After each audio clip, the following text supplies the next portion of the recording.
Oh my God, ladies and gentlemen, welcome back. Welcome back. Happy Monday. I hope you had a good weekend. It's Monday, right? Yes, it's Monday. I hope you had a good weekend. I hope you're having a good morning. Um, I'm, I'm just, I'm just gonna start off the stream today. I'm gonna let you know, man. I know, I know that I've been saying this a lot lately, but oh, I had a very long weekend. I had a very long night last night. I had a very long morning this morning. I have not slept. I am so freaking tired right now. I'm just gonna let you know. I am so tired right now. I had just very, very little sleep. My eyes are like literally watering, just keeping them open. So, you know, I guess heads up for that. I'm very tired. I'm not my energy level is non-existent today. It's it's just not there. I have no energy. My brain isn't working.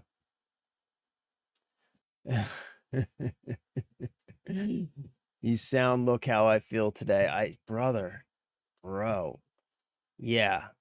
Talk about a case of the Mondays. Yeah, for real, man. We need to find you an energy drink sponsorship. Yeah. Yeah, we do. We do. We need to find the stream an energy I can't even speak. Energy ship sponsor drink, an energy drink sponsorship. We'll have them send us both those little branded mini fridges and they'll just keep them stocked full of energy drinks. I do have some coffee here. It's not helping, you know. It's not helping at all. I've been drinking it. I'm going to continue to drink it, but I don't expect it to do anything, you know, for me. Yeah. Yeah. Is it like just today, Jeff? Me, you, Cryptic? Maybe it's just like one of those days, man. Did something happen like with like the I don't know. What is it? Like the like pressure or the moon or some shit? Like the barometric pressure or the did something happen that I'm not aware of? Like something significant in the environment? I blame Jeff. Yeah. Jeff just goes too hard, man. Jeff goes too hard. He put us both in the dirt on Monday morning. Both in the dirt. Yeah, and I'm not sick either, bro. I'm just like, yeah, just not there. Not here. Not anywhere. Yeah, so well, good. At least we're all in the same boat. Misery loves company, right? So, you know, that's a positive, I guess. I mean, it's not it's a net negative, but no, wait, how would that work? It would be a bunch of individual negatives, but since we're all here together, it's a net positive, right? Isn't that somehow doesn't that math somehow work out?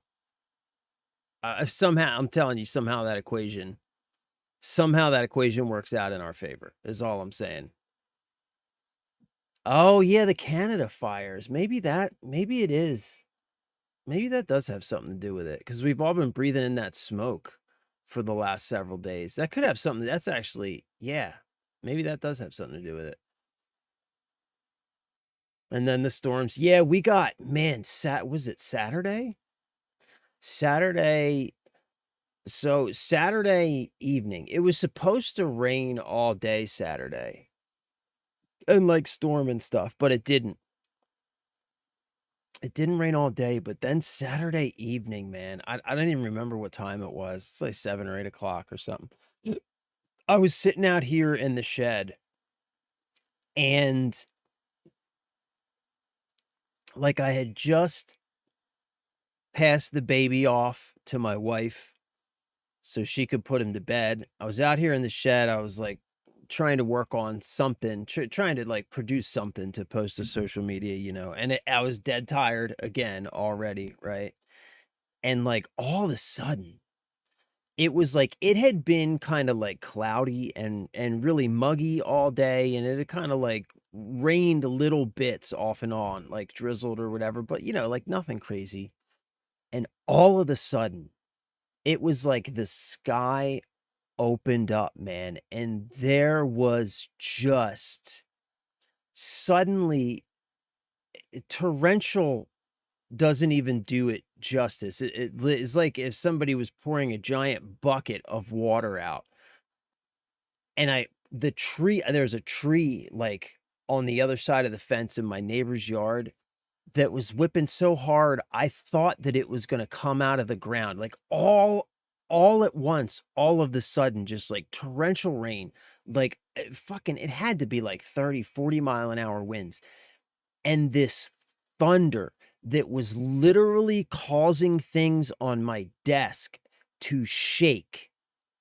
You know what I'm saying? Like, not just loud, but it was rumbling just so intensely that things on my desk were physically shaking. And it all started all at once. And for like 10 minutes, it was so intense. I was waiting for the power to go out. I was actually starting to get nervous. I was like going through my like my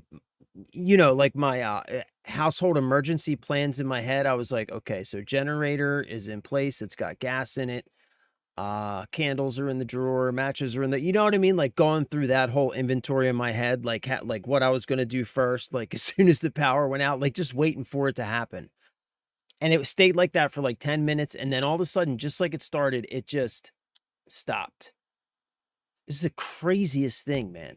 And that was it. It just stopped. And for the rest of the night, it was, the same, muggy, whatever, but yeah, it was fucking wild, man. Like, I haven't experienced a storm that serious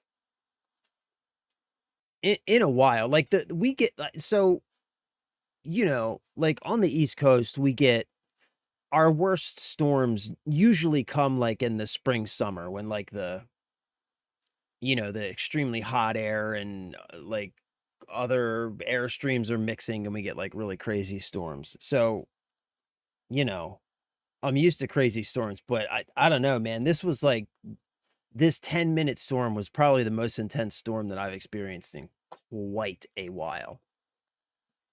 Not a great boat to be in, but we're here. You said it, brother. You said it. I'm gonna do my best to keep my energy levels at least above sleeping, but I don't have a lot of faith in myself. Yeah, did you get them on Saturday too? Yeah, it was crazy, man. Oh, it was all day for us. So yeah, it was supposed to be all day for us. You guys, I guess, got what we were supposed to get. Yeah. Because Friday night I was looking at my wife wanted to go to the beach on Saturday. So I was looking at the weather, and I was saying to her, like, yeah, we're not going to the beach tomorrow. It's gonna be thunderstorming all day. I'm not going to the beach in thunderstorms. The thunder was setting off the surrounding area car alarms. Yep, I've seen that. That happens. Yep. Yep. Yeah, I didn't get any. I should have got some pictures of that fucking tree outside, man. I should have got some video of it. It was crazy. It was crazy. So yeah, maybe that's it. Maybe that's, the storms, the Canada wildfires. I don't know. Maybe that's it. Maybe that's why we're all feeling like complete fucking dog shit. But I know that I am, man. I'm gonna keep chugging this coffee. Maybe something will kick in. So I clearly, because I have no energy, I haven't slept, I haven't had any time. I don't really have anything for us to talk about today. I figure we're just gonna like dive right into Power World. We're gonna make the most of the stream and dive right into Power World today. But there's one small thing that I do want to mention, since we're here, you have approval to add a bit of whiskey to that. That's just gonna put me to sleep, bro. That is just gonna put me to sleep. I mean, I do have my rum. I always have my rum. I could, but it'll just put me to sleep even worse. Unless I drink a lot of it. See, that's the thing. That's the thing about drinking. Like, I'm at that age, right, where I'm like, I'm too old.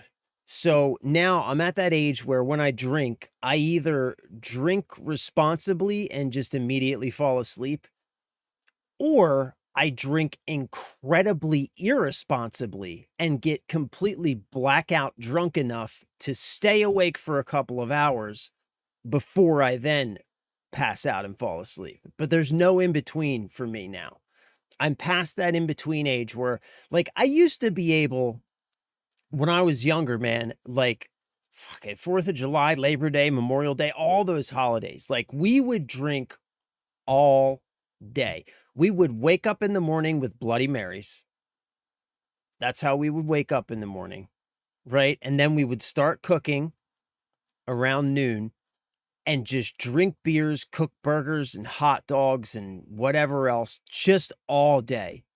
Drink and party into the night and just go all freaking day. And just be able to maintain that and be able to have energy and, like, but now, bro, no. No. If I wake up in the morning and drink a Bloody Mary, I'm back to bed within like 30 minutes of drinking it. Or I'm drinking like 6 more and then fucking getting myself into some trouble. Monster Jaeger bombs for the morning coffee. Ooh. Ooh. Ooh. God damn, it's been years. Oh, we used to call those was it Incredible Hawks, I think? Was that what it was? Incredible Hawks? It was Monster, Jaeger, and then something else that made it green. Or maybe it was just the Monster and the Jaeger. When you mixed it, it was green. But we used to call those Incredible Hawks, bro. Oh my God. Remember Four Locos? Did you ever have Four Locos? What's up, Cookie? Happy Monday. Welcome back. Good to see you. Hope you had a good weekend. Love you. Appreciate you. Thanks for being here. Start the day off angry, bro.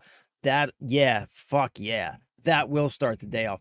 That is not a social drunk, mixing Monster and Jaeger. Jaeger in general is like one of those alcohols that just it doesn't make people, like, some alcohols, like rum. I love rum. You know, rum is a very, just something about it. You know, rum makes you want to, like, it just makes you want to, like, chill and, like, you know, be happy and you love everybody. Fucking Jaeger, bro. Jaeger makes you want to fight. And I know it's not just me, because I have seen enough people drink Jaeger to know that that is a dangerous alcohol. Dangerous alcohol. And nothing changes the color of that tar juice. Yeah, I think, I don't know what it was. We used to, it was some kind of energy drink, and I think it was Jaeger, that we used to mix and call Incredible Hawks. Yo, Four Loko, the original Four Loko, they banned that shit. It's illegal now. The original Four Loko we used to get. I think it had like meth or something in it. You know? I think it legitimately did. It had some sort of like prescription drug in there that shouldn't have been in there, because that stuff was bananas. That stuff was bananas. I used to work for a place that did some promos for Jaeger. We had a vending machine. I remember those Jaeger vending machines. And an on ice Jaeger bomb machine. I remember those too. Yep, I remember those days, man. Ah, man, that was like 2000s, right? Where Jaeger was everywhere, the Jaeger bomb machines. Oh, I remember that shit, dude. I remember that. I remember going to parties. Because I live in a college town. There's a college. Not only do I live in a college town, but when I was in high school, the college the college in the town that I live in was consistently rated on the top 10 list of party schools for years running. And then about a decade or a decade and a half ago, maybe now, they did like this huge overhaul of the school because they got really tired of that image. And so they really cleaned up the school's image, and it's not like it used to be now. But back when I was in high school, the college here in the town that I live in was one of the top 10 party schools in the country for years, years.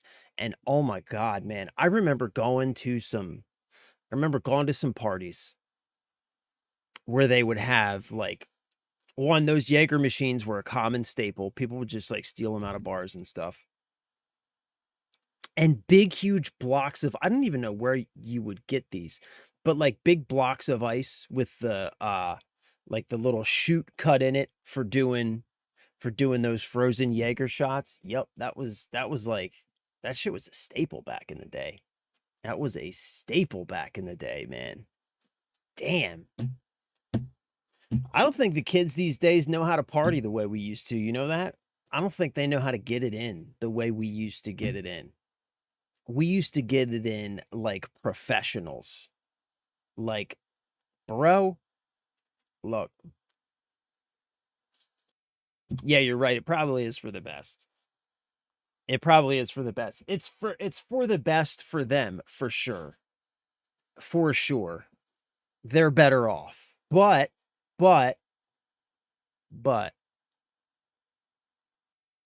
I mean, if you were one of the people who was fortunate enough to survive without, catching any like major criminal charges or anything, got some pretty ridiculous memories to look back on.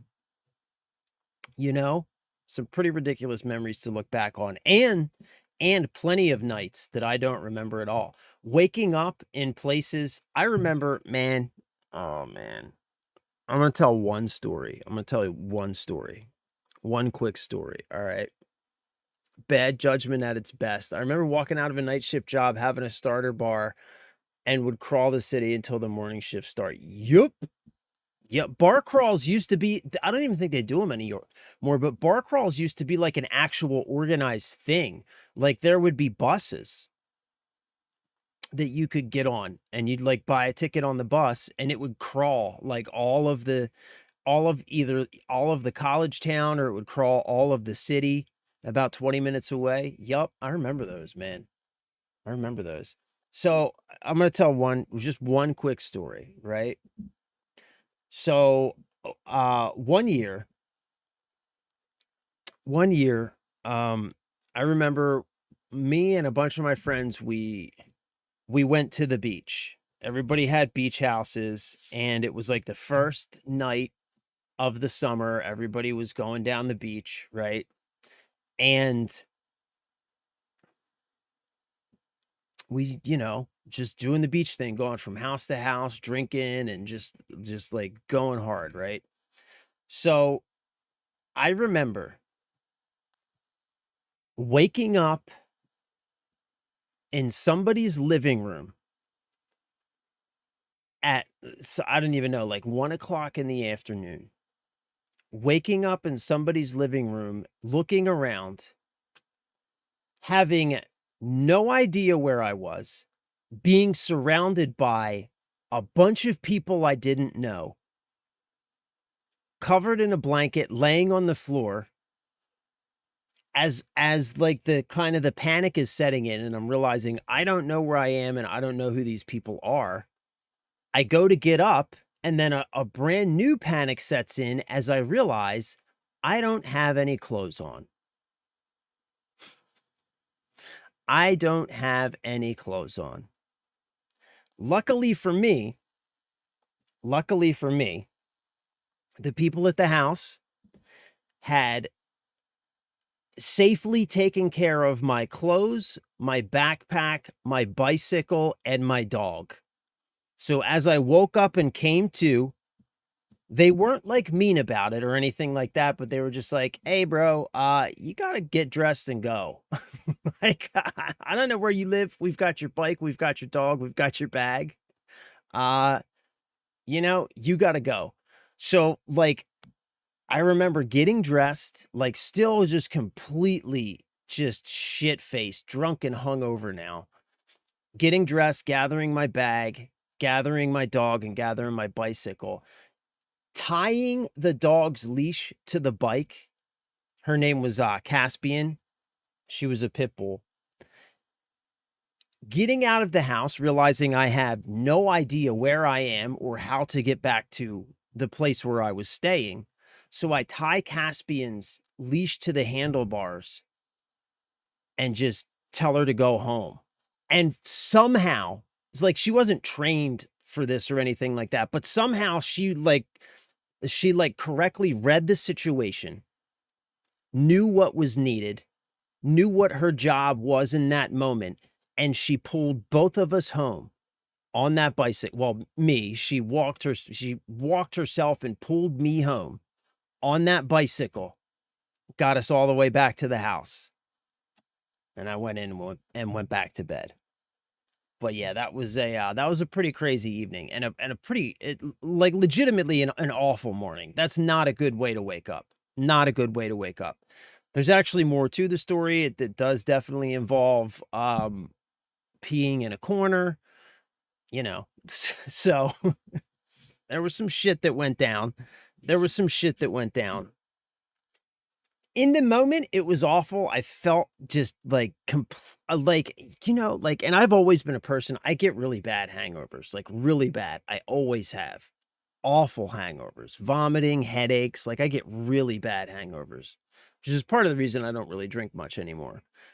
Um, so in the moment, it was just awful being drug home on my bike by my dog, hungover as shit, just going over in your head all of the things like, "Oh my god, what happened last night? Did I, like, do anything even worse than what I know that I did just based on how I woke up this morning?" You know what I mean? Like, all that stuff going through your mind. In the moment, it was awful, but looking back on it, it's hilarious. Looking back on it, it's hilarious. Yeah, I definitely did enjoy the night. That's like I always say, like, people used to say, like, when you, like, were real hungover or something, they would be like, "Oh, did you have a rough night?" And I would always be like, "No, I had a great night. I'm having a very rough morning." Right? Like, no. The night was fantastic. It's the morning that's rough. Best dog story I've heard since Balto. What's Balto? It's a pretty good story though, right? Like, the thing is bro, like, Caspian, she was a good dog. Don't get me wrong, but it's not like she was trained or anything to know how to fucking take me home. Just she knew how to get I knew, because dogs always know. She knows where we were supposed to be. She knows where we showed up. She knows where our stuff is, right? They can get home. And so I knew I was like, all right, so Caspian's gonna be able to get us home. I just need to follow her lead. And like she sensed it. You know what I mean? She just knew. She was like, "All right, we need to get home and this fucking dipshit is not capable of getting us there. I got this." And she stepped in and she did the deed. She stepped in and did the deed, man. It was pretty epic. It's pretty epic. She was a good girl. She was a real good girl. She's she's like probably the main reasons why I love pit bulls so much now. She was such a sweetheart, man, such a lovable dog, and just a little tank. Oh my god, like, head this big around, solid bone, just solid bone. I don't know if she had any brain in there or not, man, because it was just a solid mass of bone and muscle, and these big old broad shoulders. To look at, intimidating as fuck, just muscles bulging and, like, everywhere, right? Intimidating to look at, but the most ridiculous, like, teddy bear, wanted nothing but love. all the time. Nothing but love. Just, like a big old sweetheart, scared of everything, scared of her own damn shadow. Funny dog. She was a sweetheart though, man. Yeah, she's why I love pit bulls now. Alright, so there's one thing I wanna there's one thing I wanna talk about, okay? So recently, like I keep saying this, but, recently, like, there's all this stuff going on with Sony, so everybody's talking about it, and I'm making videos about it, so I'm talking to people about it in the comments. And one comment that I get, like, inevitably on every post, like, several times, it's one of the, like, top 5 comments that I constantly get, and it's about Steam and being on the PC, you know? Like, at least we have Steam on the PC. And, like, I get this comment a lot, and I'll normally reply to it, and I'll be like, I'll say something like, "I like Steam. Um, they seem to genuinely make consumer-friendly decisions, but,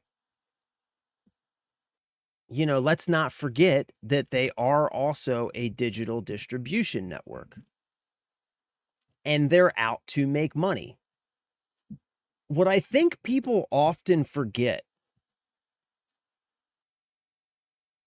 is Steam's origins and how aggressive they were in the beginning. Remember, I talked about this and talked about how I was a very adamant Steam hater for many, many years. For many years, I was strongly opposed to Steam and everything that they stood for, right? For a long time. And the reason I was opposed to Steam and everything that they stood for was specifically because of how they were in the beginning. Like, we have to remember that Steam came out at a time when PC games came in boxes on physical media with installers that you would buy and own forever. And Steam was trying to position itself as a centralized, almost monopolistic repository and distribution network for PC games. Steam very aggressively fought against physical games for years. They very aggressively the whole reason, like, people always joke about how like we're never going to get a new Half-Life, we're never going to get a new Team Fortress. Like, all of these games made by Valve, right, have been around for years, and there's really no plans to make sequels to any of these games, which many of which are like very well-loved franchises that people would love to get sequels to. But Valve isn't concerned in making sequels to those games. Why is that? Well, the answer to that is simple. It's because those games that Valve made in the beginning, while they may be great games made by people who clearly love and understand games, those games were created as a means through which to get Steam installed on your PC. That's why they're not making new games. They don't need to make their own games anymore to convince you to install Steam on your PC, because all of the other games are on Steam. Like, people forget Valve's core motivations. And for as much as they seem to advocate for the customer now, the reason they do that is because they are in a position where they can do that, and doing that is beneficial for them. They have an image to uphold, and that image gives them incredible leverage and foothold in not only the marketplace, but in the customer's sort of, in the customer's mind, right?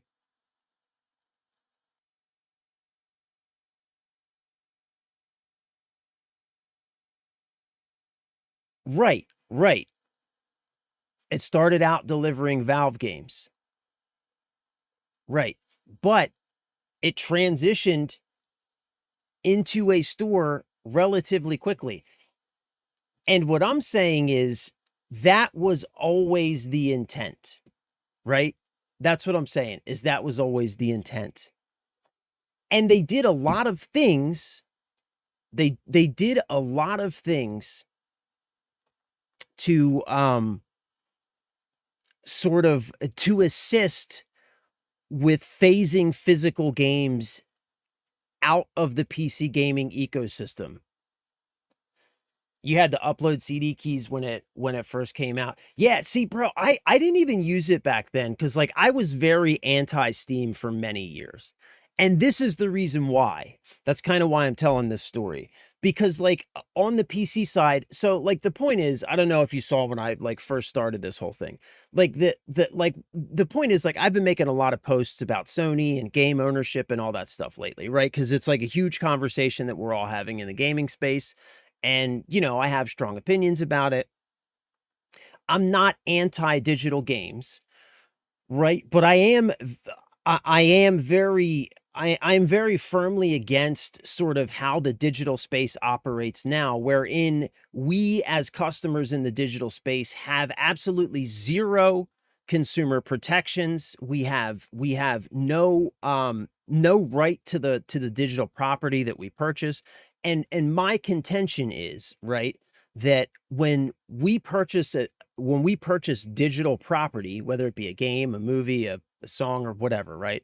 When we purchase digital property, we are still paying for and purchasing property, and that property is it should be ours once we purchase it. Just the same as if I walk into, you know, Walmart and buy a Blu-ray off of the shelf, I just purchased that property, right? No, I can't show it and distribute it, right? But that I have purchased that physical disc which contains the digital information that is required to play that movie.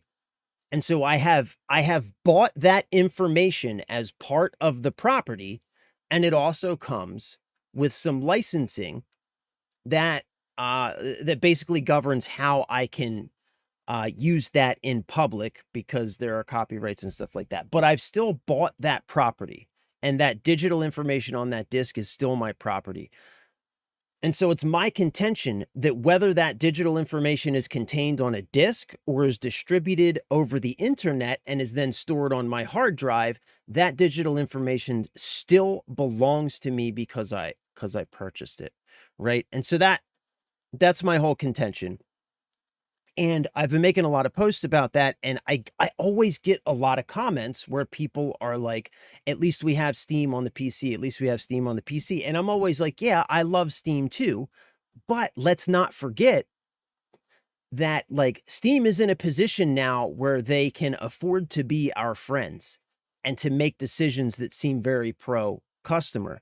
But let's not forget that Steam fought aggressively to help get rid of physical games in the PC space because it benefited them to the tune of billions of dollars because of their store, right? And a great example of that is this right here, the Orange Box. And that's why I was bringing up the games, right? Like the games got you to install Steam on your PC. And then in the early days, you could add CD keys to Steam to make it easier for you to install those games. If you got a new computer or whatever, it kept them in a centralized place.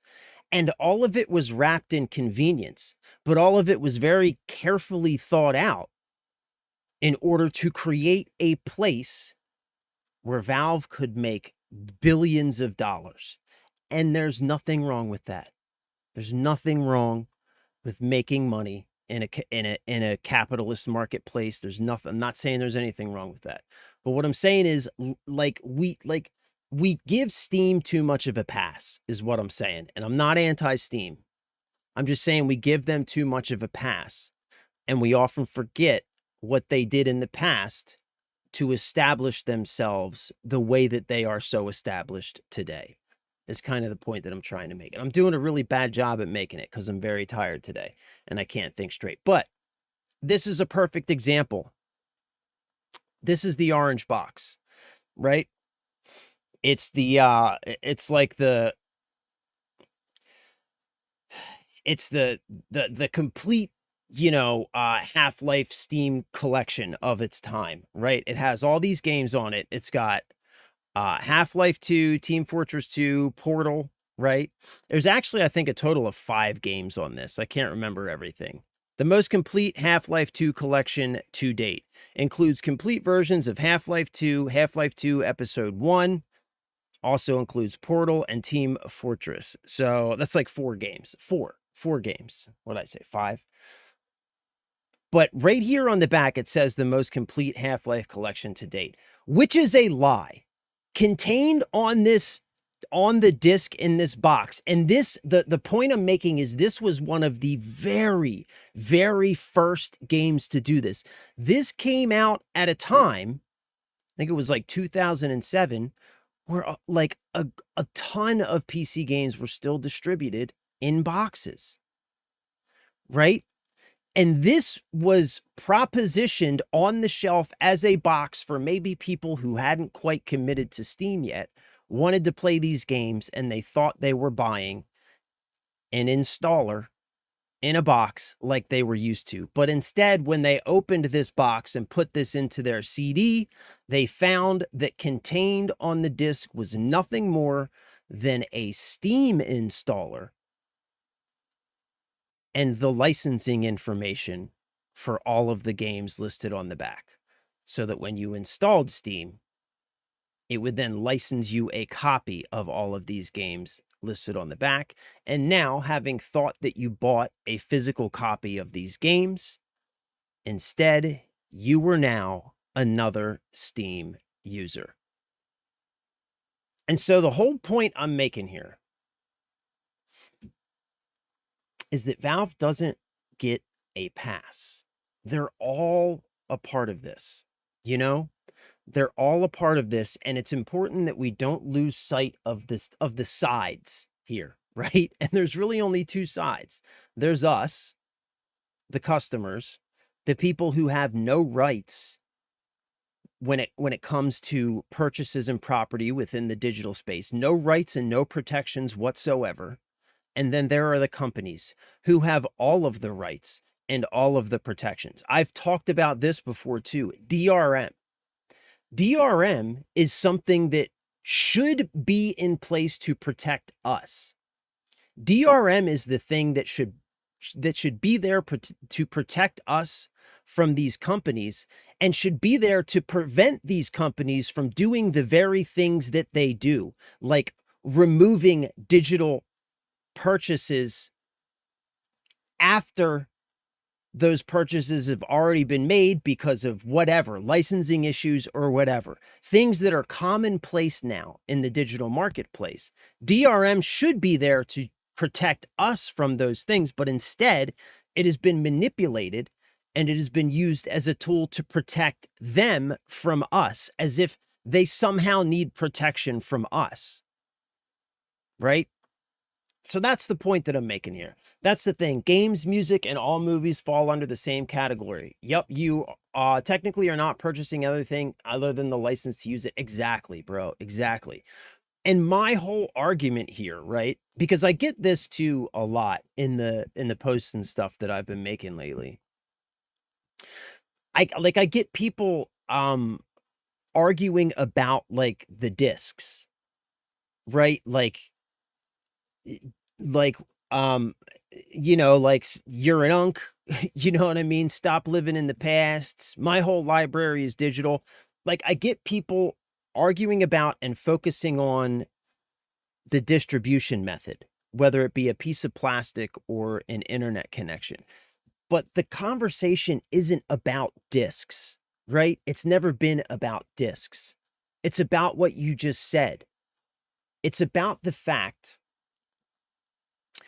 that when it comes to digital purchases, when it comes to the entire digital marketplace, for whatever reason, we have all been convinced that, like, somehow, for some reason, when it comes to that digital marketplace, to that digital space, things work differently than they do with purchases in the physical marketplace, which doesn't make any sense. There's no reason that the digital marketplace, there's no reason that Fifth Amendment private property rights and consumer protections should suddenly stop at digital purchases. But they do. They do. And the fact that they do is the entire reason that so many industries are pushing so hard to migrate to all digital. That's the reason. Because without consumer protections, they have all of the power. They can price fix, they can manipulate, they can sell you the same thing multiple times for whatever reason they make up. They can change your terms of service after the fact. That's another weird thing that only happens in the digital space. That's like if I went to my local car dealership and bought a car, right? And let's say I signed a loan for that car, and there's a bunch of paperwork and contract and all this other stuff, right? And I bring that car home, I drive that car for a few months, and then suddenly a tow truck shows up in my driveway to take that car away. And I say, whoa, whoa, whoa, whoa, why are you taking my car away? And they say, oh, well, we changed the terms of service. We changed the contract. When you signed, it said that you were going to be paying X amount of dollars every month. However, 60 days after you left, we changed that, and you should have been paying double that, but you haven't been, so we're taking the car. Like, we wouldn't stand for that nonsense. We would be like, yo, what the fuck are you talking about? You can't do that. Right? Because rightfully, that's insane. But for some reason, everybody's just okay with that when it comes to buying a movie from Amazon, or buying a video game from Sony, or buying a video game from Valve. Now, again, you know, this isn't an anti-Valve tirade. I'm not saying that I don't like Valve.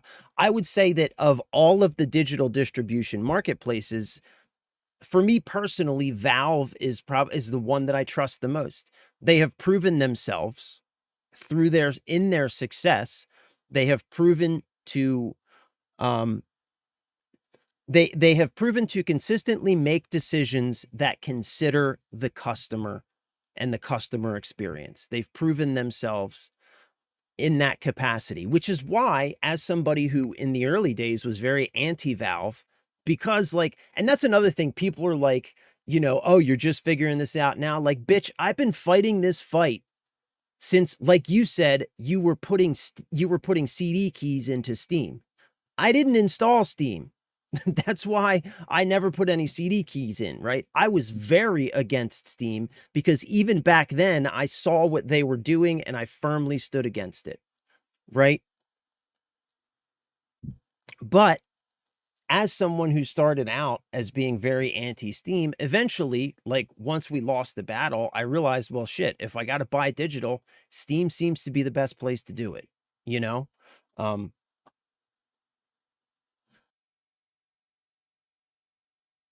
Terms of service is different from a point of sale contract. I mean, it is, but I think the point still stands. Like, we're kind of arguing semantics, right? Because I think the point that I'm making, I think you still understand, and it still stands. Because look, LG is pretty well known for this, right? LG is pretty well known for pushing out mandatory software updates to their TVs right? Mandatory software updates that will do things like gather, add functionality where they gather and sell your information and habits.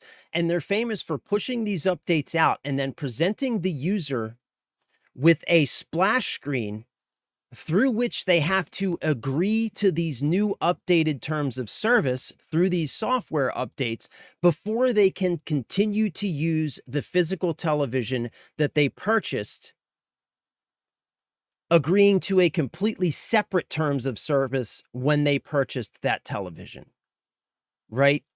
And they're not the only ones, but LG is just a really great example because it's a very visible example. You can look it up on the internet, right? Plenty of people have complained about this, where you agree to a particular terms of service when you buy the TV that governs the software that runs the TV. They will then update that software and require that you agree to the new terms of service to continue to use the product that you've already bought and paid for. That's the point that I'm making. That's the point that I'm making. Sounds like the terms of service update on COD when they released AI voice monitoring to issue auto suspensions. I remember my friend receiving a 2-week voice suspension for singing the Burger King Whopper song for 10 seconds. Worst system ever. Yeah, exactly. And the thing is like, for some reason, um, it's just okay. It's just accepted that these companies are allowed to change the terms by which you are allowed to use something that you already paid for, agreeing to completely different terms at the time of sale. But because it's digital, they are free to change those terms at any time they want. And if you want to continue to use that thing, whether it's an online service or simply a fucking TV, you have to agree to those new terms. And like, that's not okay. But for some reason in this space, it's just accepted. I love car analogies. You didn't purchase a car where the TOS included constant upgrades, where if you want them to upgrade and continue driving it, would have to sign the new TOS. Yeah, maybe that's a better, yeah. Okay, that's a better analogy. But you get what I'm saying. You got the point I was trying to make. As they perform those upgrades, making you sign a new TOS, I build out apps and understand TOS where as laws update, those TOS change on who is allowed to use digital service. For example, social media companies are having to update terms of service because laws banning minors who already had the digital download of these apps. Yeah, that Baker, that's a better analogy. That's a much better analogy. But yeah, the point still stands, right? And also, like, there are further nuances to this, right? Because Baker, you bring up social media. Like, platforms, always online platforms are always changing and evolving. There should be different rules and contracts that govern how those things operate, right? Because it's necessary, right, for certain types of things, like certain types of services, like a social media platform. It's going to be necessary for the terms that you have to agree to use that platform. It's going to be necessary that they change and evolve over time because they're always online. They're always, they're like you said, bound to local and federal laws and all this other stuff, right? So there's a necessity there. But these are the hard conversations. And this is why I think lawmakers haven't even attempted to broach this subject and to start hammering out how these things should actually work, because it is hard. It's a hard conversation to have, right? It's going to be a very nuanced and very, very knotted and tangly thing to try and pick apart and determine, okay, right? Like, what kind of consumer protections can we give people over digital purchases? Where and when should they apply? Where and when should they not apply? How should they be different in this situation over this situation, right? So I understand all that. I understand all that. However, as it stands, when it comes to the digital space, we have zero consumer protections. We have zero Fifth Amendment rights. The Fifth Amendment does not extend to the digital space at all. And that's unacceptable. Just because it's a hard conversation to have, it is long past the time when we should have had it, is what I'm saying. LG is a real hot topic right now. If you weren't aware, they're pushing adware junk to people's PCs on 3+-year-old monitors. Yo, I did see something about this. Yeah. I can't remember. It was like a Gamers Nexus video. Yeah, I saw a Gamers Nexus video about this, where if you connect one of these monitors to your PC, like somehow, like there's a piece of software on the monitor or something that will then install on your machine that will then reach out to LG servers and install a bunch of other crap or some shit like that. Like, what? Great fucking, this is a great example. Like, why is this okay? Why is this okay in the digital space? It like, it makes no sense. Yeah, LG's awful though, just in general. Just in general, they're awful for this stuff. I have an LG TV here, and I have not connected my LG TV to the internet for years for this reason.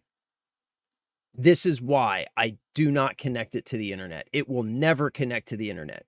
It's like one of those smart TVs or whatever. Like, who gives a fuck? I've got a Xbox connected to it, a freaking Nintendo Switch connected to it. I have my PC connected to it, my streaming PC. Like, but yeah, I intentionally make sure that it doesn't ever connect to the internet because it currently has software on it that works, doesn't spy on me. Like, it has base software on it right now that just runs the TV. If I try and plug it in, the moment I try and plug it in, I start getting forced updates. It's awful. I bought the original Assassin's Creed 3 because they took it off the store, so I had to buy physically. Good man. Good example of why you should buy physical. Great example. Yup. Yup. We were talking about this on Friday, man. We were talking about this on Friday. Like,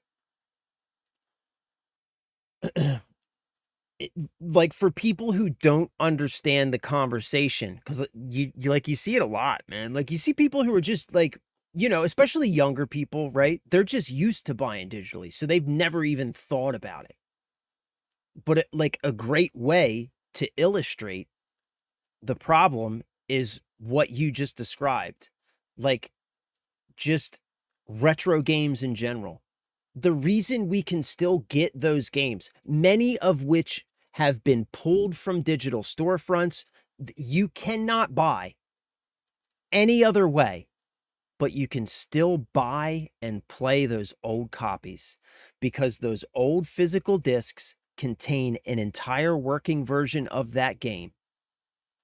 And you can put that into a console and you can play that entire game, even though they are not supported or even available anyway in any other way. That physical media, and by physical media, again, we're not talking about plastic, right? We are talking about a piece of media that contains a complete digital representation of whatever that product is, whether it be a game, a movie, whatever.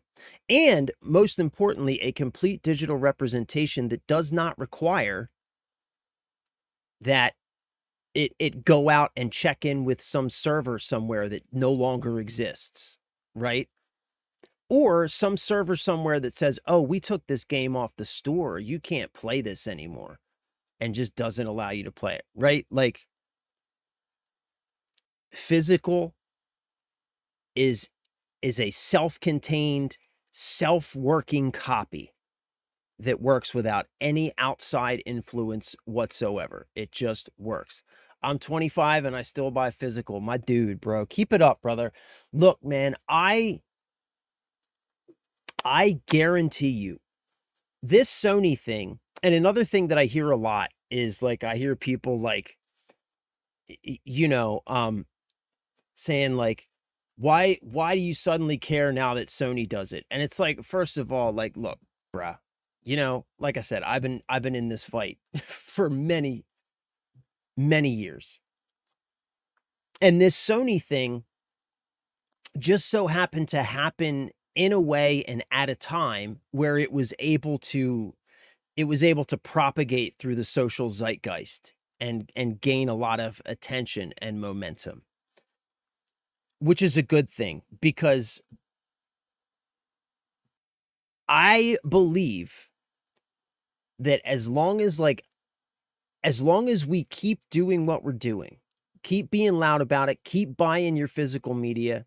When somebody asks you, why do you buy physical media? Explain to them why, because I believe that the tides are turning. I believe more and more people, this whole Sony thing has kind of been the catalyst for this.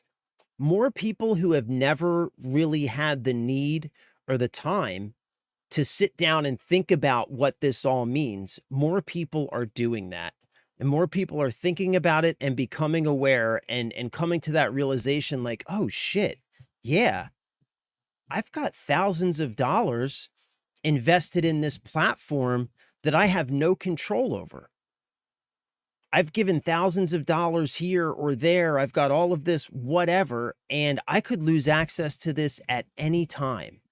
That's not good. And more people are beginning to realize that. So keep it up, bro. You know what I mean? Stay in the fight. Keep buying your physical. You know, when your friends ask you why are you still buying Blu-rays or why are you still buying games on disc, explain to them why. And more people are beginning to realize the reality of the situation. And the more people that realize it, the more people we get to become aware, then the better chance we have to actually pressure lawmakers to finally do something about this.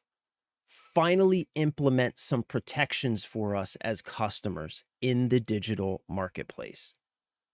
Finally extend those Fifth Amendment rights to digital property, because it is still property. Whether it be,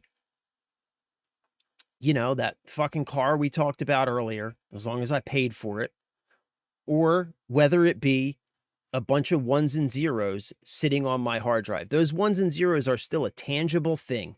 They still represent together, when put together and executed, they still represent a product, and that product is still property that we paid for, and we have every right to protections over that property. It's not okay, and that's why consumers should vote with their wallets. 1,000,000,000%, bro. Companies with good practices should be rewarded, and companies who have bad practices should fade out. Exactly. Exactly. And that goes back to my original sort of diatribe about Valve, right? How I've come around and have become a big advocate of Valve now, right? I would still rather see physical games return to the PC, but I know that's not going to happen, right? So now I advocate for Valve and GOG, right? Because like you said, I vote with my wallet. And Valve has consistently shown that they are going to make decisions and execute policies that consider me and my experience as the customer. They have consistently proven that they are going to do those things. And so I wholeheartedly advocate and support them. And also GOG.com, because they actually give you ownership. Valve still doesn't give you ownership, but they do a lot of other things right. So, yeah, 100%, bro. 100%. What's up, San Chisel? San Chisel. What is up, my dude? Happy Monday, bro. Hope you had a good weekend. Good to see you. Love you. Appreciate you. I've been buying a lot of physical GameCube games for my GameCube. That's fucking awesome. GameCube's a great system. Did you get Rogue Squadron? I remember, bro. I remember when I got my GameCube. Really quick story time. All right, so I was working at the time. I was working in in Eckerd's drugstore 1 hour photo lab. This was back when we still had 1-hour photo labs. I worked as the 1-hour photo lab guy. Have you ever seen that movie with Robin Williams, 1-Hour Photo? I was that guy. The store assistant manager was like this really young girl, and I ended up dating this girl, right? So we were dating at the time. And so I remember one day, it was right around my birthday, and she was like, "Hey, I want to go to Best Buy. I want to pick up some movies or something." And I was like, "Okay, cool. Yeah, Best Buy sounds good." So we go to Best Buy. She ends up going into the Best Buy somehow while we're together. She ends up running some kind of interference where she is able to, while we are in Best Buy, buy a GameCube and a copy of Star Wars Rogue Squadron while we're in Best Buy. She then has somebody who works at Best Buy smuggle the thing out of the store into the car and put it in my seat. So all of this happens unbeknownst to me somehow while we are walking around Best Buy together. I have no idea how she pulled this off. So we walking around Best Buy for like an hour or whatever, looking. This is back when like you could still get like anime DVDs and stuff like that at Best Buy. So we're like looking at DVDs and stuff for a while. We walk out to the car, bro. I get to the car, I open the car door, and as soon as I open it, sitting on the seat is a brand new Nintendo GameCube and Star Wars Rogue Squadron. What a fucking awesome day. And what a just legendary way to do it. I had no idea, bro. No idea. It was epic. It was fucking epic, dude. It was amazing. Rogue Squadron's a great game. I'm more newer. I had a problem with it ever since the Nintendo key card. Yeah. Yeah. Yep. I hate those things, man. Like one of the things that the Switch really has going for it, you know what I mean? Like one of the main reasons to own the Switch is because up until very recently, buying a Switch game, a physical Switch game, meant that you were getting a fully working game on a cartridge.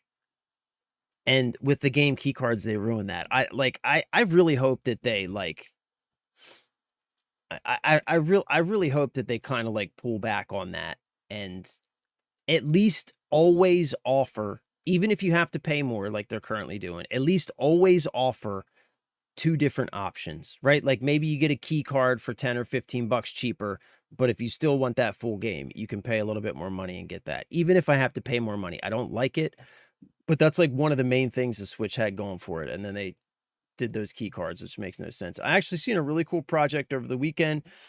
Someone repurchased a bunch of 150 to 250 gig SSDs with a built-in startup script and 3D printed housing to make your own carts utilizing GOG's installers with a drive sled. Bro, that's fucking brilliant. We could do that. Dude, I have a machine shop. I've got 3D printers, lasers, lathe, milling machine. I've got like a full fucking manufacturing facility behind me, bro. We could do this. We could do this. Post that shit in the Discord. That's awesome. That's brilliant. I love that. I love that. Because I'm going to tell you why. The one weakness to GOG, the one weakness is like actually keeping track of all those digital files. Like for whatever reason, even though it takes up a lot of space, having physical like discs or cartridges or whatever, like having a physical box or something in the physical world is for whatever reason a lot easier to store and keep track of. Even though technically it's a lot more difficult to store because it actually takes up physical space, it's a lot easier to actually keep track of it if you have something physical that you can hold on to. If I could like actually like get a good method to make to manufacture like some really cool, legit physical media to put GOG installers on, fuck me, dude. Excuse my language, but I'm into it. What's up, Sand Chisel? What's going on, my dude? I'm a Zelda guy, so I've been buying Wind Waker and Twilight Princess. Great games. Great games. I'm sure you've already played Breath of the Wild and all that stuff. If I recall, he had some nearby company donated him a box of drives to find something to do, and he did that. I love that. That's amazing. I love that.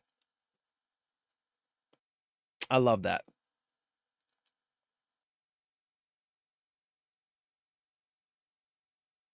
You could even like you could probably even yeah, okay, built-in startup script. All right. Yeah, you already said that part. I was just gonna say you could even like script like you could like do auto run scripts and stuff so that they just like automatically when you plug them in, like so it works really just like a boop, you know. Sorry, just playing while watching the stream, chilling. What are you playing? What are you playing, Sand Chisel? We're about to play some Power World, by the way.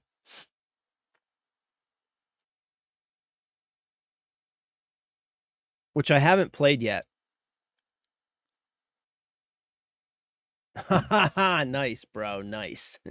Nice. Very, very nice. How are you liking it so far, Sand Chisel? Are you into it?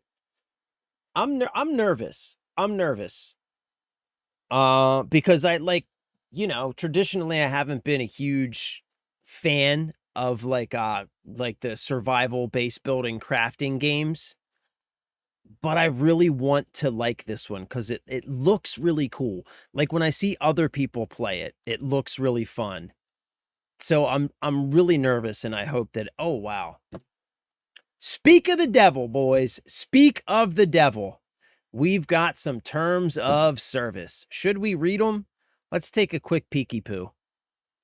Let's just take a quick peeky poo. By accessing or using our services, you are entering into a binding agreement with Pocket Pair that includes this agreement, our privacy policy, available at pocketpair.jp, and any other terms, conditions, or policy linked to this agreement or our privacy policy. Therefore, please carefully review these documents. Here's another thing about terms of service, man. Like, please carefully review these documents. Are you fucking serious? Like, are we being serious right now?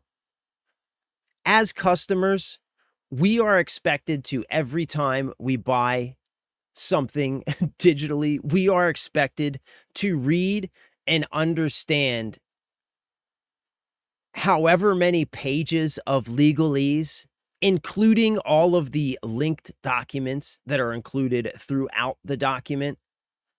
There's like, come on, man. It's like part of the customer, I hate the word consumer. I'm going to say customer. Part of the customer protections that we need, part of it needs to include some easier, more understandable requirement when it comes to EULAs, when it comes to TOS. This is unacceptable. Oh, look, purchases. Wait.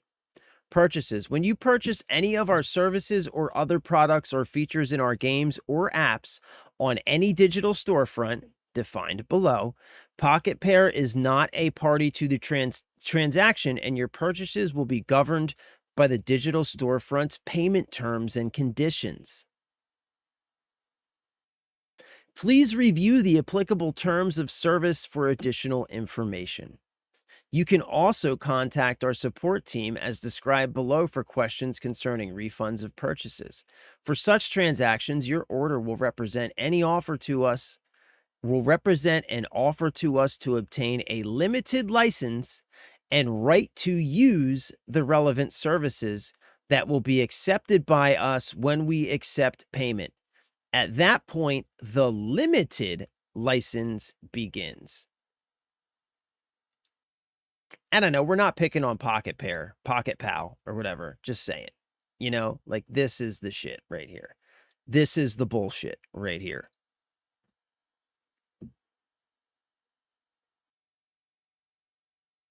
All right, what is all this?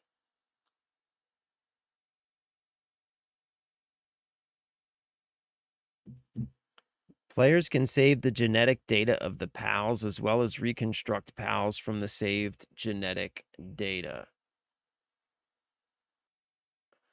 Oh wait, hold on. You guys don't have any game volume again. Hold on, let me see if I can fix that.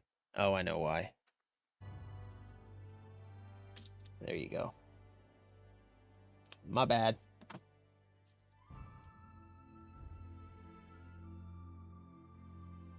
Sanchisler, are you playing solo or are you playing with people? He started with Steam games. In later news, he started using GOG. It's in general chat. Copy that. Wait, how did he do it with Steam games? You're liking it solo so far? Got to keep a lawyer on retainer to review all of the game contracts you sign. I know, right? Like, that has to be part of... Okay, I don't know what this is. Let's just get out of here. That has to be part of the protections that we need, is like, you know, like that sort of thing. Just, it's unacceptable. And it's done on purpose. It's done on purpose to obfuscate. Obfuscate? That's right, right? Obfuscate. It's done on purpose to obfuscate. God, it's a weird word, isn't it? Obfuscate. It's done on purpose to make it confusing. All right, let's just start game then, right? Oh, look, that's my that's my whatchamacallit? Oh, that's my this is from when I played for like 13 minutes on the Xbox. That's my machining channel. All right, what should we call the world?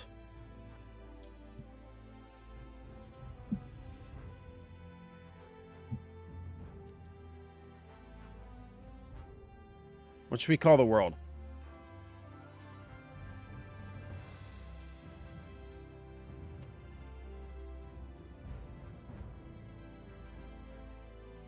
Husk World?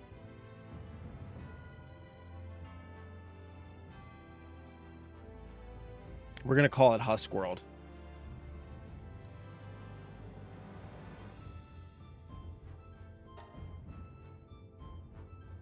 All right, so we're going to keep multiplayer off. Difficulty normal. For survival game regulars who want a decent challenge on the Palpagos Islands. Standard game balance. Upon death, all material items are dropped on the spot. Okay. Yeah, that sounds good. Okay. Yes. Let's start.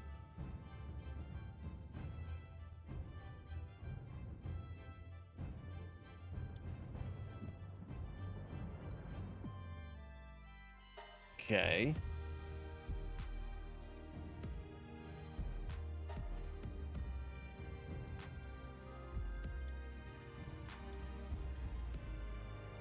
Damn.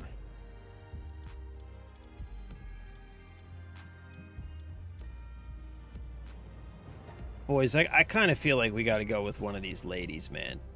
If we're going to be staring at this character for hours and hours, we got to go with one of these ladies. You know what I'm saying?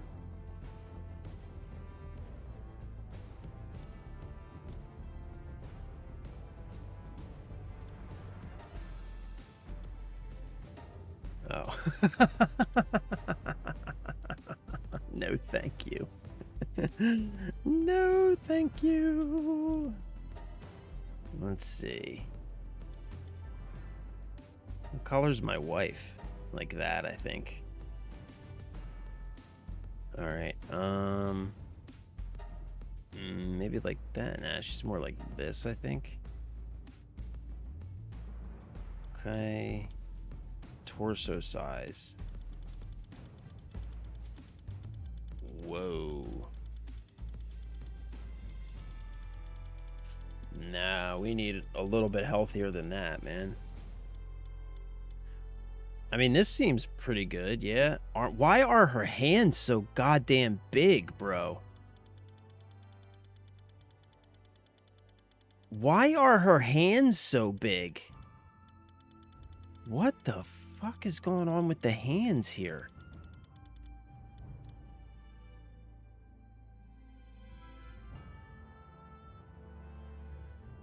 Yo.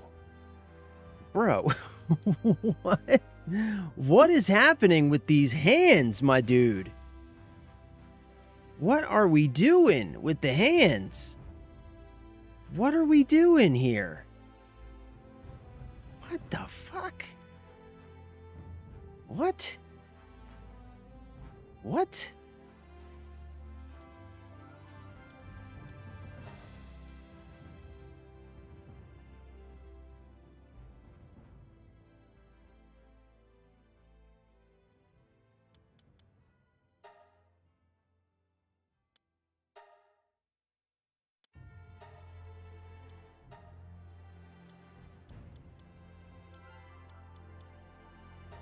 What is she, like, half-baked?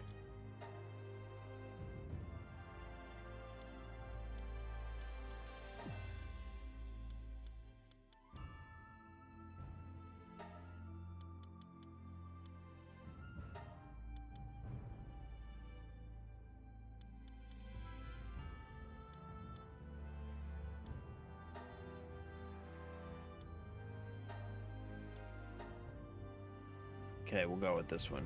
I-type.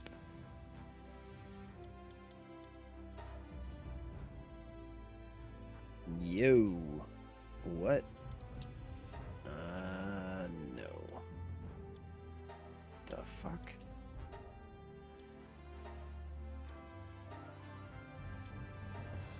Yeah, okay. We're gonna go with normal looking eyes. Jesus.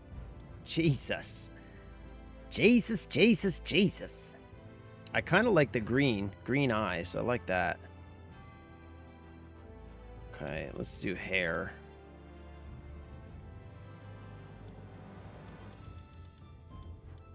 All right.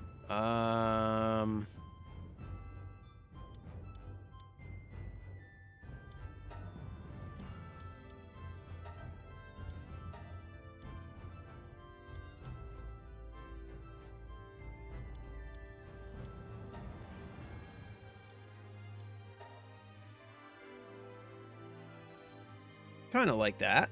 Yeah.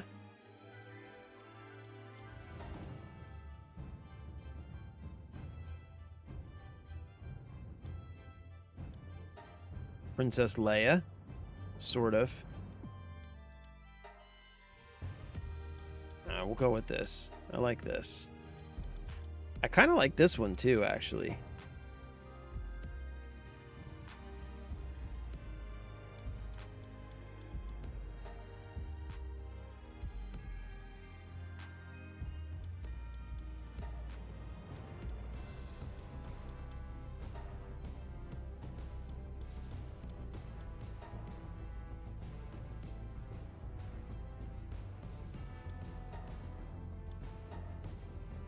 Okay, we'll go with this one. Hair color.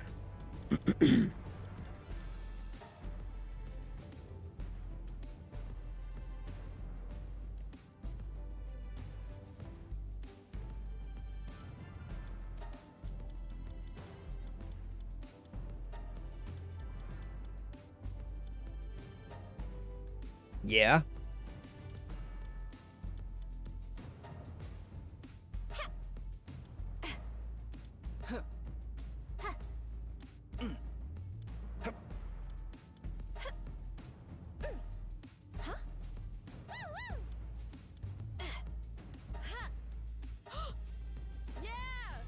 Ooh, that's a little manly.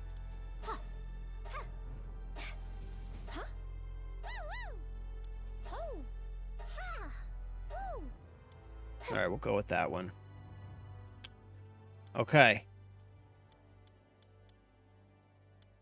All right, what do we think? Are we looking good?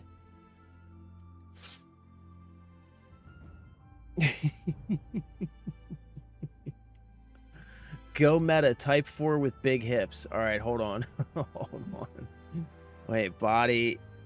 Wait, there is no type 4. Is there a type 4? There's only... Oh, type 4. Oh, is this the meta? This is the meta.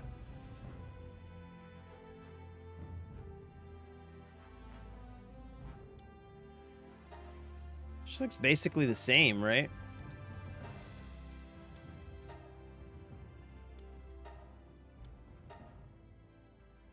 Okay, this is the meta, huh? She does have bigger hips, doesn't she? Ah, shit, we just started over again. Damn.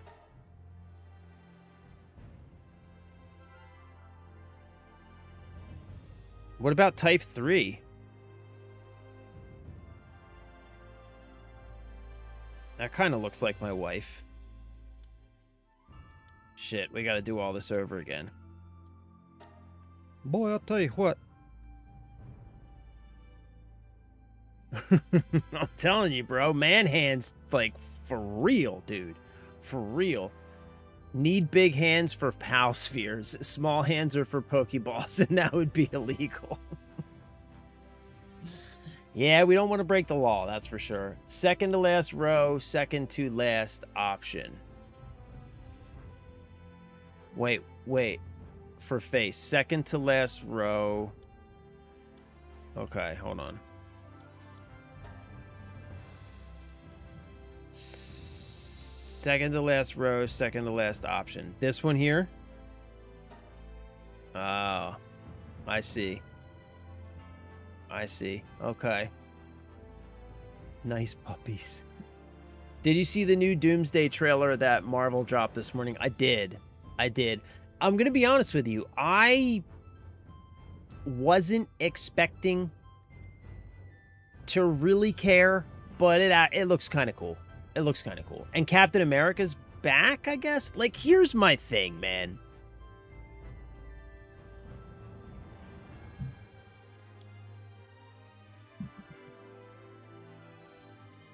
All right, wait. So preset type 4, big hips, short arms.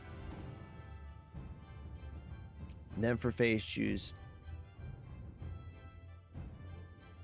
Okay, wait. So you said, wait, what? Leg size slider all the way to the right. All the way to the right?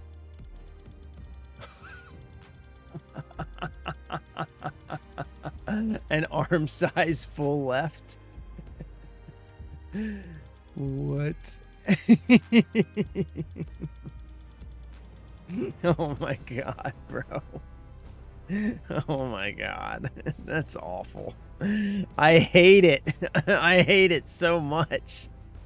I hate it so much. Oh no, I hate it. I hate it. Oh no.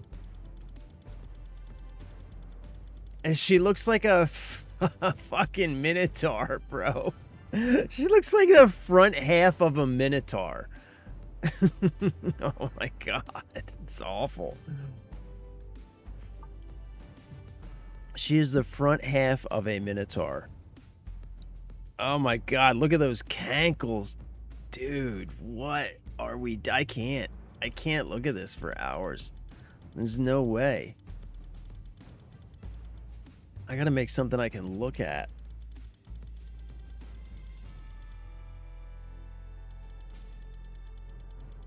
Her hands are just clip into the thighs.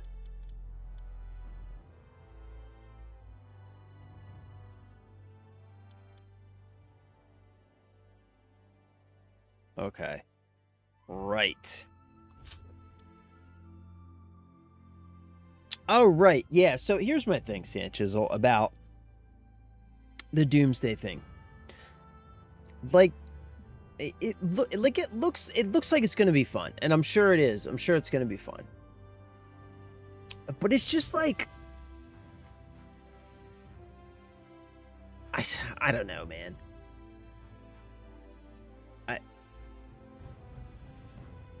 It's just like, how many times can you go back to the same well? Like, I mean, for Christ's sake, man.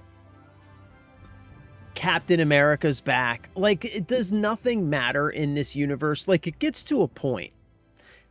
And I know that it's a comic book universe, so ultimately no.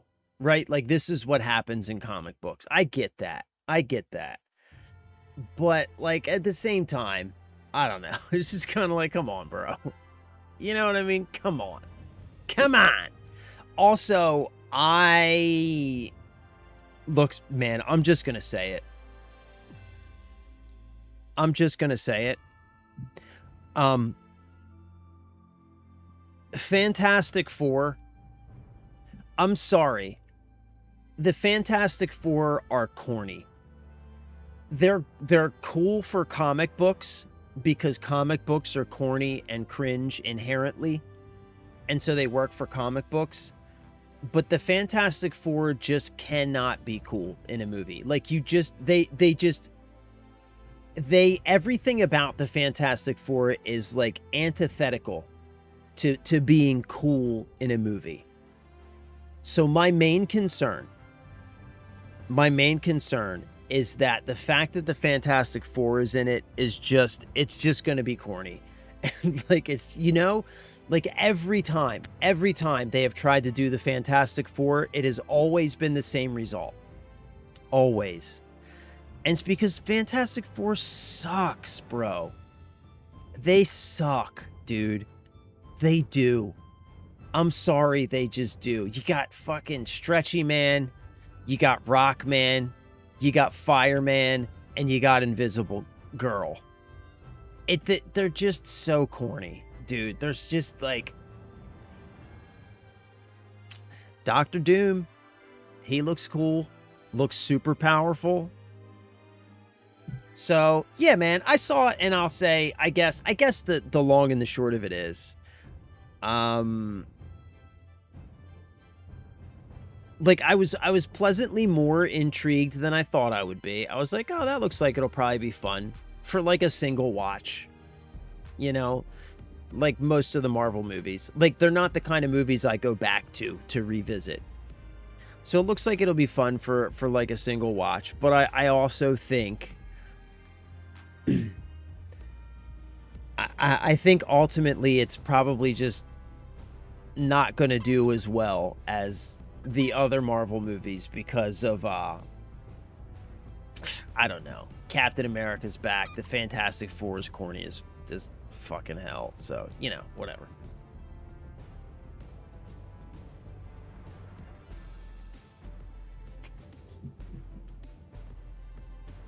She looks like she just had gastric bypass. Oh my God, bro. Oh my God. Dude, like, real rap. Have you ever seen some of those people who have gastric bypass and then they have like all that skin and stuff left over? Like, I feel like legitimately bad for some of those people. Like, some of the stuff that we do to people medically is just like, it just, I don't know, man. It feels like there's got to be a better way to go about it, you know? Yeah, right. And that's exactly what I get, right? Like, nobody ever dies in comics, you know? It's just a comic thing, right? They reboot constantly and like, and it's necessary, you know, and it works because they're comic books. But I feel like translating a comic book universe to a cinematic universe, you have to change some of those rules.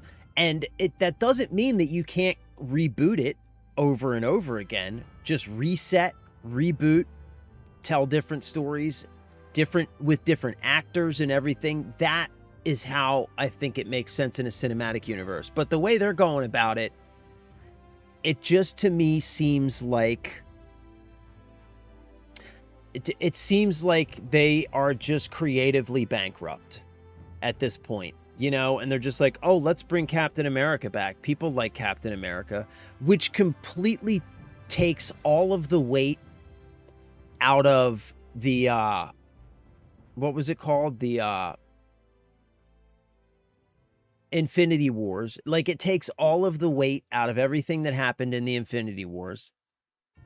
Like, next thing you know, they're gonna be bringing Iron Man back. He comes through some, like, portal or something, right? And then we're gonna have Iron Man fighting Doctor Doom, both being played by Robert Downey Jr., because what's better than one Robert Downey Jr. in a Marvel movie? Two Robert Downey Jr.'s in a Marvel movie, because people love Robert Downey Jr., don't they? Like, you know what I'm saying? Like, it's fucking Disney, man.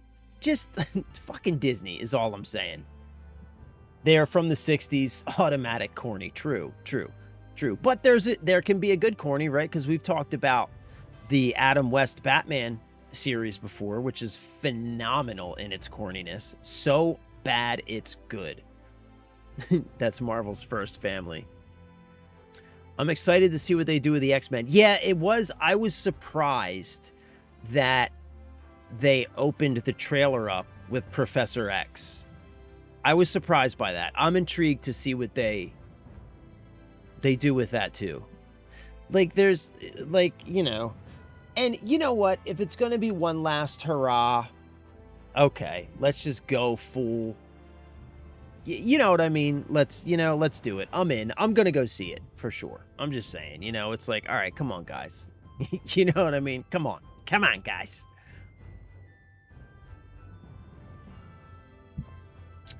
All right, so we got to redo all this stuff over again. So we got face. All right, we're going to stick with this face, or are we going with this face? I kind of like the mean face, honestly. Yeah, I kind of like the angrier looking face.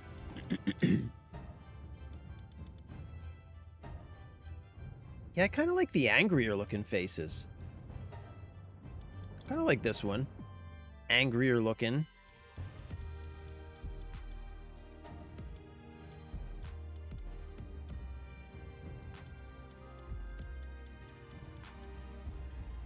Eye color, let's go green.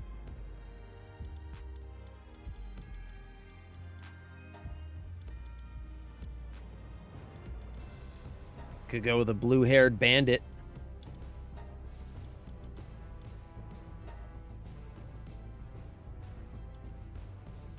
Okay, hair. Which hair did we go with last time? We went with this one, right? All right. That's what we'll do for hair.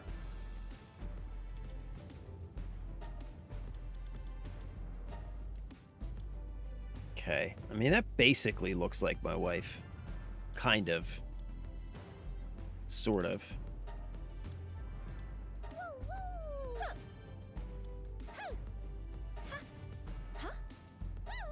Okay.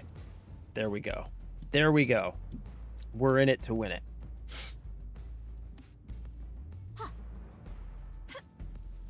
Yeah. Okay. That's good. I'm good. We're good. This is it. This is what we're going with.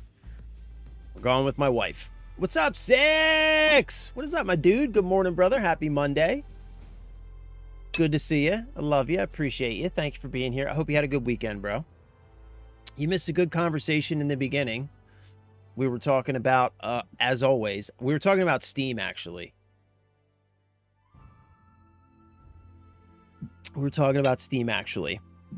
And I was talking about how we should not give Steam a pass for what they did in the beginning when it comes to aggressively being one of the driving factors that pushed physical games out of the PC marketplace. Like, we can't forget that Steam played a significant role in that.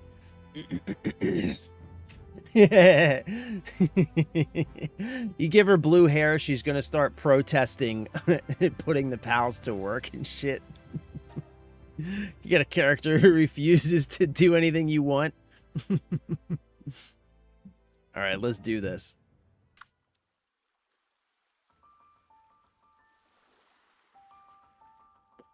Oh, look at these. Look at these cute little fellas.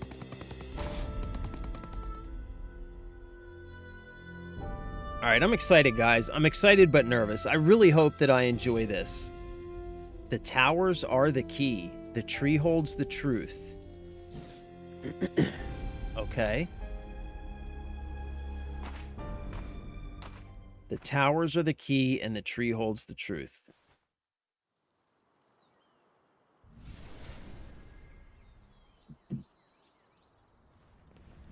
Okay, wait, I've got my controls inverted here. I need to change that.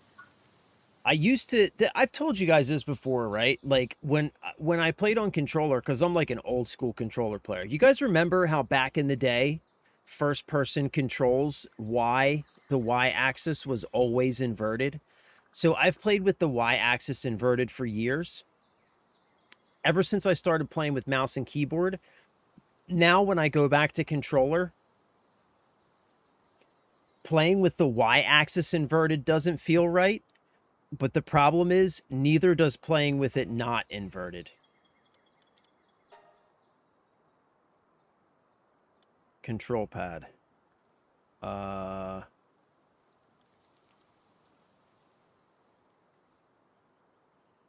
Okay.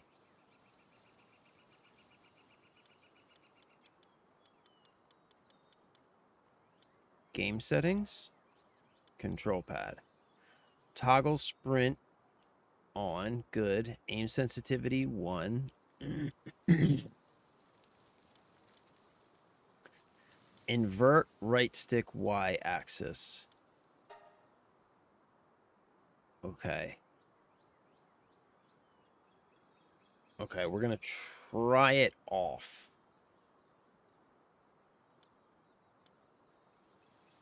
A restart is required to apply these settings? Are you fucking kidding me?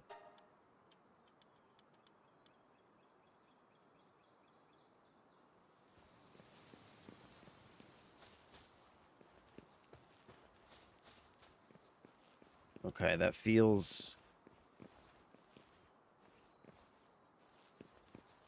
Okay, that feels okay. I think I can deal with that. What kind of frame rates are we getting? 60. I mean, can we get more? That doesn't feel great, honestly. Usually 60 feels fine for me for single player games, but I'm gonna be honest, it's not feeling great here.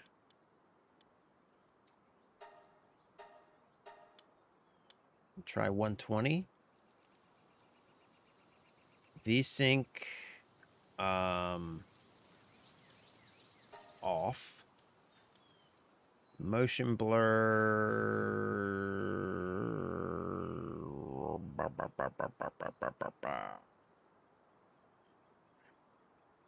Let's keep motion blur on for now. View distance, grass details, building draw distance, effects quality, texture height, DLSS. Let's use balanced. Field of view. Let's max this out, right? Okay. Camera shake off. Okay.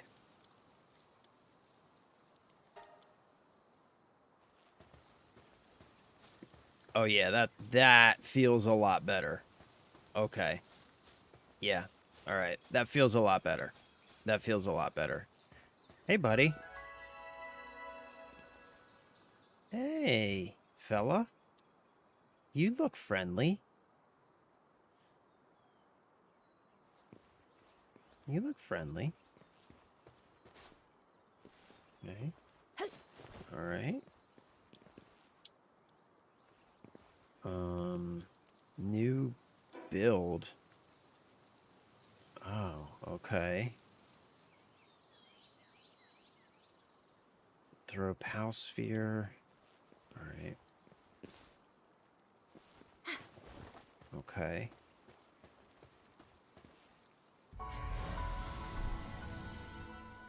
All right.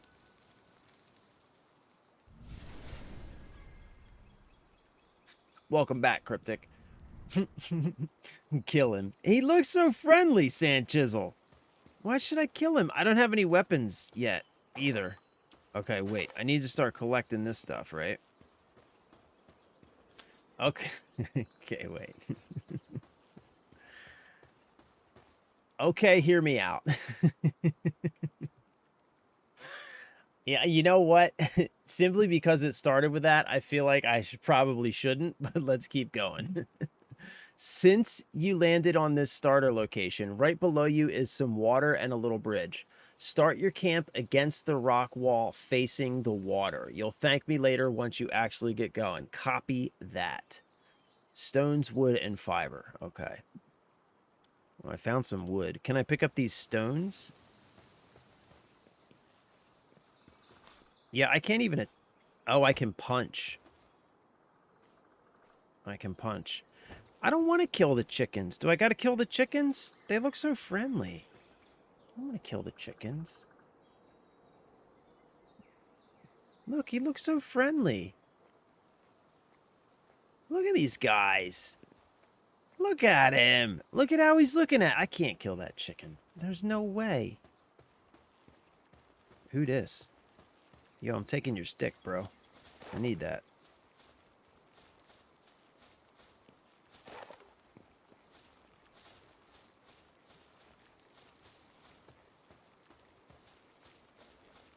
What up, blood?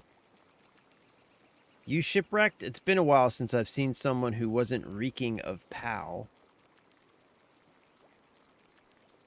I was part of the scouting party, tasked with bringing back information about this unknown island to our homeland. This island is hell on earth. Damn, everybody else is already gone. All of them snuffed out by ferocious pals. Hey, you, hand me that device you have over there. It's mine. You hand her your device and she quickly gets to work.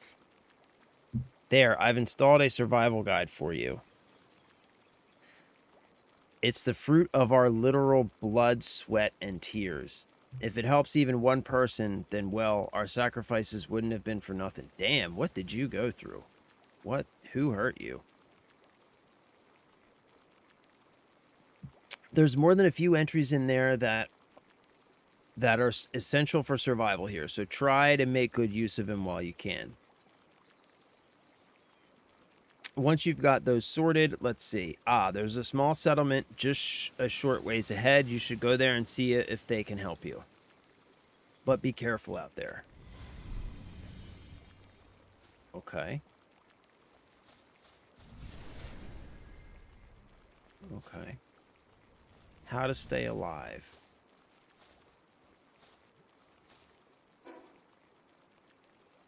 Open the options tab and go to survival guide.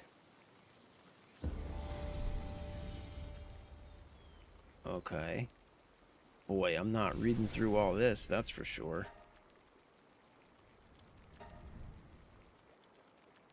Game objective. Uncover the secrets of this mysterious land while taking on the unknown forces who stand in your way. Defeat the bosses that lay claim to each region's tower as you try to uncover the truth behind the origin of PALs.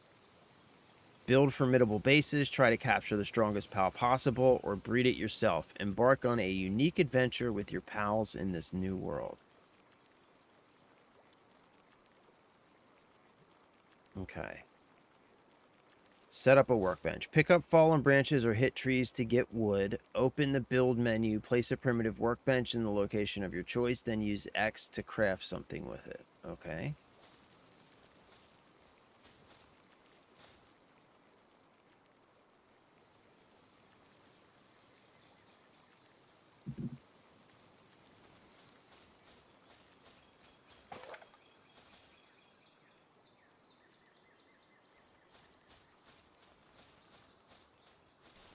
Ooh, what's this over here?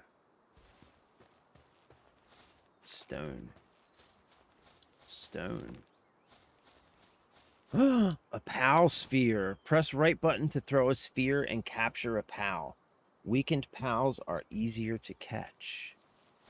Sweet. Red berries. Oh, I'm taking all this. I'm taking all this. All right, so I can hit these trees to get wood. God, that feels like it would hurt.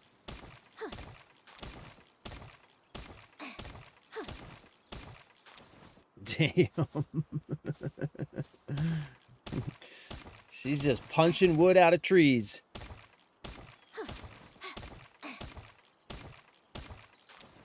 Okay.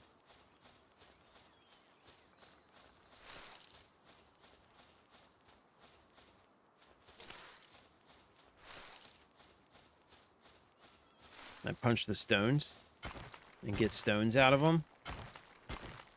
Yeah, look at that. Jesus, this is why she has such big hands.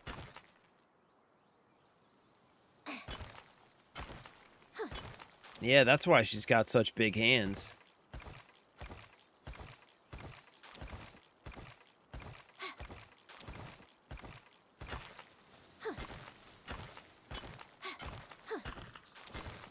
Okay, you have unused stat points.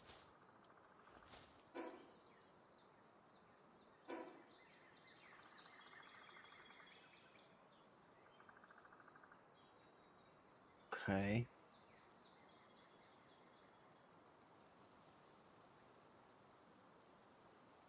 Sounds like they may have killed off the random starter locations then. I haven't played 1.0 launch yet. You can transfer your old game over. I wish I could. Mine was heavily modded by the time I quit, so I doubt anything will actually transfer. You and your mods, bro. Eat the berries when your character gets hungry. How do I know when I'm hungry? Oh, there's a little orange bar down there. I guess when that bar gets empty, that's when I'm hungry. Okay. Okay, use points to increase stats. Let's increase stamina. How many stat points do I have? 1. All right. What we should stamina first, right?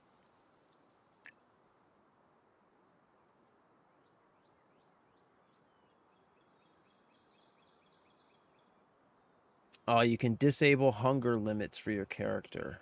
Okay. All right, I'm gonna upgrade stamina first. I feel like that's gonna come in handy. Oh, look, I'm hitting both at the same time. Ooh, 2 for 1. 2 for 1, boys. 2 for 1. That's how you do it. Huh? Look at that. 2 for 1, gents. That's tech right there. That is tech right there. Straight up tech.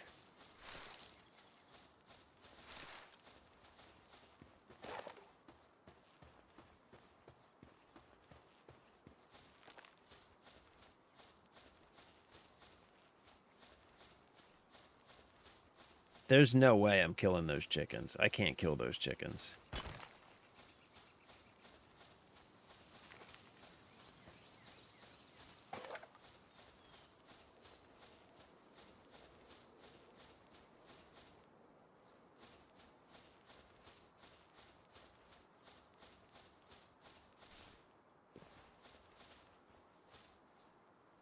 Oh, you can climb the trees?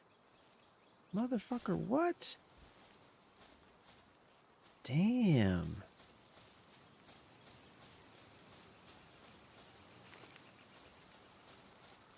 What's this over here? Hey, little fella. What's this?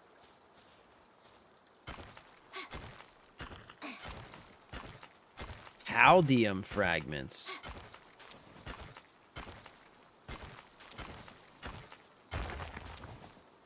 Oh, what's that?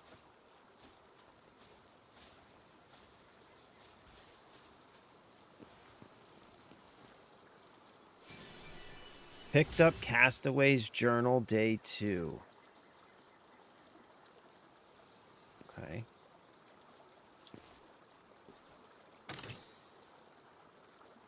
Okay. I got a copper key.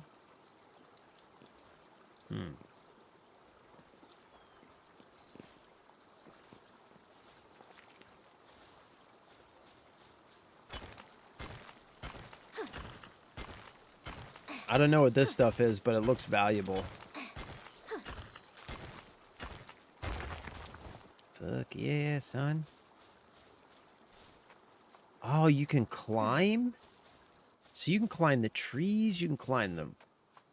Damn, you can do like anything in this game. So how do I get... Okay.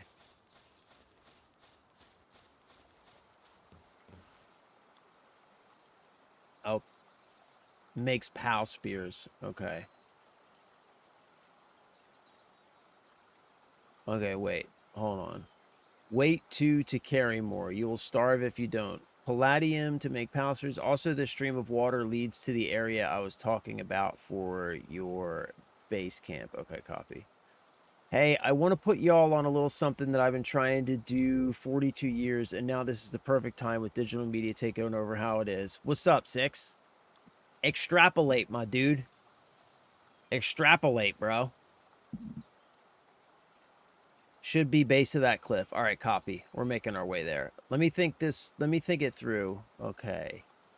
Here's a clean summary. You're proposing the first official digital trade-in marketplace for games, letting players resell digital licenses through partnerships. Keep going. I'm listening.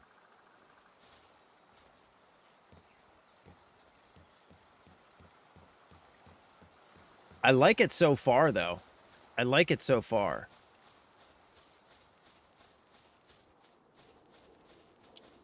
Wood.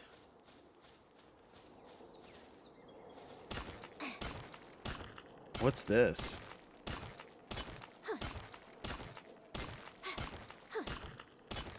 Damn, it's tough, whatever it is. Ore. Ore times 1.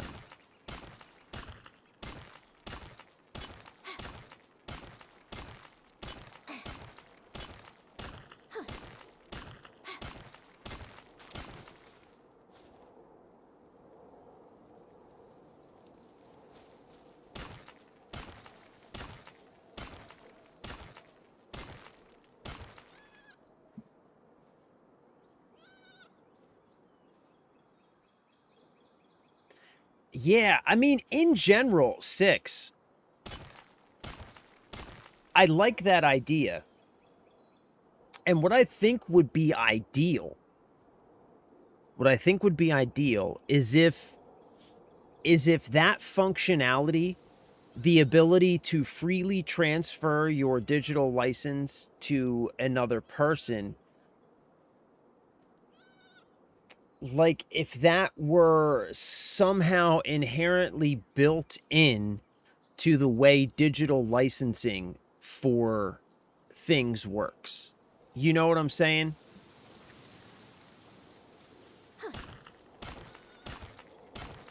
But like these are the difficult conversations, like we were saying earlier, about really like what lawmakers, these are the hard conversations that lawmakers need to have when it comes to really figuring out how is digital property, how is it really going to function? Because with physical property, it's easy, right? If you want to sell something physical, to transfer that property,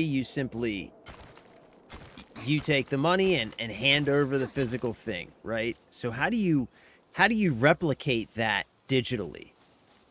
And most importantly, how do you replicate that like that kind of flexibility? You know what I mean?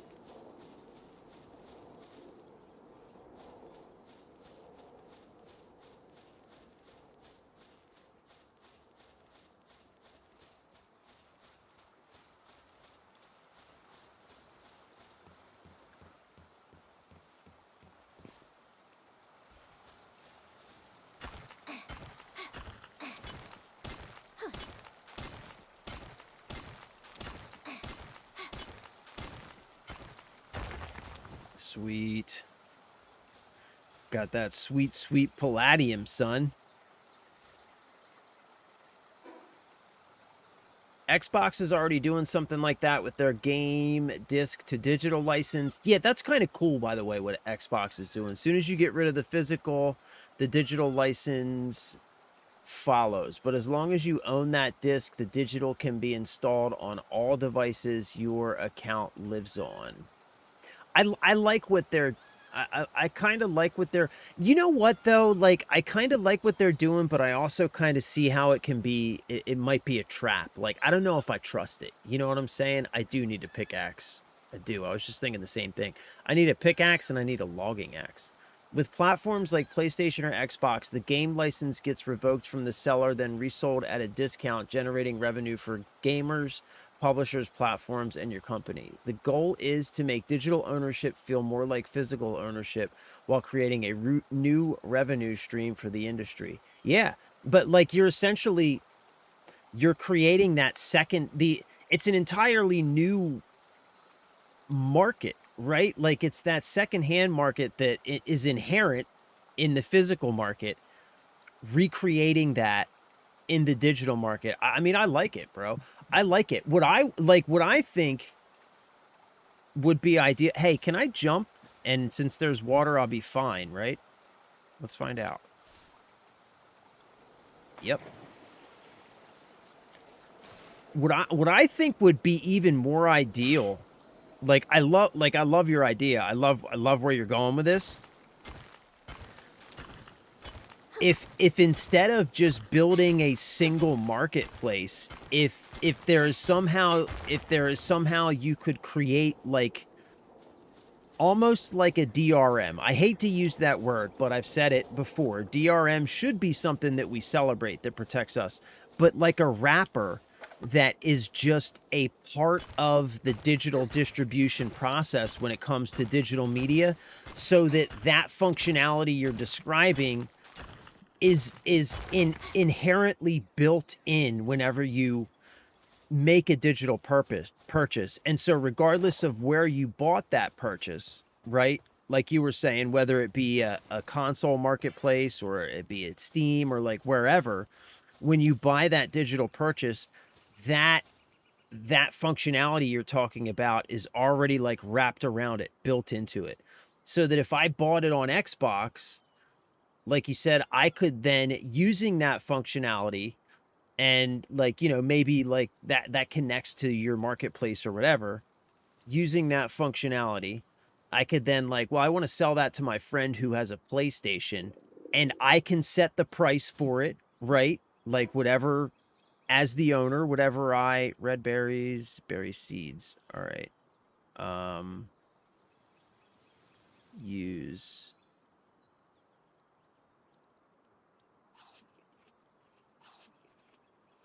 Ooh, yeah. Okay, getting hungry does kind of suck. Okay. It's also getting dark out here. All right, so you're saying build the base. Oh, right over here. Right over here on this patch over here, right? Handheld torches brighten up areas around you and fend off the cold.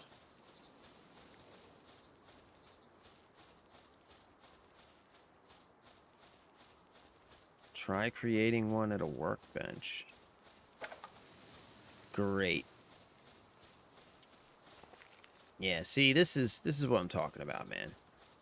This is why I'm not into these survival games. This kind of shit's just annoying. Like, let me play the game, bro. You know what I mean? Like, what are we fucking doing here? What are we doing? What the hell are we doing?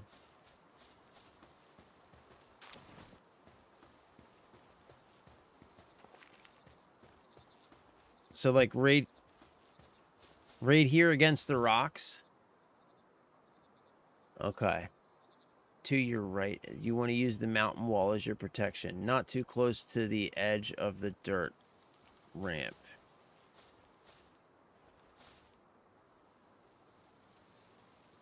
Okay, so like right here-ish is what we're saying, right? So I can just plop down my workbench somewhere.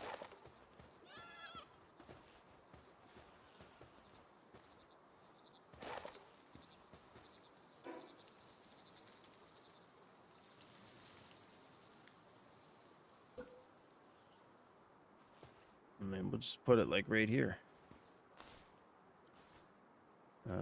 Build. Huh? Hold build.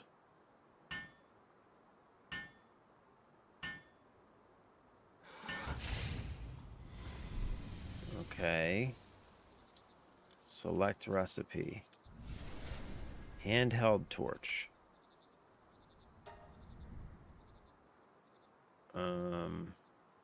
Start production. Hold work. Man, why is there so many steps to build something?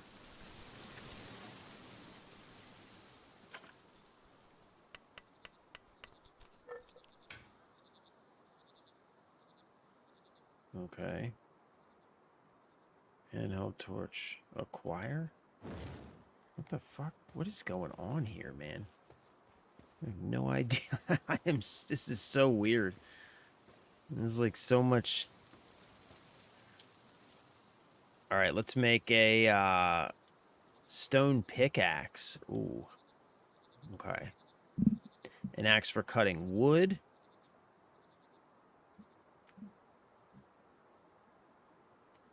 All right, let's make one of these.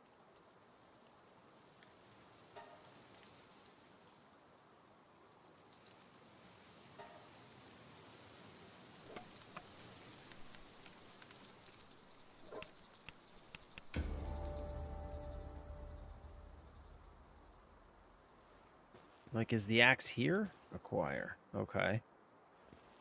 Select recipe. Now let's make the pickaxe. Okay. And let's take a club as well.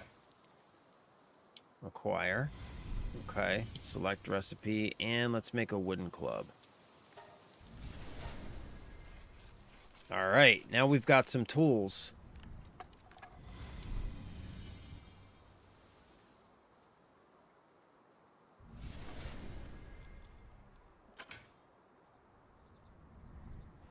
Okay. Now we've got some tools. So... how do I... ah, okay. Okay, got it. Got it. Okay. Open the menu and unlock PAL Sphere technology from the Technology tab. Mine blue nodes on the beach to obtain Paldium. Produce a PAL Sphere from a primitive workbench. Attack a wild PAL to weaken it. Then capture it by throwing a PAL Sphere. Okay. Workbench...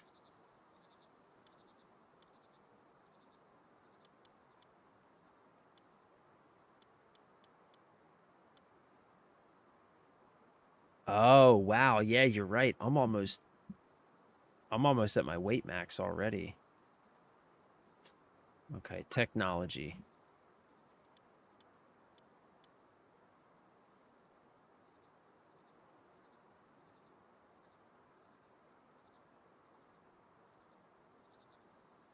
Oh, technology points. So I can unlock this stuff with technology points. Okay. Okay, let's do that. Let's unlock this. Yes, unlock campfire. Let's unlock wooden chest. Yes. Repair bench. We're going to need one of those. A PAL box. We're going to need one of those. We're going to need an old bow. We're going to need arrows. We're going to need a stone spear. Okay. Okay, I think we're pretty good.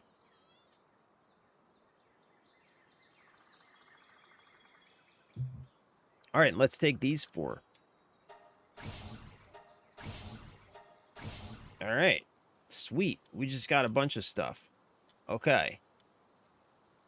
So first, let's build a campfire right here. Wait.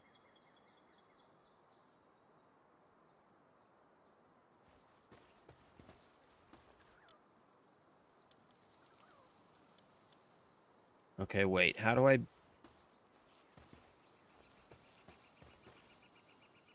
build? Production. Oh, okay. Wait. Storage, food, cooking, campfire.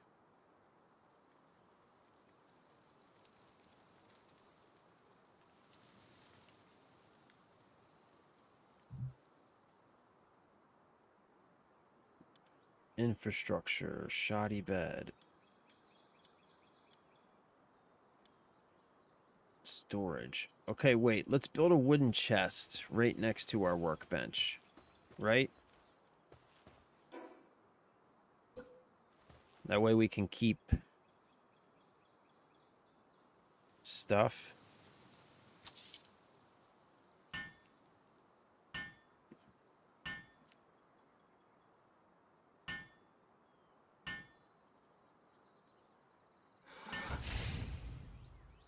You can tell that you can tell that I do not play these types of games.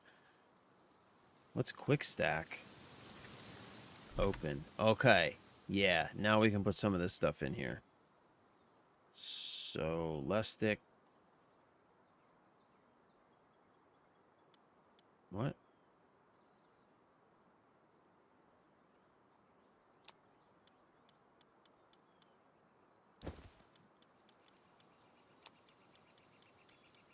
Oh, there's got to be a faster way to do this, right?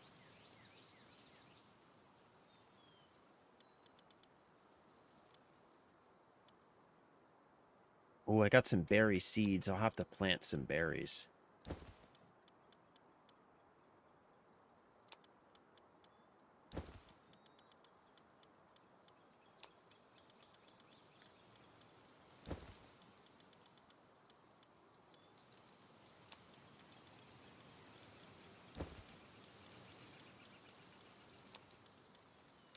All right, there we go.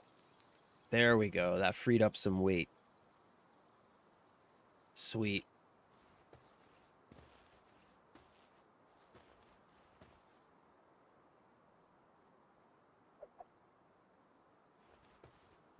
Okay.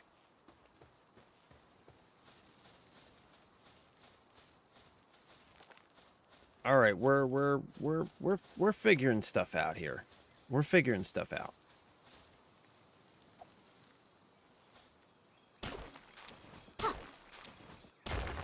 Ah, huh? There we go. That's how we do it.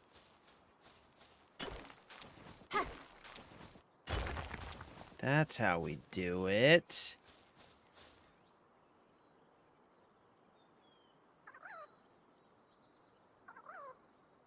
Problem there is peer-to-peer will set the price in the platform to $2 and will settle the difference outside of the Yeah, Jeff, that's a really good point. That's a really good point. 6. So Jeff is saying that the problem you run into with that is in order to avoid the in order to avoid having to lose part of the sale to the platform, people will just like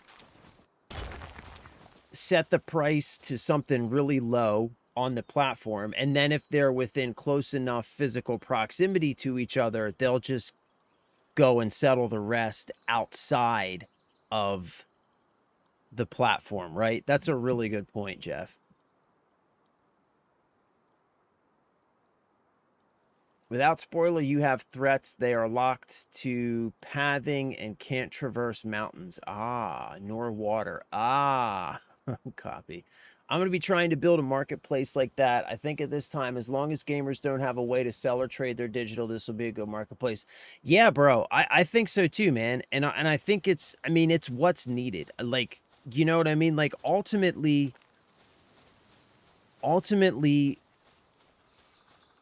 as customers, you know, as people in the marketplace, we need to have the ability to have that kind of flexibility and control over our digital purchases. You know what I'm saying?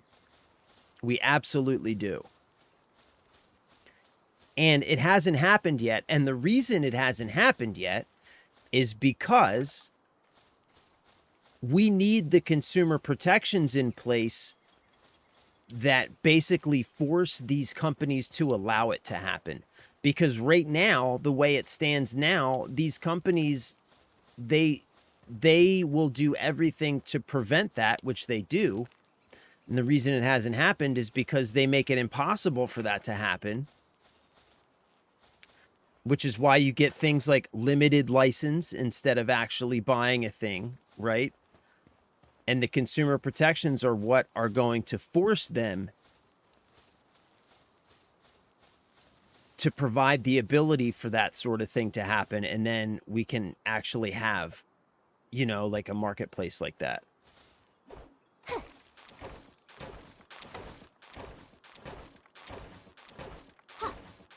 Do these trees ever come down, or do they just spawn wood infinitely? Okay, they come down. Okay.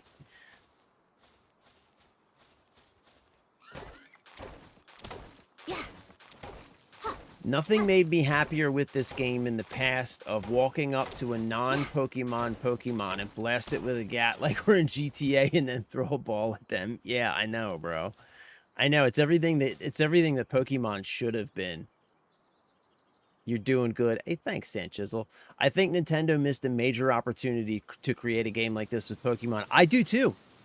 I do too. And like, I think the reality is this game. Yeah. Shoot. This game would not have been. Wait, where's my base? It's up here. This game would not have been as popular as it is had Nintendo actually made a good open world Pokemon game. But instead of actually putting in the work to do that, what Nintendo has done instead has just used their vast resources to create a legal minefield to protect. What's this?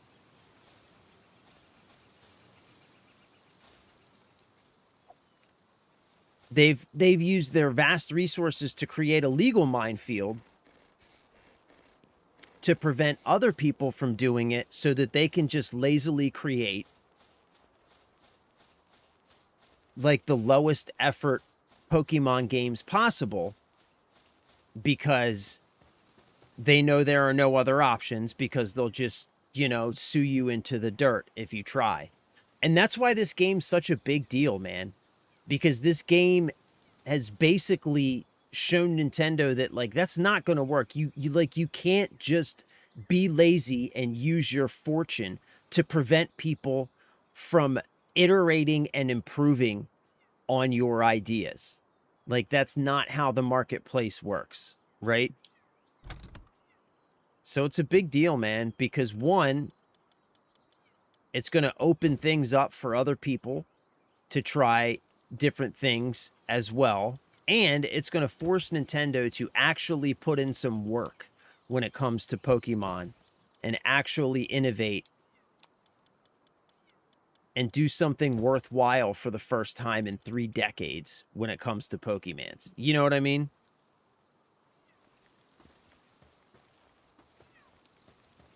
All right, we need to, we're going to need to, like, plant some berries or something, bro.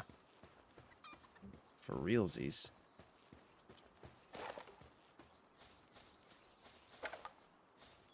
Oh, there's some more here, but I'm just afraid we're going to pick everything that's, like, close by, and then we're going to run out of berries, you know what I'm saying?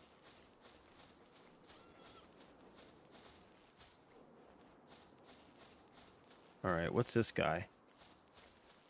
All right, let's catch this guy. So we just got to beat the brakes off of him, right? And then catch him.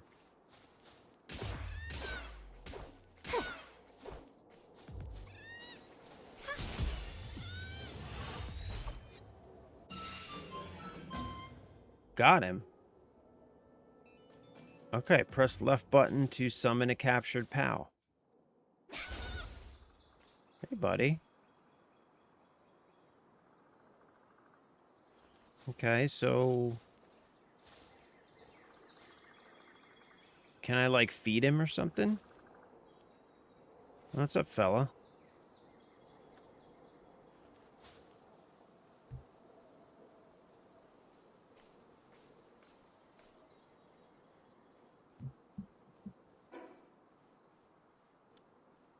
All right, enhanced stats. Yeah, we're gonna need to up weight. Okay. Oh, where did I get lamb ball mutton?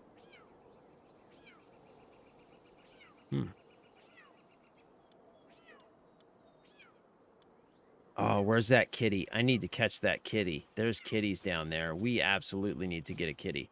Why is this guy slowly healing? Okay, he's slowly healing. We'll let him heal.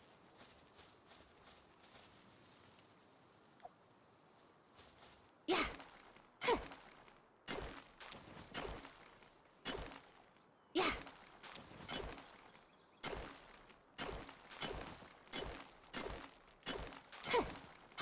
Yeah.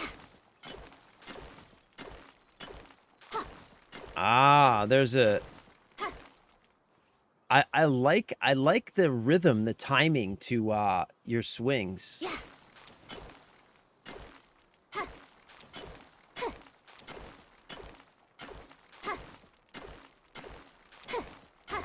Yeah.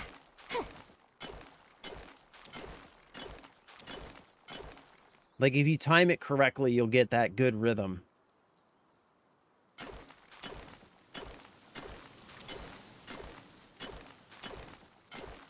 Oh yeah, we're getting all this ore, bro. We're getting all this ore.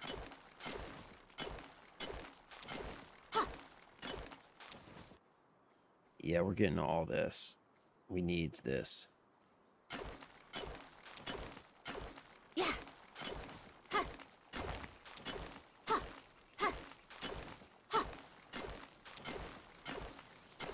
I don't know what the ore is used for yet, but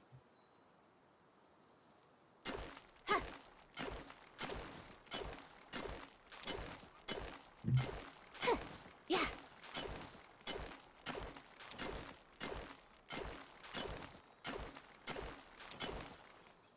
okay, now we're way down.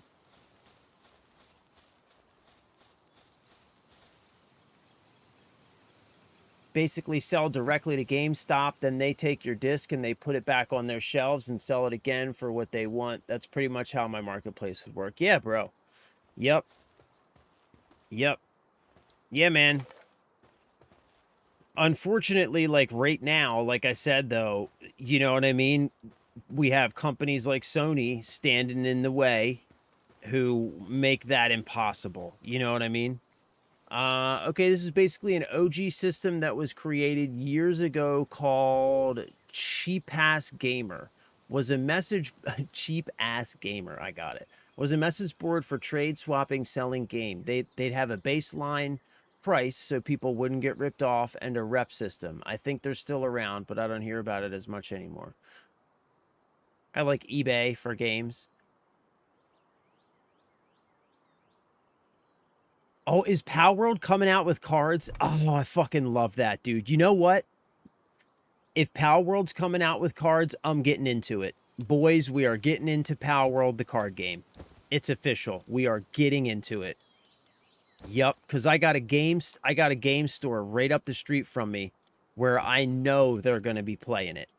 We are absolutely getting into Palworld's cards. Yep. Yep, we're doing it. I officially am in. I am in, gentlemen. What's this little elephant man? Look at the little elephant man. Hi, little elephant man. I'm gonna catch you. I hate the fact that I need to beat the brakes off of you first.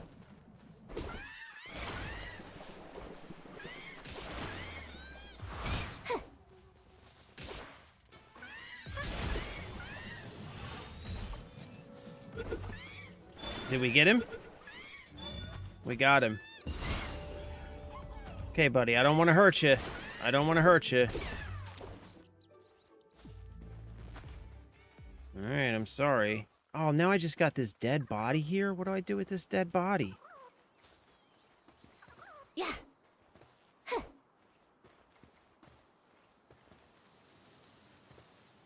You won't be able to effectively use PALs. What did that say? Aquatic PAL fluids. Bodily fluids taken from a water PAL. Their high viscosity makes them a handy material. What? Okay. Whatever you say.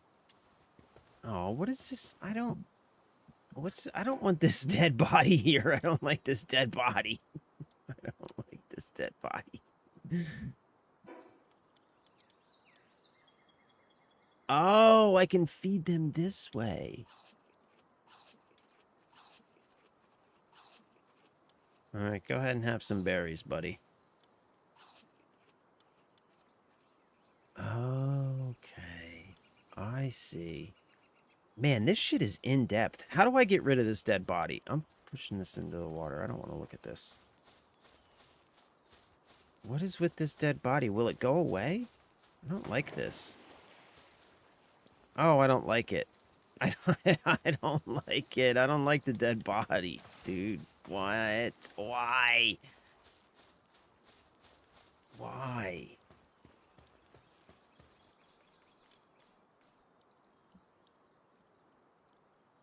Wait, why can't I create a PAL sphere?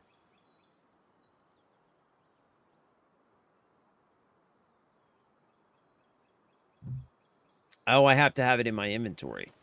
Right.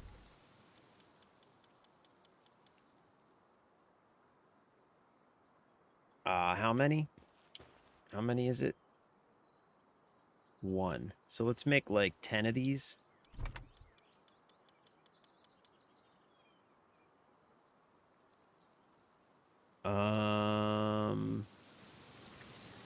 Right button is quick stack. Wait, what?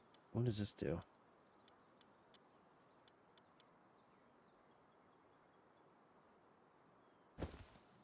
What the fuck?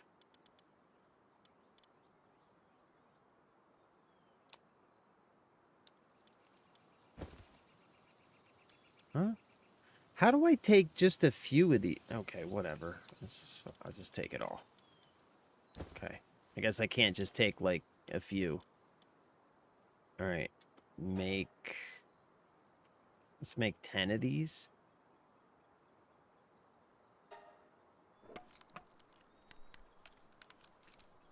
Oh, wow.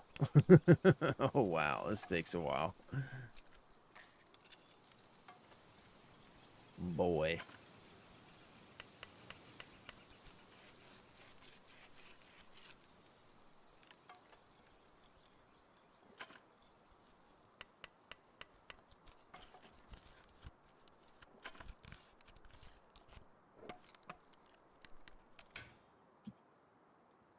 If Nintendo didn't threaten them, they wouldn't have ever gained as much traction during the alpha beta days. Yup.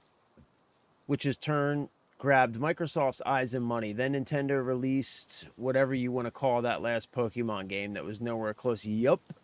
Exactly, bro. Nintendo's like they just like they could not have played it worse. You know what I'm saying? They couldn't have played it worse. You need to build a bed for every PAL you put to work in your house and also can set up a food box. Also, pro tip about this starter home location, as long as you don't build near the ore/rocks, they'll respawn infinitely on a timer. Okay. Guns and weapons and shields. Bro, the card game, I can already see like how it can work, and it's going to be amazing. What's up, Big and Tatted? What is up, my dude? How you been, bro? Been working crazy hours. Sorry I didn't have a chance to tune in last week. No worries, brother. No worries, brother. Working, doing the Lord's work, bro. Providing. I respect it, my dude. Good to see you, man. I hope you're having a good day. FYI, press right button to quick stash instead of manually moving. Okay. You forgot the concrete shoes for the elephant before the water trip. I know. Why is the body just hanging around is what I want to know. You can summon your pal. Cats are good for this. And assign them to a crafting station or duty. Oh, okay. Wait. How?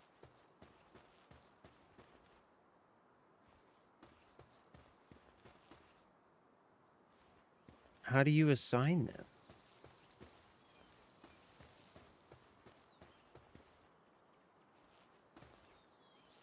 Command PAL?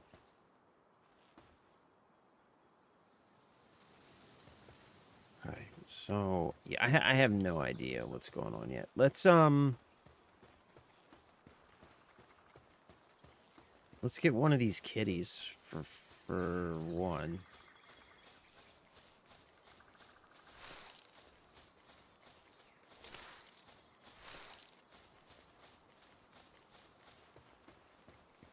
Yeah, I want one of these kitties. Look at this kitty. Hey, kitty. Hey, kitty. Sorry.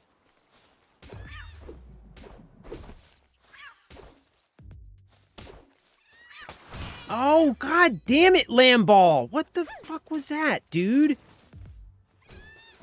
Bro. Not cool, Lamball. Not cool, dude. What are you doing?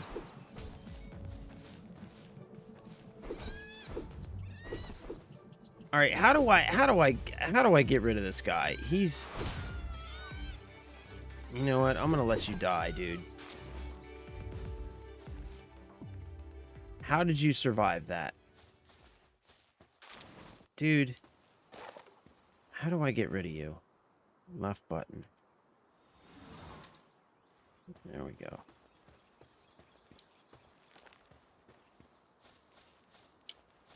Lamball, you are an asshole.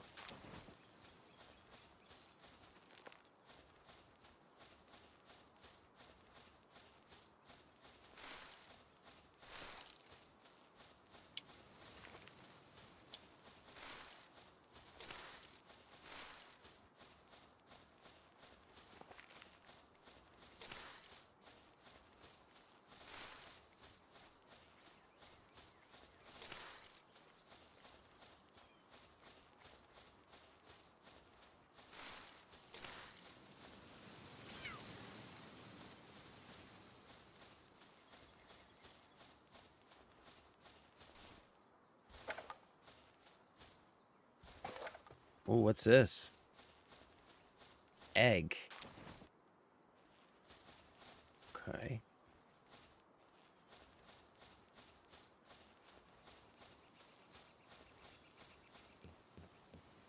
Oh, there's another kitty. We're gonna go get that kitty.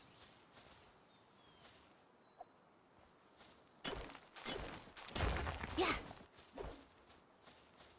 All right, kitty. Look, I want you to know I'm about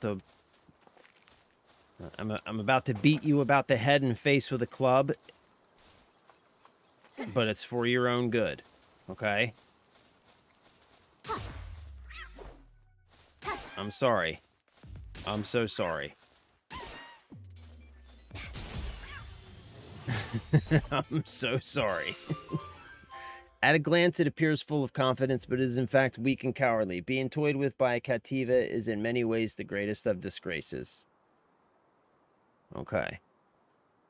All right. Cool. Cool. And I think we need to get back to base here soon because it's getting dark.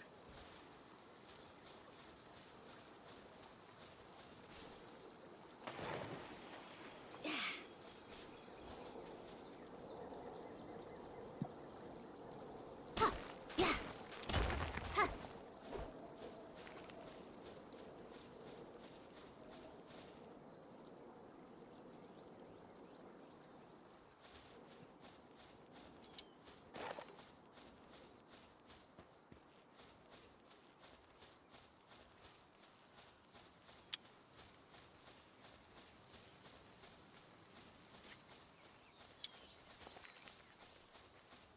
Okay, I think I am not very good at this game.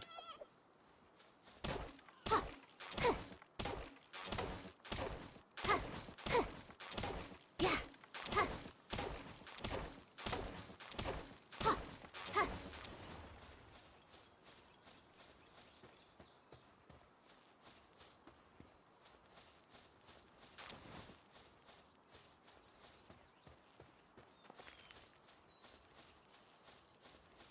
All right, here's our base.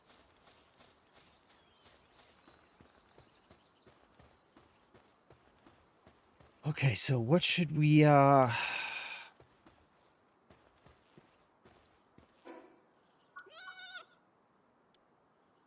Okay. So what are these structures? Wooden structure set.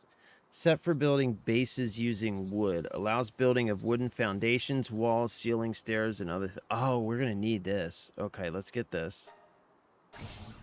Structures. PAL dressing facility.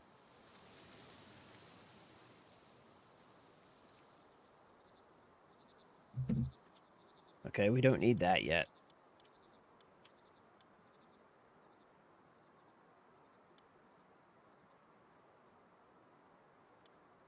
Feed box. We're gonna need that. What's common shield? Strange shield made with Paldium technology. It automatically repair itself after not taking damage for a while.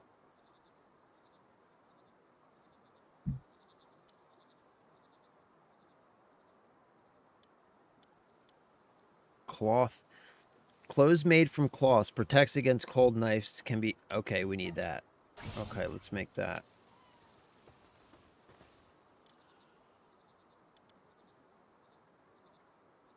Okay, we need cloth and fiber. Wool.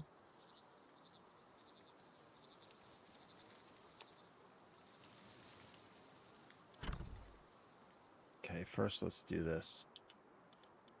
What?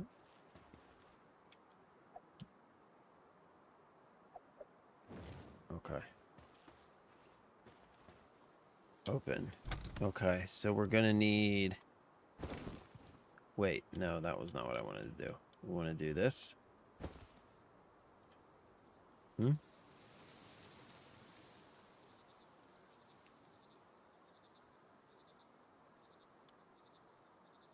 Huh? Okay, so we need to take this. Let's just take all this stuff. We're gonna craft some shit.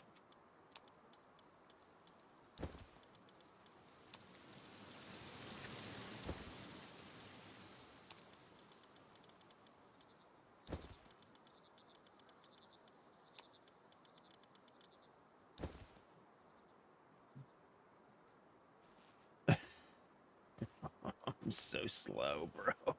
I'm so slow. Alright, so how do I craft the outfit? I need to craft cloth first, right? Oh, I can't craft cloth yet. What the fuck? So where do I get cloth, bruh?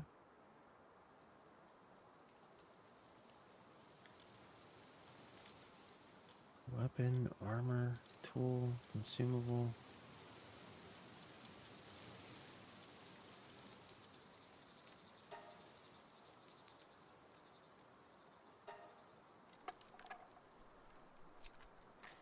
Oh my gosh.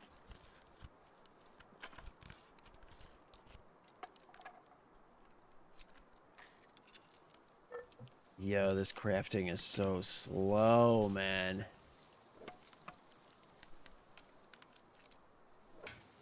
Wait, put a ball craft in the box, but don't craft yourself. Sand chisel killing. You can aim your PAL sphere at the mob to get a % chance before having to go clubbing. Can sometimes catch without any fights. Oh, okay. Get the fruit basket.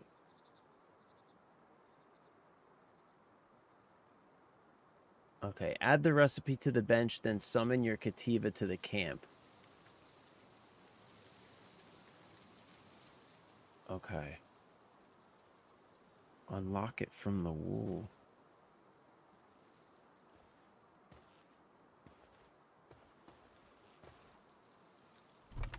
Okay, wait. Wool.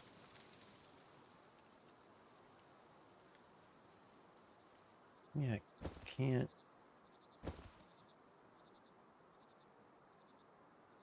Right buttons.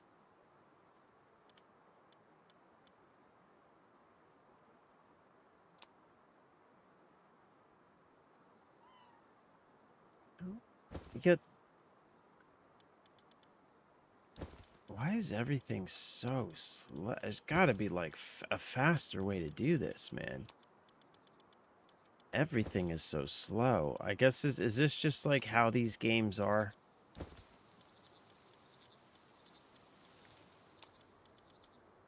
You know, because survival is like slow or whatever.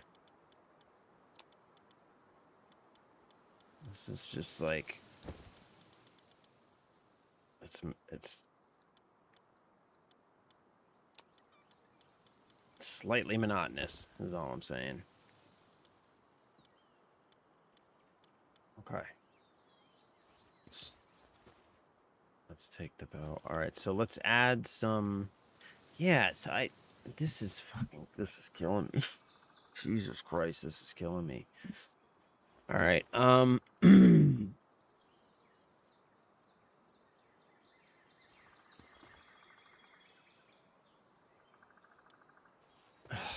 Okay, so I need...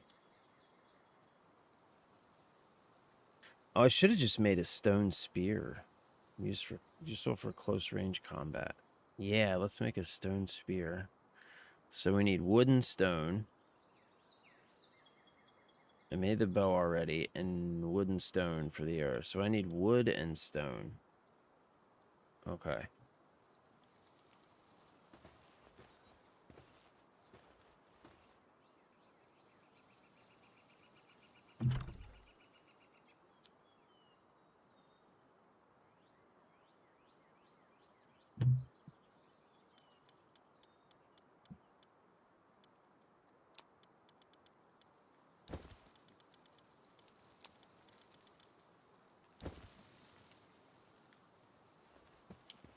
Now I can add this. Okay. Allow transport by PALs. What does that mean? Allow transport by PALs. I don't know what that means.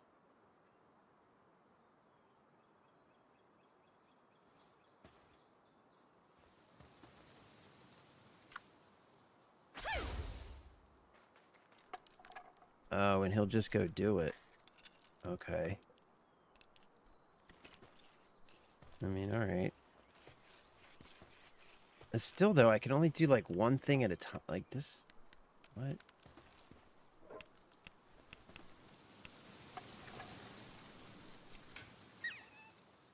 Okay. Thanks, I guess. Yeah, like, I mean, I might as well just do it myself.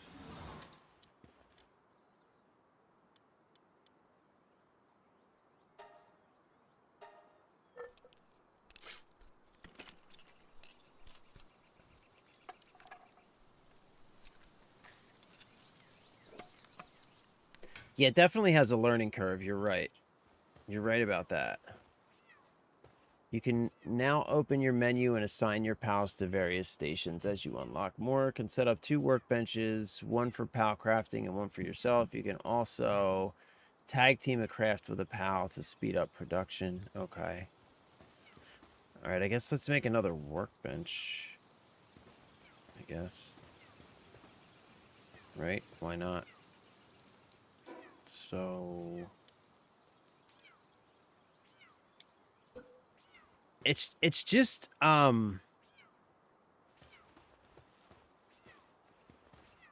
it's kind of a pain in the ass that you need to, like, constantly swap materials back and forth from the storage container to your pockets to add stuff to the workbench. You know what I'm saying?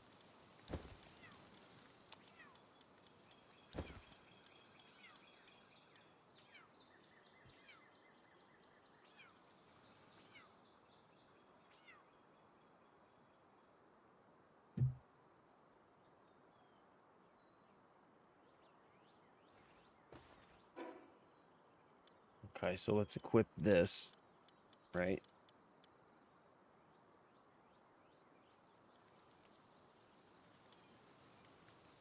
Oh, I can only have...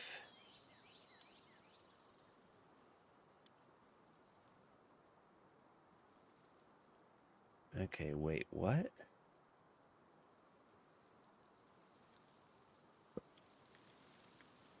Oh, so you either have like a... I see. Okay. Let's do this. All right, let's do this. And then can I...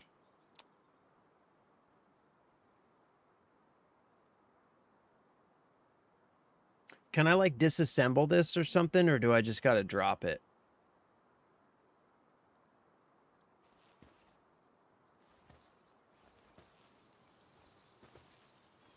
Okay.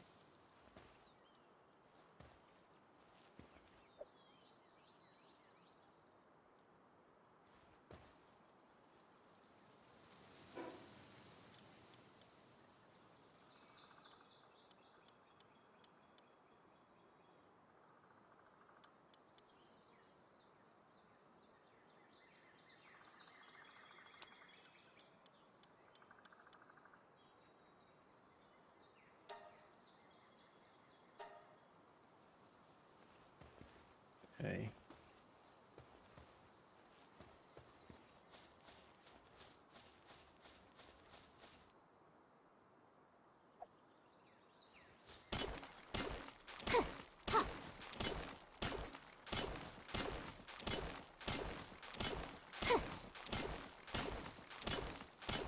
Yeah.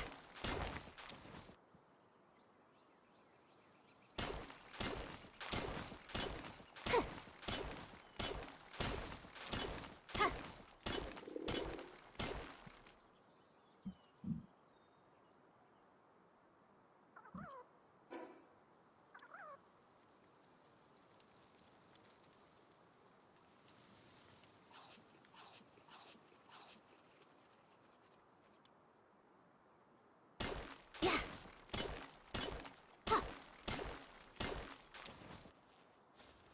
Okay, so now I need to make a repair bench, right? So...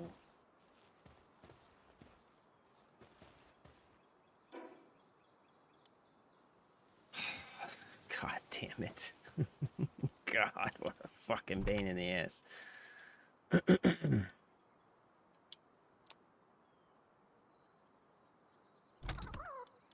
I've got the stone. Wood. Okay. Repair bench.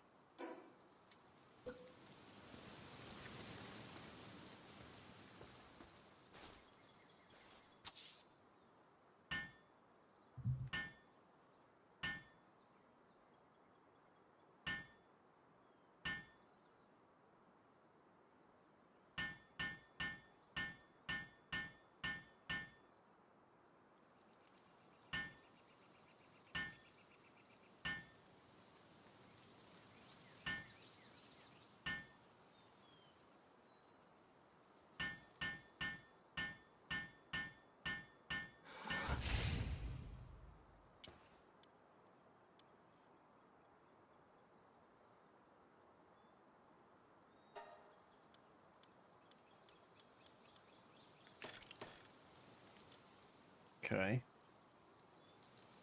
Repaired.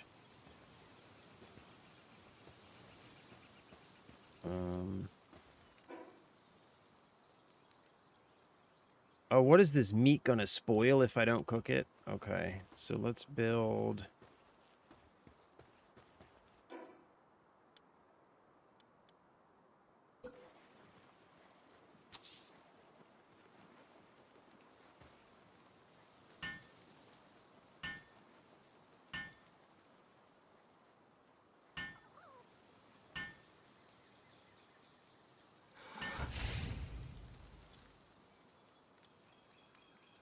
baked berries.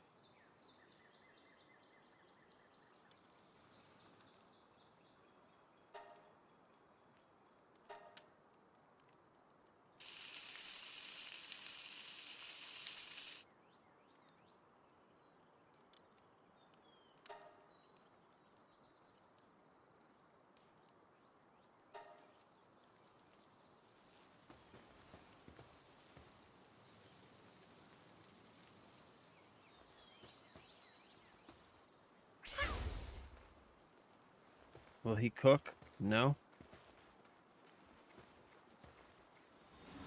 Can any of these guys cook? No.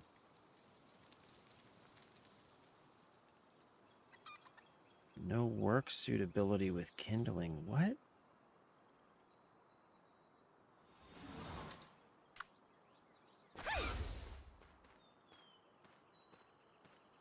Okay.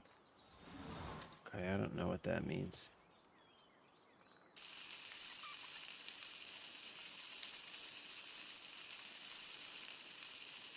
This is killing me. You can open your menu and assign your pals to various stations. Okay. Okay. Okay.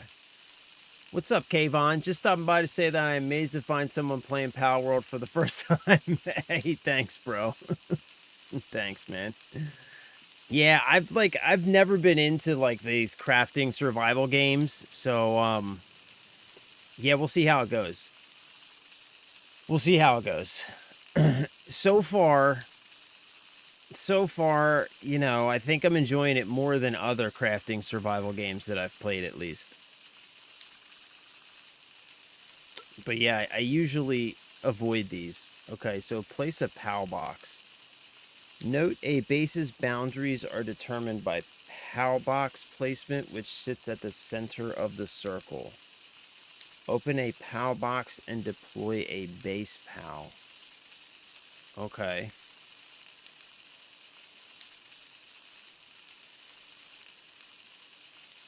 Okay. You should have a glass-like screen device you can build, which can be used to direct PALs to jobs and also functions as a teleport. Okay.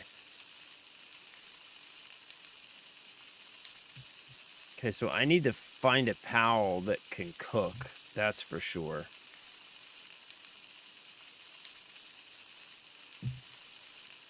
Because this kind of sucks.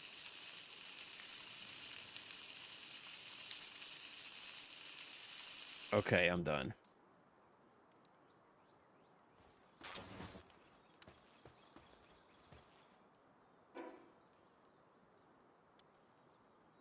Okay, so these are good for 24 more. I see. So food and stuff goes bad.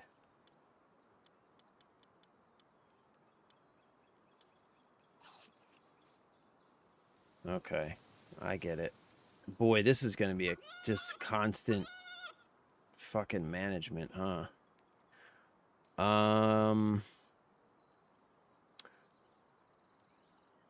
Okay, so he can do handiwork, transporting, and farming.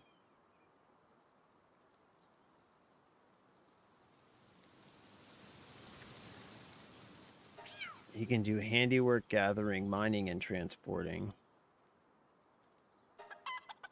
And this guy can't do anything. Okay.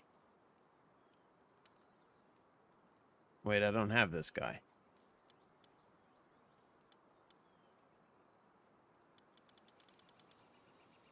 This guy. This guy can do watering. Okay. Okay, so...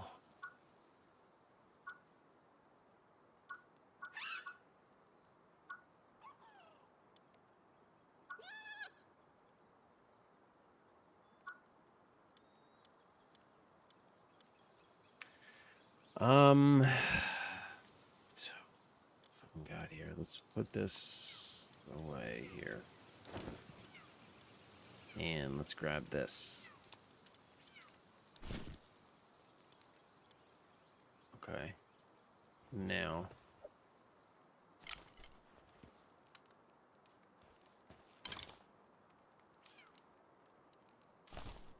Okay.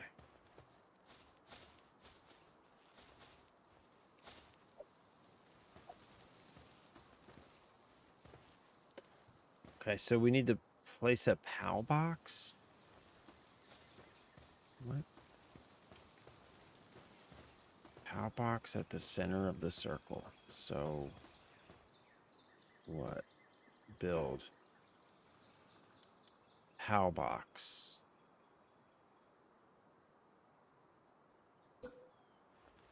Oh, what the fuck is this thing?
Open a PAL box.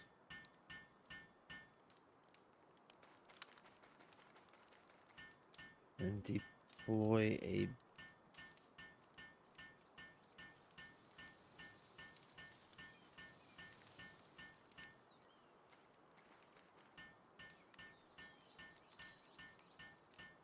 Huh?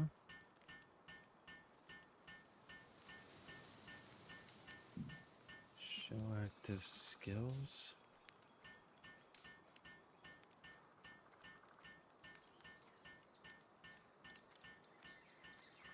What?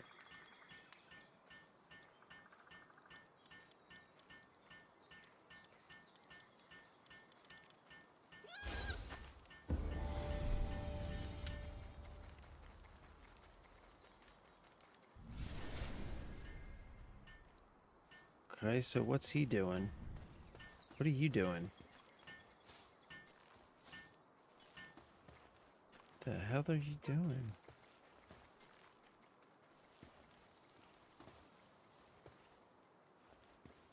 Okay, let's see. Infrastructure, shoddy bed, foundations. Here we go. Let's build something. What's this?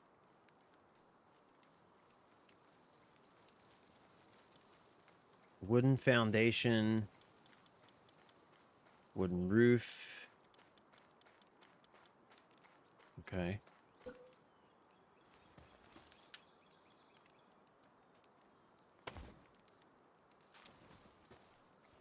Okay, so that just went down.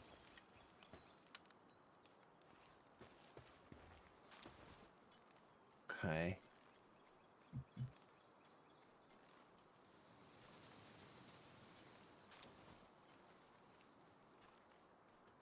When checking PAL info, they should have small icon under them showing what they can and can't do. Yeah, I saw that. Wait till you make the glider. Yeah, it is a bit of a grind, Sanchez. I'm going to stick it out, though, man. I'm going to stick it out.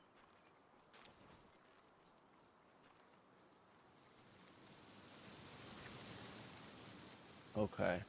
For more PALs for base, you need beds to cover the numbers of PALs deployed. Throw down at least 1 to 2 straw beds to keep the PALs happy. Okay, yeah, that's what I'm working on. I'm going to put them in this little building here.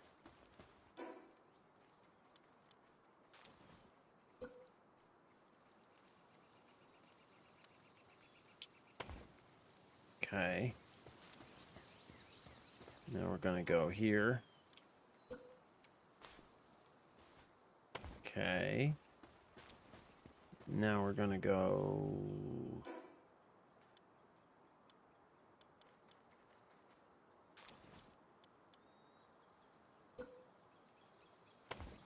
Okay.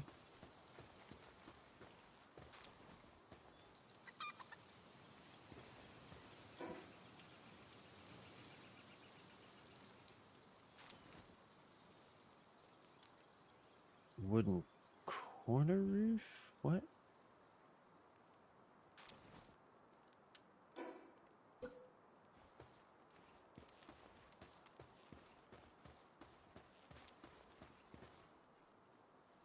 Huh?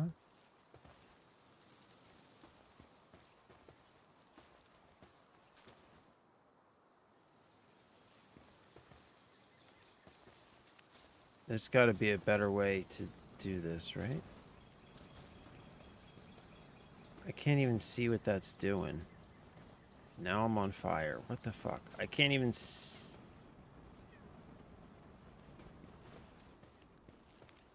Oh my god, this... What is even happening? Fuck it, let's just build it. What did that do? What the fuck is that, dude? Oh my god.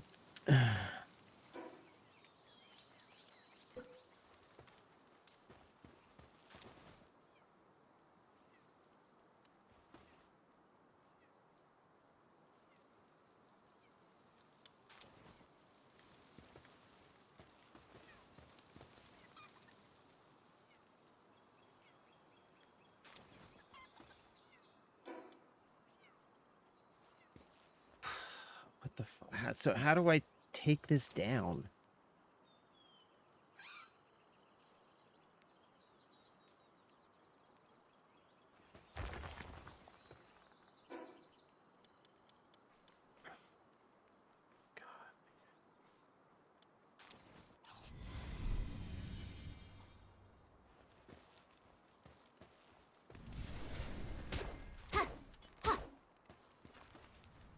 So now I'm just this is, oh my god, this is so much like, what, like, why is it just like so difficult, man?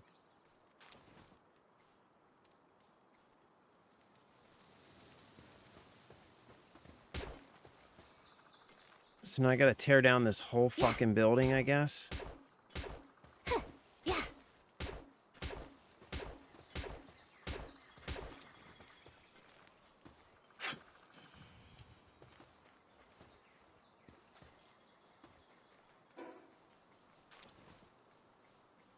I don't.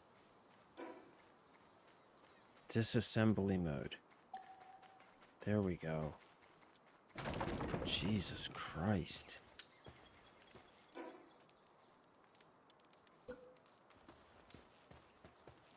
Why can't I put a fucking roof on this thing? How do I put a fucking roof on this thing, man?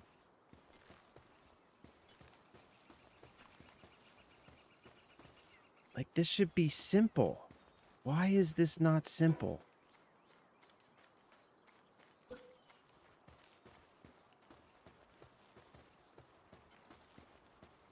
Bro, you've got to be kidding me.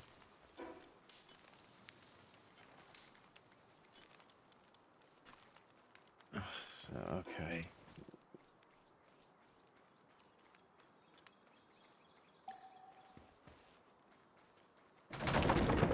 Jesus Christ.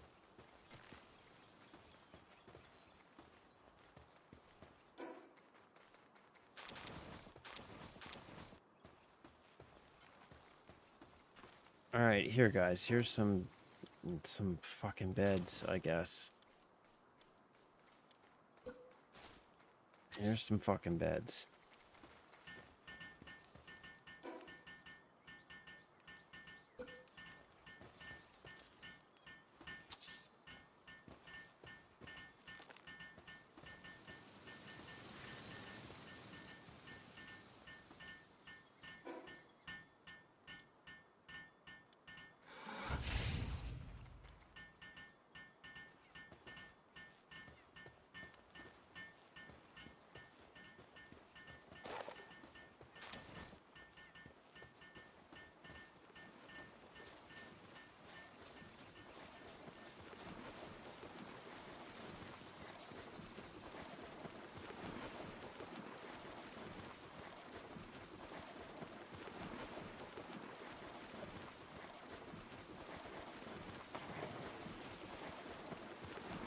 Can I save this guy? Dude, what?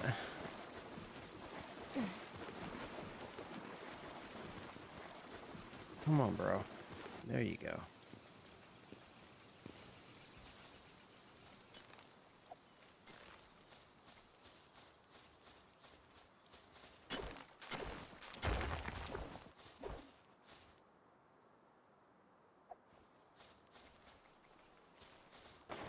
You fucking dummy.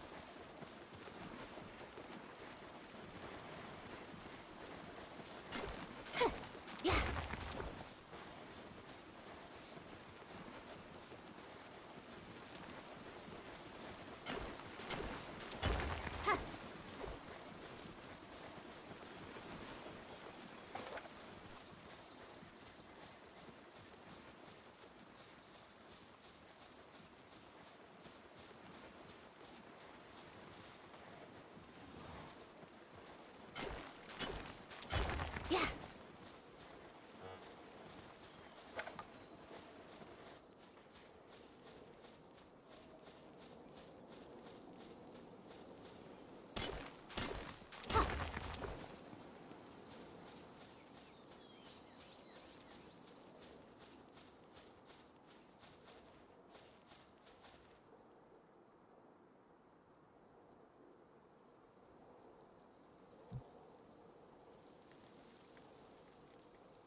Yeah, I tried all the roof options, bro. I didn't see anything. I tried like every roof option that there was.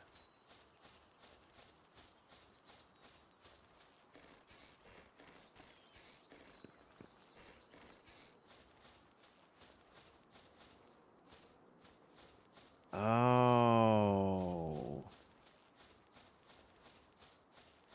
Well, that's no bueno. So how do I... So I want to move this. Can I move this? I can't move this. Okay, so I'm stuck with half of my base being cut off because of where I place this thing. Jesus, this sucks.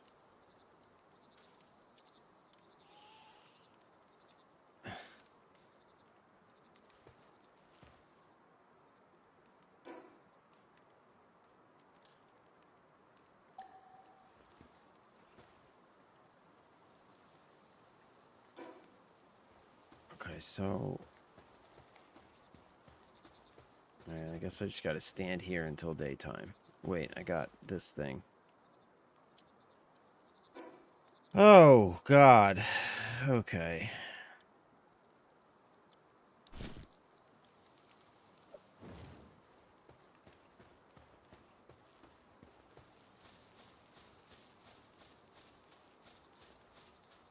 Alright, so this is the thing for my base. I wish there was a...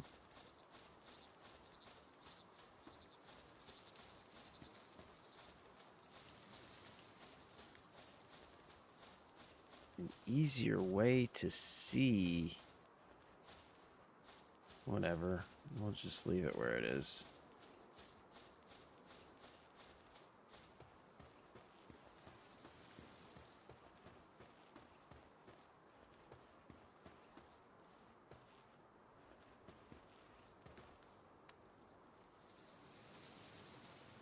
When do you think GTA 6 is going to drop trailer 3?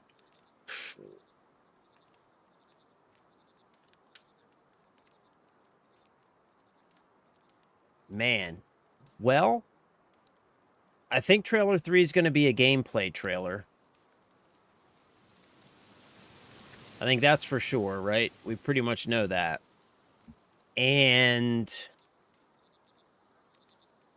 I mean, game launches, what is it, November 19th? So I expect probably like August. You think before or after this next earning call? Maybe. Yeah, maybe. When's the next earnings call? Yeah, because I was thinking maybe like August, you know? Like just enough time for like because like currently like they're still riding on the hype from the last trailer and the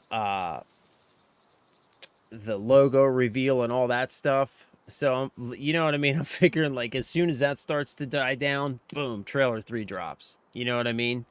Um so yeah. And also, you know what I mean? They might want to wait long enough for people to like, because they're kind of like wrapped up in this Sony thing too. You know what I mean? Like the whole disc, like physical game thing. They're definitely wrapped up in that. Like they're one. Everybody knows that they're part of that. You know what I'm saying? Everybody knows they're part of that. So they might also like want to kind of wait to see if that dies down a little bit before they drop trailer 3. Not that I think that's going to make a huge difference, but you know what I'm saying? Just like because, you know, you're definitely like if they were to drop it today, for example, you would definitely get people responding to the tweet with like no disc, no buy. You know what I'm saying? So yeah, they might want to wait a little while for that, like 3 weeks. Yeah, that checks out. I think that probably maybe like right before the next earnings call or right after. Yeah, I think that checks out. I think I would agree with you on that one. Does it make sense? It makes sense in terms of giving a little space between what's going on right now with the physical disc thing, giving a little space between their last big announcement. You know what I mean? Like the timing seems to make a lot of sense. So yeah, I agree with that. I agree with that. If you build yourself a bed, you can sleep until morning. Okay. I guess I got to figure out this building situation, man. I guess I got to figure out this building situation. 100%, Cryptic says after the earnings call. 100% after the earnings call. They want to keep the investors happy, and if they stay quiet, they won't have to explain any downtrends. Oh, yeah, that makes sense too. So yeah, wait until after the earnings call, just in case there is some backlash still too, because they do run the risk of you know what I mean? They do run the risk because they are caught up in the whole physical games thing. So yeah, after the earnings call makes sense. That makes sense. That makes sense for that reason. Yeah. Yep. Take-Two's next earnings call for Q1 of fiscal year 2027 is scheduled for Friday, August 7th. Yep. I'm thinking that sounds perfect to me. Right after that. If it's scheduled for Friday, like maybe they drop it the next Tuesday or something. You know what I'm saying? Maybe they drop it the next Tuesday. But also, I don't think any hype announcements until closer to launch to ensure they ride on their pre-orders and keep as many from not canceling as possible. Yeah, that's what I was thinking too, but I also think that there might be a strong possibility that they might drop a fourth trailer closer to launch, you know? It'll drop on a Thursday, Friday, closest to the week of August 20th. Yeah, that makes sense to me. That makes sense to me. Timing-wise. I mean, I was thinking August initially, and now when you take the earnings call into account, yeah, that makes sense to me. And then that leaves them, then they don't even have to drop a fourth trailer, right? Because then all they have is September and October, really. And then once the month of November starts, just the natural build up to launch day is going to carry them for a couple weeks there. So yeah, I think that makes sense. That makes sense to me.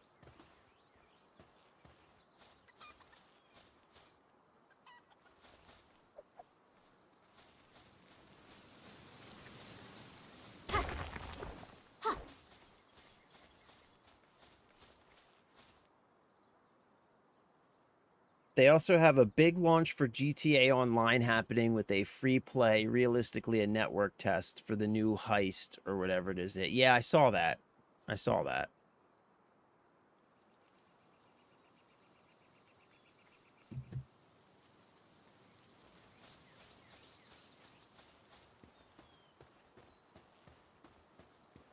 All right, man. All right. Positivity here. Let's fucking do something, I guess. I honestly have no idea what to do.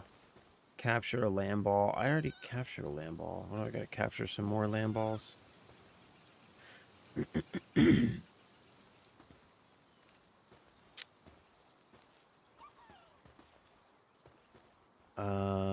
So let's. All right, let's do this. Shit, I don't have enough resources. I guess I need to go. I guess I need to go gather resources. I guess that's what I need to do.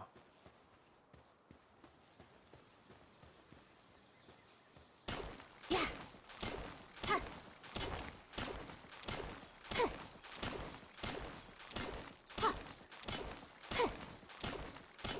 Yeah.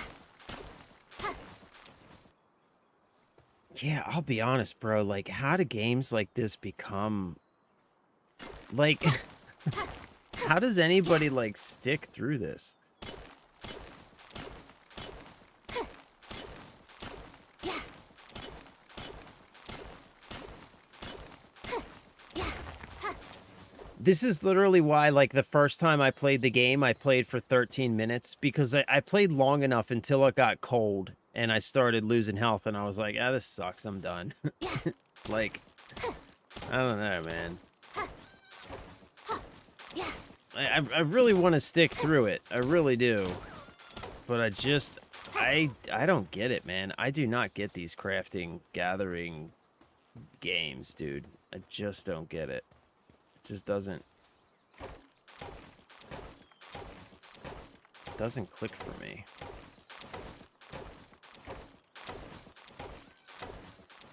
Yeah.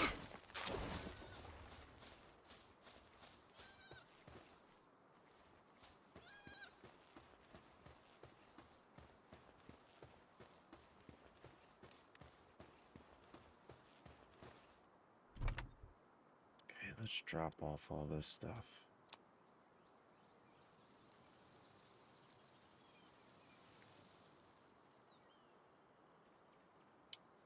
Like, how do I...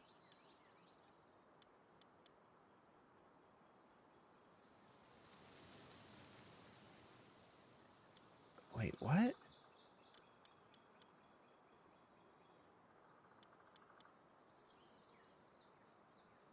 How is there not a faster way to move stuff in and out of these goddamn boxes, man?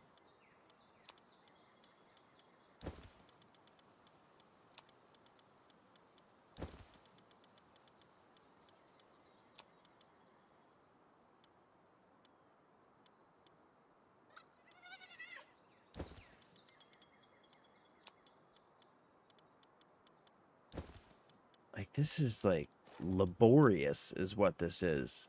Straight up laborious.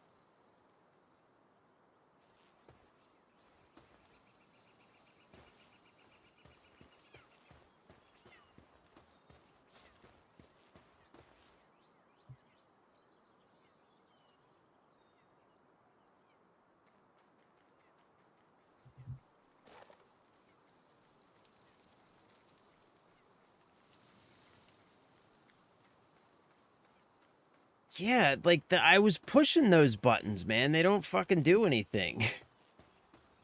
I don't, like... It doesn't move... It just... It doesn't move the items. Like, this is what the left and right buttons do. So, like, you can go here, and it just quick... It just... You know what I mean? I guess it's like slightly a little bit better, but it still sucks testicles.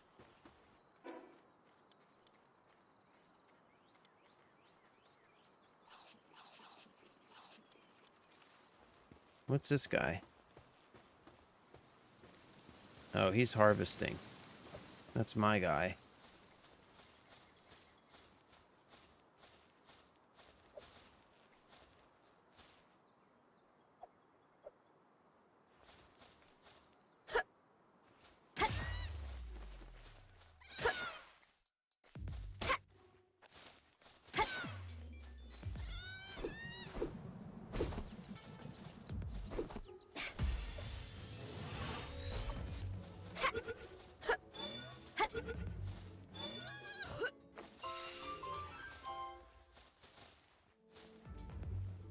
The fuck?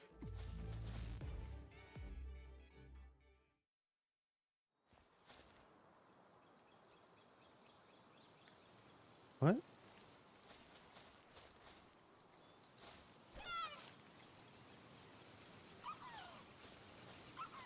The hell?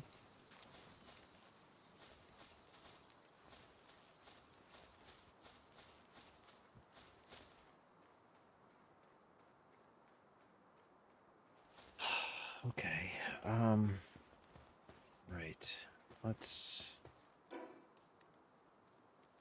see here.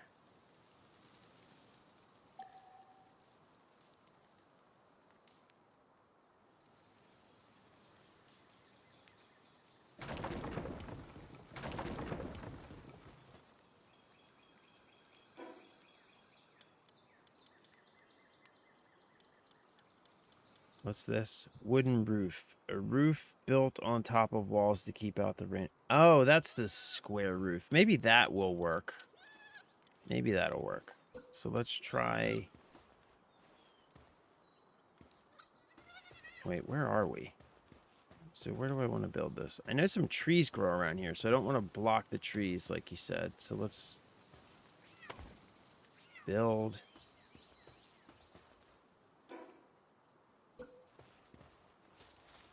Oh, man. Oh, this stupid thing's in the way. Dang it. Okay, let's just build it there then. All right, let's do this. Wall. Boom.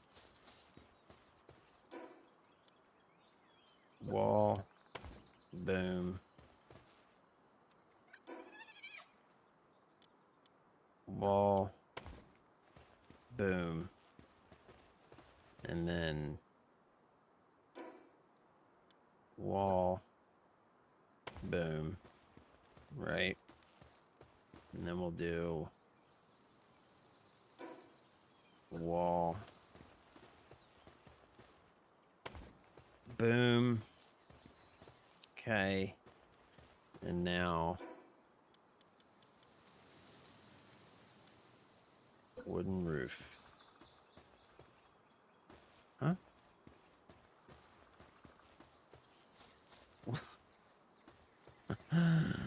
Oh my god, why is this so hard, dude? Why is this so hard?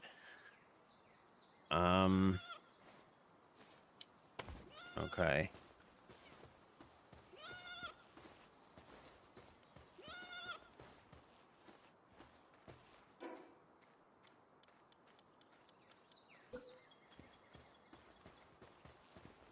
Man, are we serious right now? There we go. Okay, now let's build some beds in here. We'll build a few beds.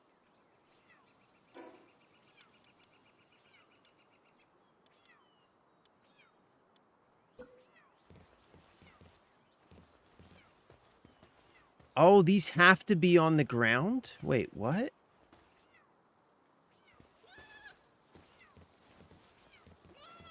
Wait, what? You can't put these in a building? I don't get it.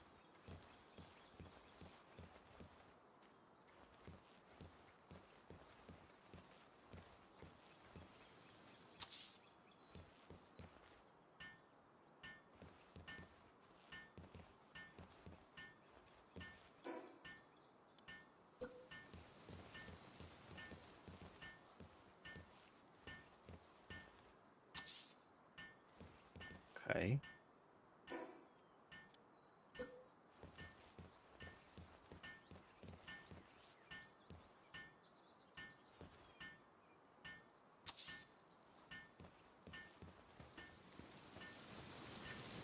All right, so we got a little house for our pals now.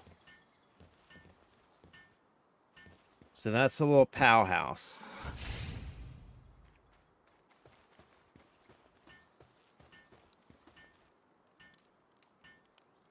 Okay, I can only have one base pal at the moment, I guess. So, base upgrade. Build wooden chest, build primitive workbench, deploy a pal to work the base.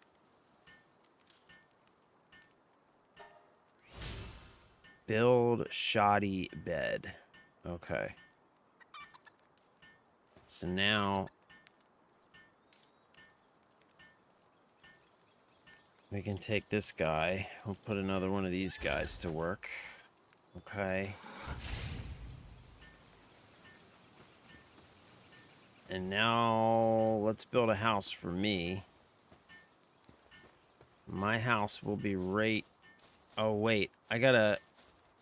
That's right. I gotta make sure I don't build it where the stuff spawns. I'll build my house like right over here. Okay.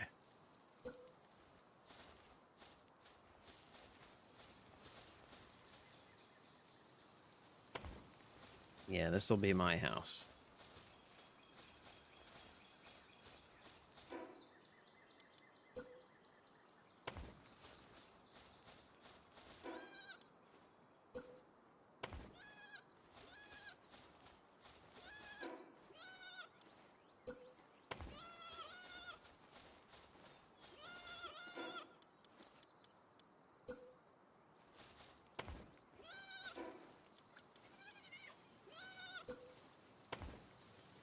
Okay.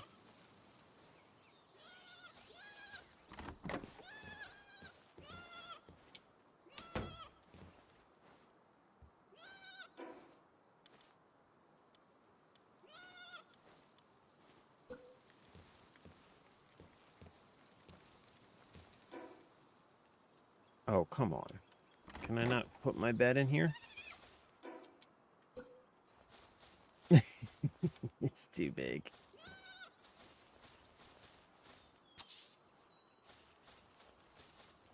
Okay, there we go. Perfect. Perfect. Yay. Okay, so now we can upgrade the base again, and I can put a cat to work here, I think. Oh, we gotta wait for the bed to build. Okay. So now when the bed builds, we should be able to upgrade the base again, and then we can put the kitty to work. Yeah, what's this thing?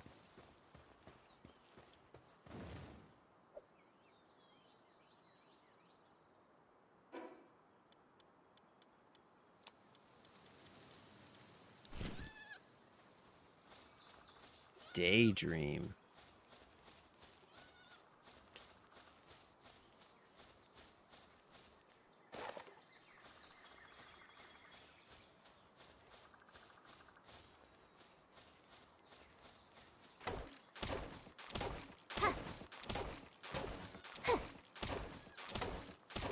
Yeah.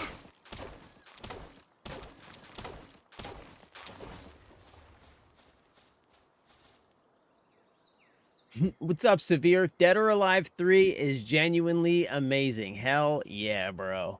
Hell yeah. Glad you're enjoying it, man. Yo, I was talking with people all weekend after our conversation about uh physical and retro games. Like all weekend, like I was telling my wife about how I want to start building up my retro game collection again after our conversation last week. Yeah.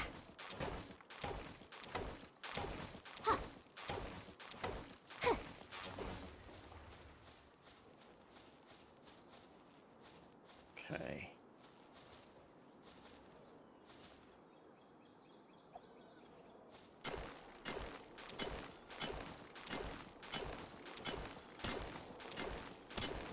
Should have an easier way to quick drop last used and cycle objects. Is that paint mode? I forget how to do it. Yeah, that might be paint mode. I saw a button for it. I didn't check what it was yet though. Don't forget about ramps, stairs. Otherwise, they'll generally just run into walls. Regarding the beds inside, you need to space all the way around as it's not a one-side entry, especially when you unlock larger piles. Okay. Yeah. Oh, I'm gonna need to build them a ramp so they can get up to their beds. Okay. Okay, gotcha. For this camp, you should be fine building there. Most of your rock respawns should be above you and other side of water and out front by the ramp. Okay. That's an outhouse. It is kind of an outhouse. I know. It's pretty small. But look, all I need space for is a bed, bro. That's all I need space for is a bed. Yeah. Yeah. Oh, they shoot laser beams. Shit. DOE 3 comes from the time when devs cared about their game. 1,000,000%, bro. Agreed. Agreed. Hey, have a good one, Big and Tatted. Have a good day at work, bro. Thank you for stopping by, brother. We'll see you next time. It's funny if you look at reviews from games around that time and follow the DOA 5 plus. Mortal Kombat, Street Fighter launches to see when the industry favored microtransactions over quality. You're right, man. You absolutely can. You can watch that happen. You can watch that happen if you look through like that history of games, man.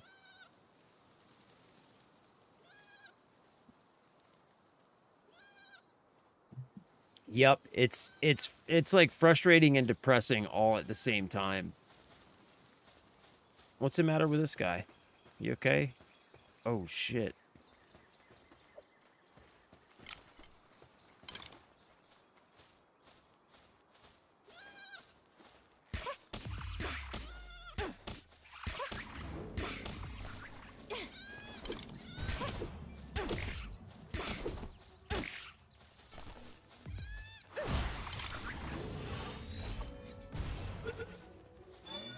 Oh, guys. Guys! Fuck. Guys. Come on, man.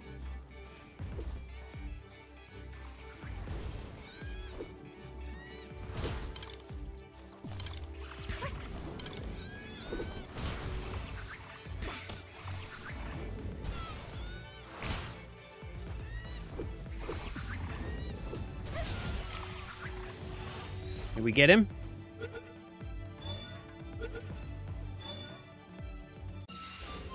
Ah, we got him. It puts those it is interested in to sleep and shows them an endless stream of happy dreams. Those who fall under its spell. Wow. Damn. Is that my land ball?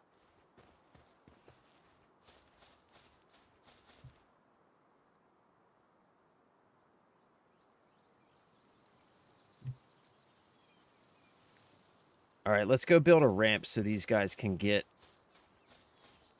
into their thingamahoo's it.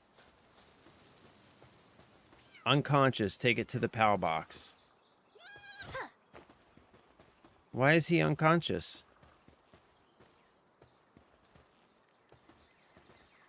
Huh?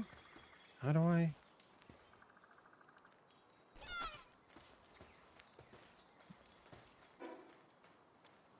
What happened to you, buddy?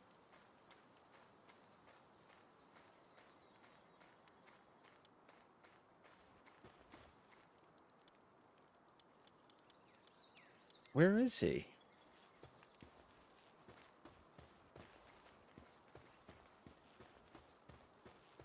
Where is he?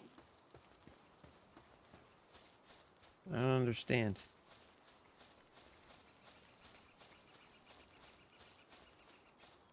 Is he down here? Where did he go? What the fuck is happening right now? Bro, this game is like killing me, man. I don't understand.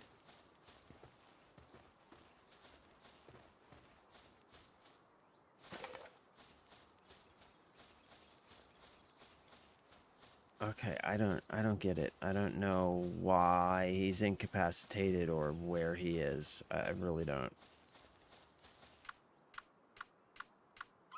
I don't get it. I don't get it.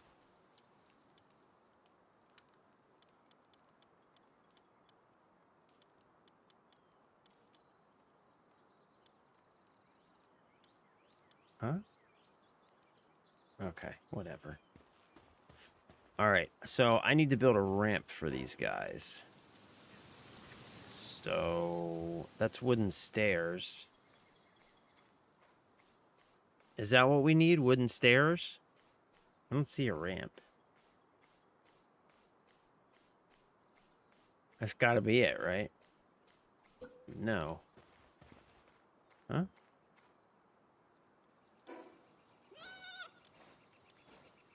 Okay. Oh, you can walk right up in that. Okay. It's not high enough to need a ramp. I got it.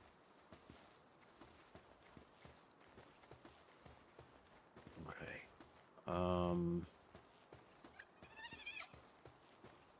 So I think I need to capture one more of these little lamb guys for my, for my mission I'm supposed to be doing. Okay, let's do our base upgrade. Okay, now build a feed box. Where can I put the feed box? I can put the feed box like right here next to their house.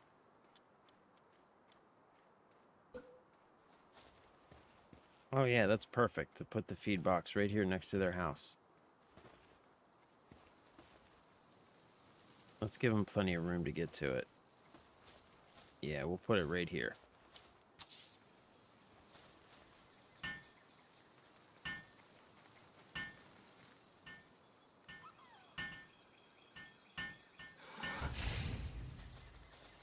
Okay, and now let's put some berries in there. Yeah.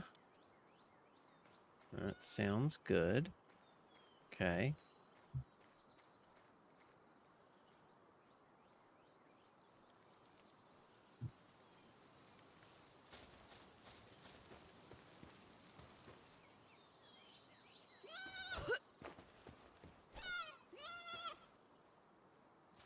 Wait, they can't get up there. So how do I build him a ramp? Because he couldn't get up there.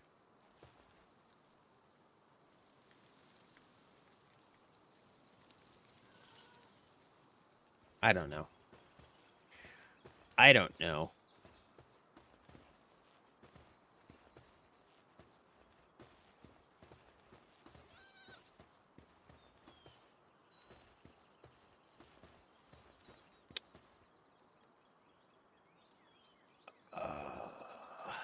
Oh, let's do this.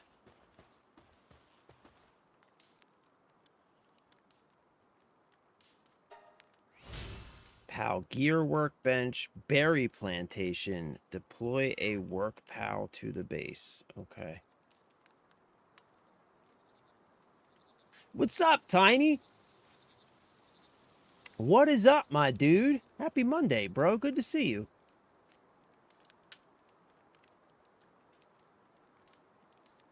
Yeah, they are a perfect way to watch the enshittification, bro. They are, man. They are. Because they went from being complete games that came with everything to slowly being pared down to basically a platform which is basically a platform by which to deliver a store to buy the rest of the game after you buy access to the store. It really is, man. It really fucking Sanchez, bro. You should join my dedicated server. Maybe after I figure out how to play, brother. Maybe after I figure out how to play. You can be my apprentice PAL trainer in the Grober Frosch PAL Trainers Guild. Get like 5 of each PAL to upgrade. He probably broke his leg. Slave driver husk. Bro, I'm trying here, man. I built him a house and everything, dude. I built him a house and everything. I am that PAL master. I am the very best that no one ever was. I want to be the very best, like no one ever was.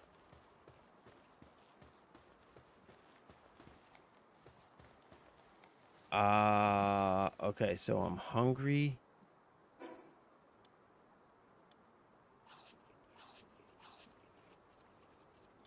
And cold. Okay.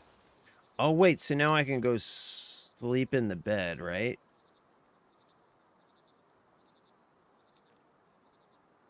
I should be able to sleep in my bed. Is it going to be cold in my bed?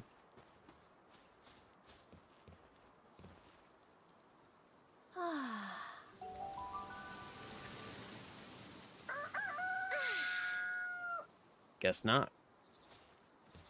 Okay.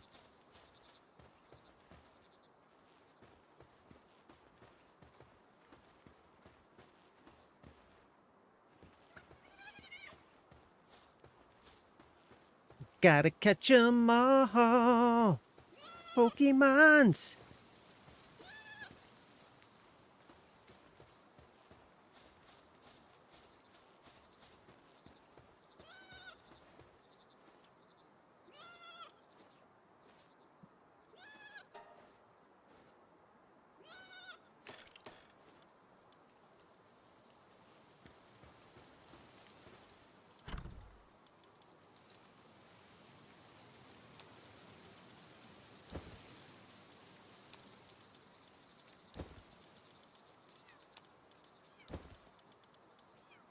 I still can't make clothes.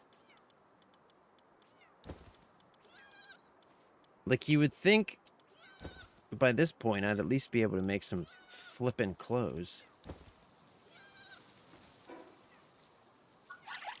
Technology. Ah, there it is. Cloth. Let's buy that. Okay, so now I can make cloth. Ooh, now I can make a ranch. Oh, a berry plantation.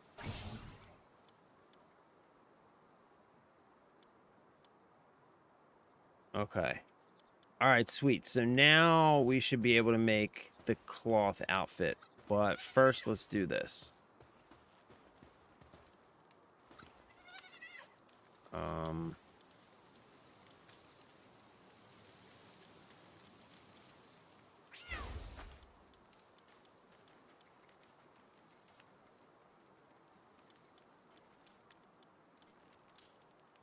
Okay, let's just...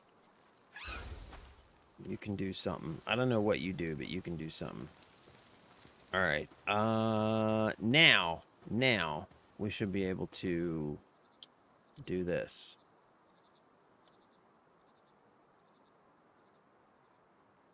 Let's make 10 of these.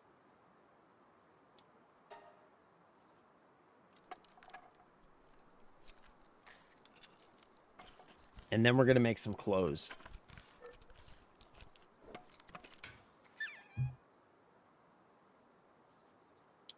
You can use stairs, just need to get closer to place them. Or if you want to get fancy, not 1.0 verify, you could use an angled roof into the ground for a makeshift ramp, as some larger pals struggle with steps.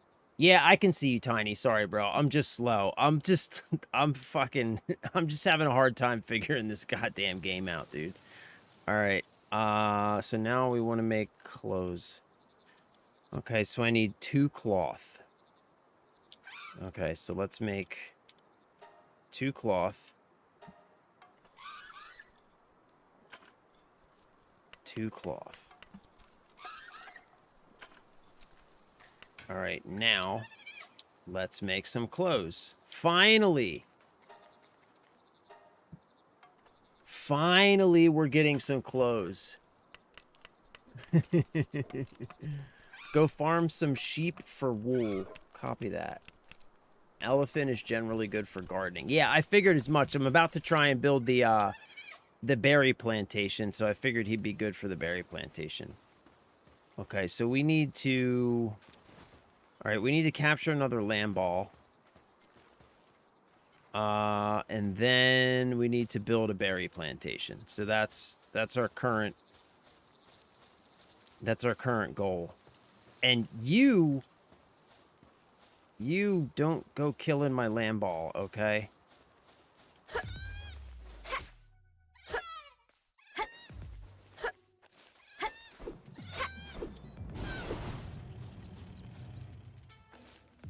Gotcha. Gotcha.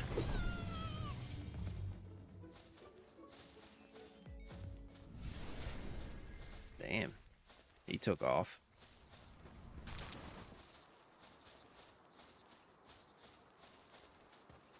Oh my god, why does my mom keeps calling me? Can you guys hear the phone ringing? My mom is like incessantly calling me. Oh, what's up here? Looks like a chest. Hey, let's get another kitty while we're at it. Since he's right here. Hey, kitty.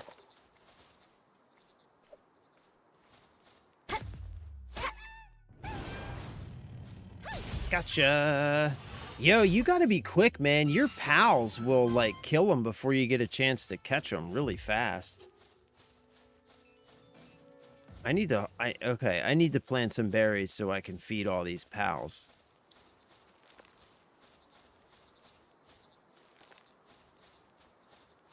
Bro, you need to back off, by the way. I can't see past your big fluffy-ass tail. Just FYI. I don't know if you're aware of that.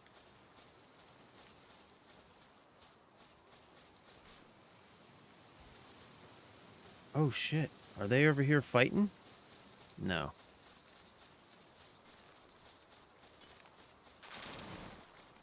Okay.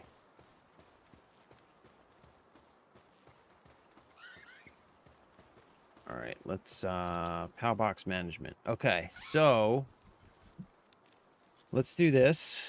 Let's swap this guy for this guy. And let's put this guy here.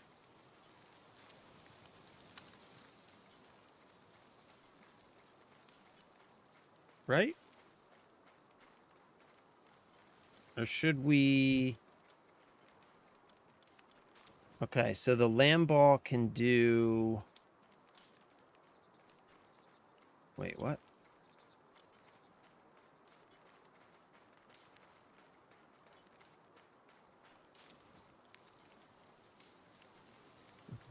So what can the land ball do?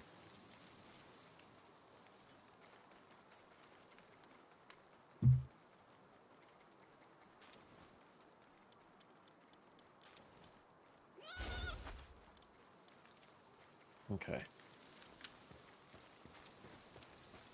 All right, we need to go collect some berries and put it into the feeding thing.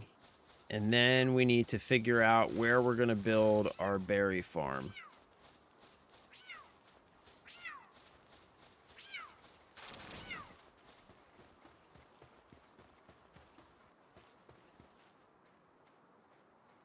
Put your pals away. Wait, put them away where? I just did right? Putting them on the... Putting them to work, right? That's what I'm supposed to be doing?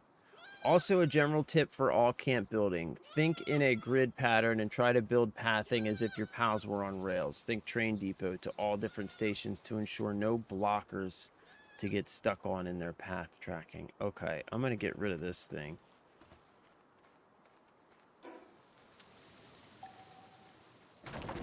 Okay. And...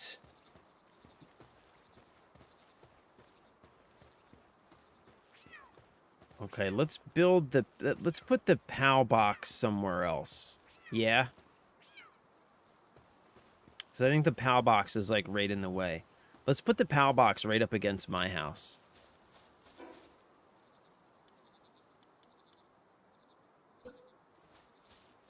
Oh, no, the PAL box is what defines my camp, right?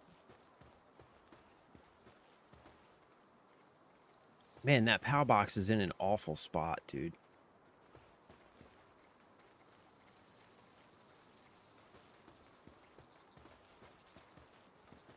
Yeah, that PAL box is in an awful spot.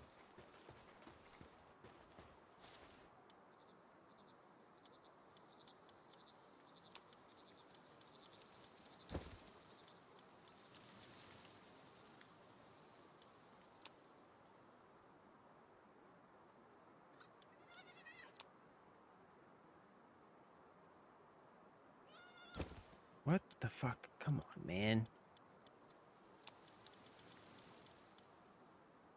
Why is it so hard to do anything, bro?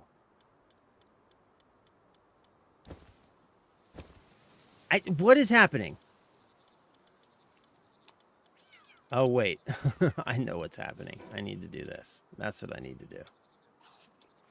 Okay. Okay. So...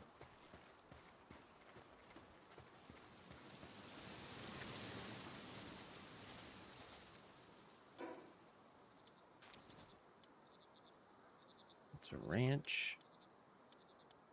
Berry plantation. Yeah. Let's build a berry plantation.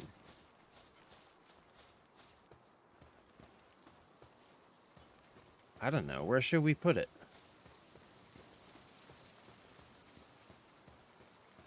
Should we put it over here? Like right here?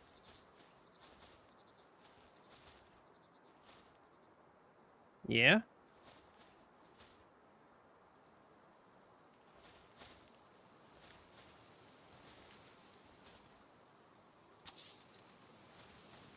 Okay.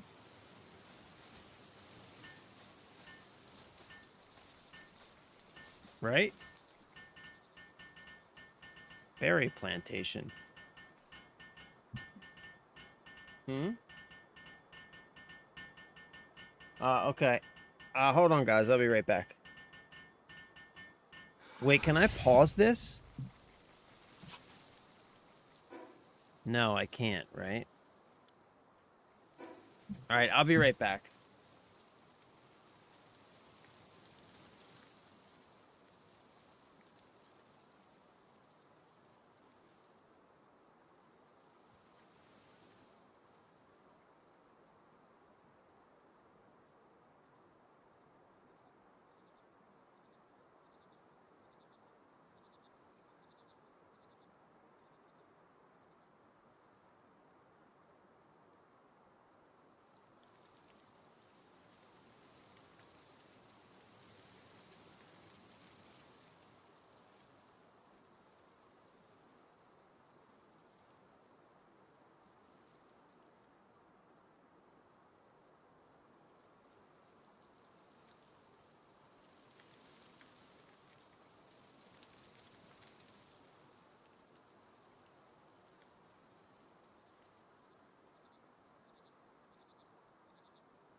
All right, I'm back.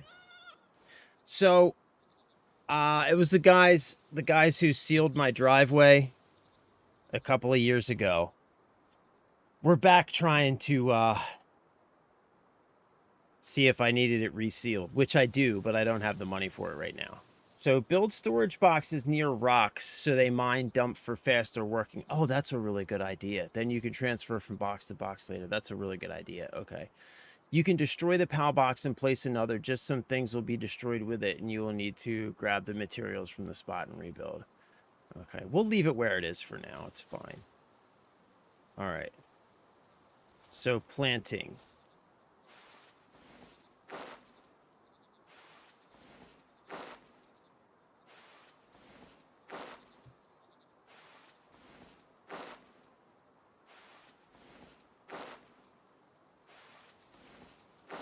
Ooh.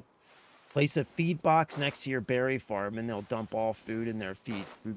Nice. Okay. Copy that. See? See, this is the stuff I don't think of. I gotta say this, though, all right? Now, without... Oh, I need to build another bed.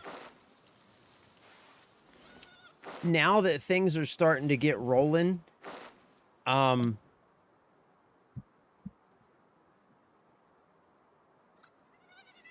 cold water. Now that things are starting to get rolling, I'm starting to get it. I'm starting to get it. You know what I'm saying? I'm starting to understand. It's... I see where this can be pretty fun and addicting. We're gonna get this. We're gonna get this. I'm starting to get it. Very slowly, but surely. Just never having played any games like this before, I never make it past this initial part. You know what I mean? Because I've never had people to help me get past this initial part. So, like, for example, the first time I ever played this game, I made it to the point where it got cold and I started losing health. And I just was like, this is dumb. I'm not doing this.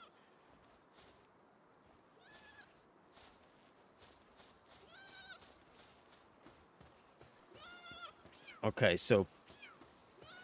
Okay, and we're going to put a food box right next to this bad boy. So, let's see. Where can we put a food box? I mean, we can put one, like, right here, right?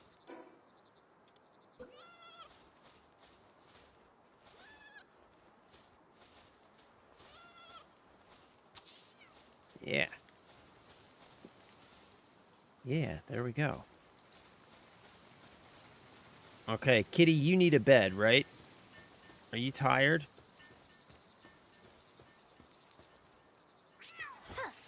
Come here, kitty. Come here, you're sleepy, I know. There you go. Okay, so we need to build a 4th bed for the kitty. All right, so let's do this.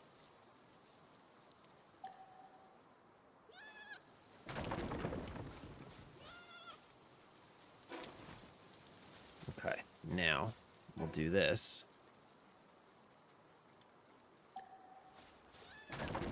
Right? And we'll do this. I have an idea.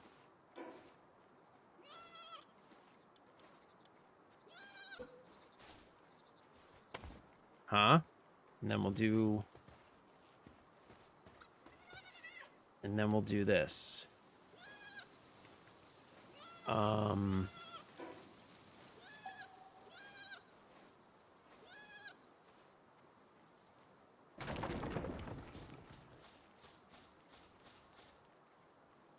Okay.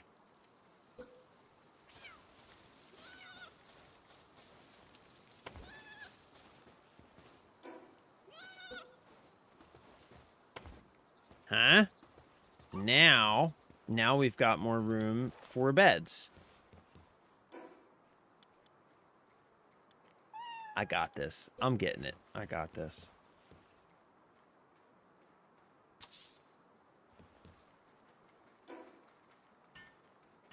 Oh, we're out of materials.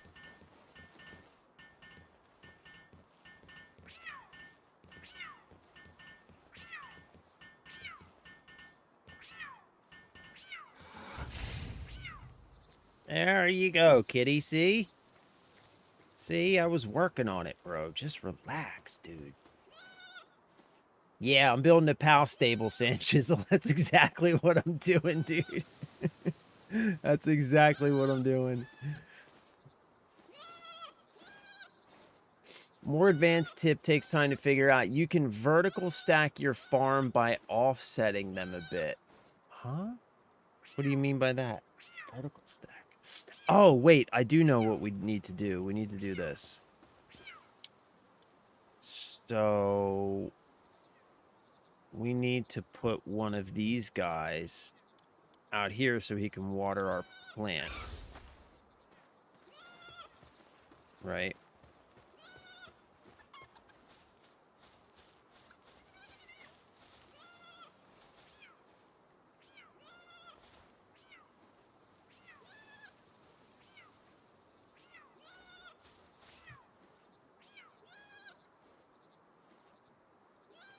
Pal Detox Center. Damn, son. It does kind of look like that. It's kind of sparse, right? Shit. I'm trying to make it nice for him, bro. I'm trying. I'm trying.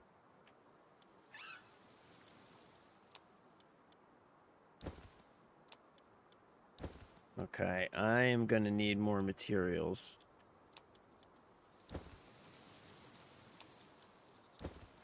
What's a simple bait?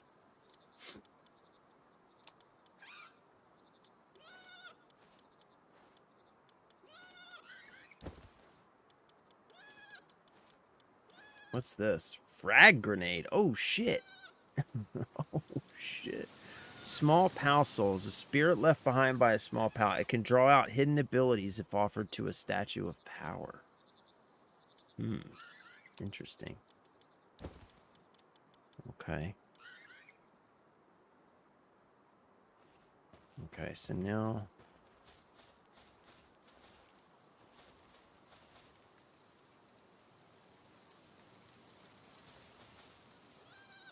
okay, so they're going to harvest food and put it right in their thing, right?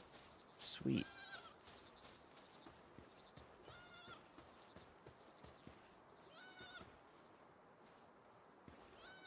Okay.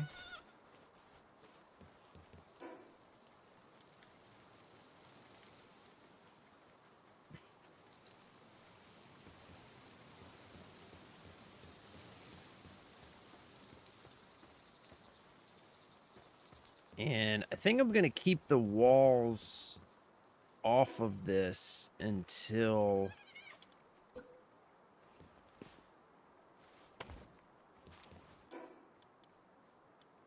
I get ready.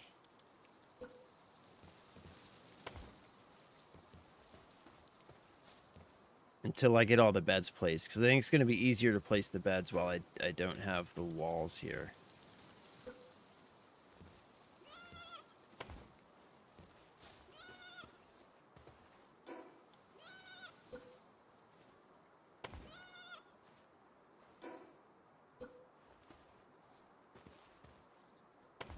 Okay.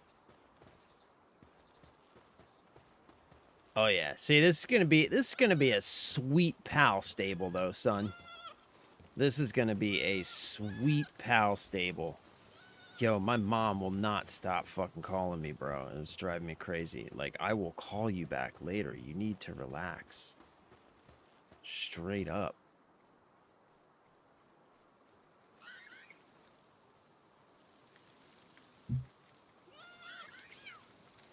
Offset, think like building a small staircase using...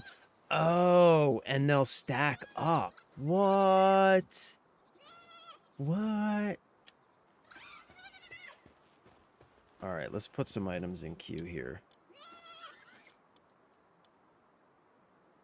Oh, wait, I think we need... So we need to unlock normal parachute. Oh, I don't have that yet.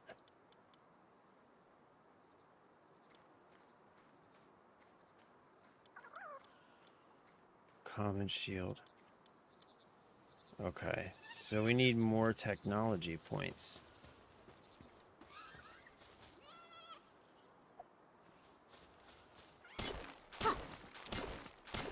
Yeah.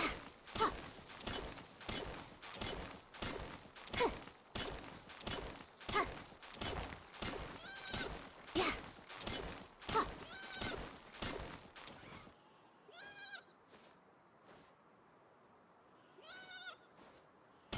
Huh.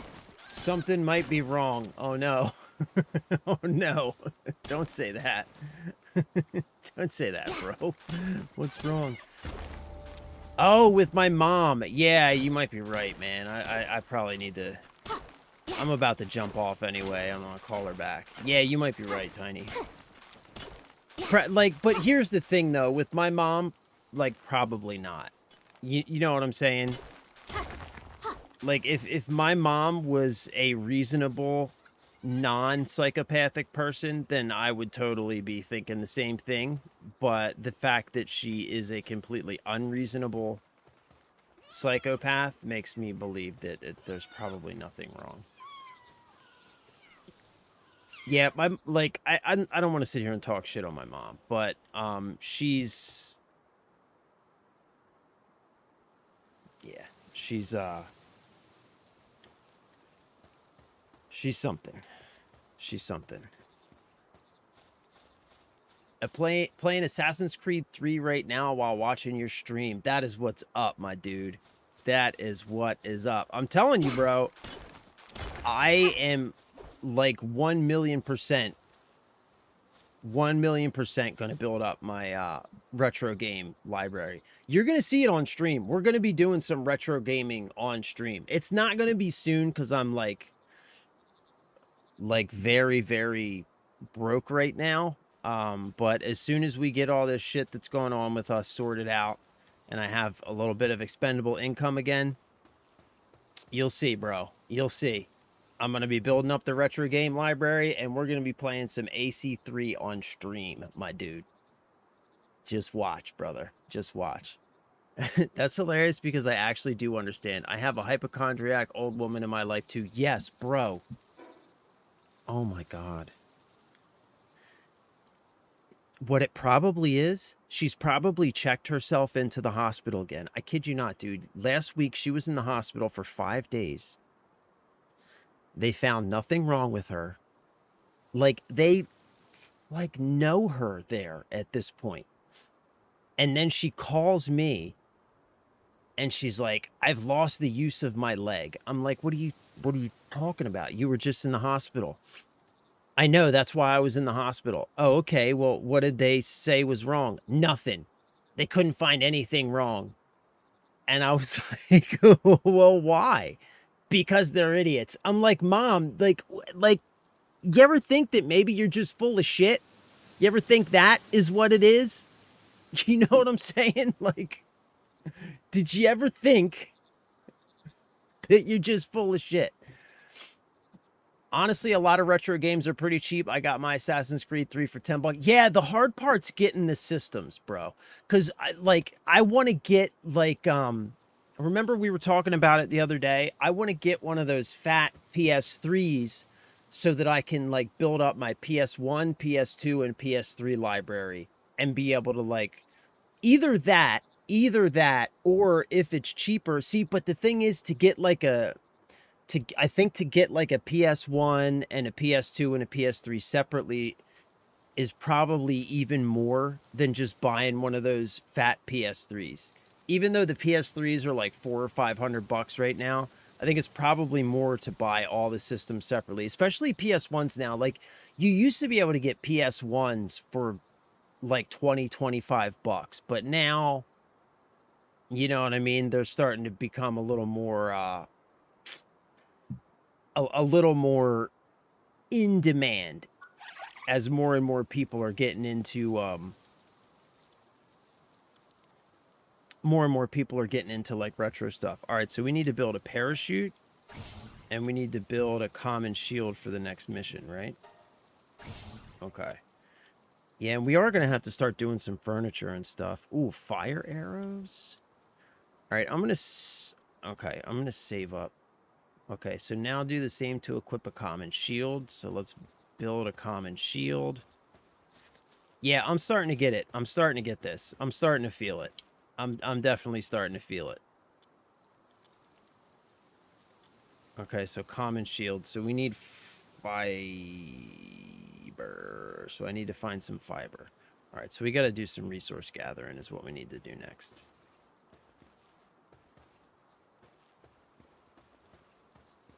All right, yeah, fellas, I'm starting to get it now. I'm starting to feel it now. Oh, so do I need to replant? Do I need to Oh, wait, if I put my seeds in the box, will they replant for me?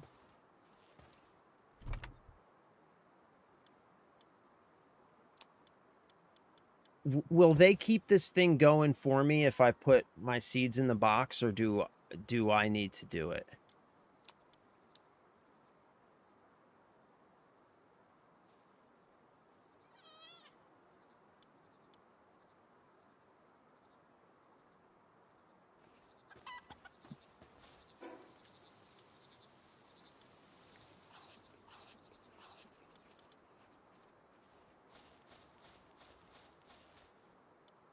Okay, so they've got some berries in there. That's good. Let's put some more berries in there for them. Okay, so they should have plenty of berries now. All right, this is fucking... I'm starting to feel this, man. I'm starting to get it. I'm starting to get it, fellas. I'm definitely starting to get it. I'm watching the pals run around and eat. Like, I feel like I want to take care of them now. I'm getting it. I'm getting it. I'm getting it. I'm getting it. They are sucking me in, boys. We are fucking in it to win it. We might not end up ever going back to Assassin's Creed at this point.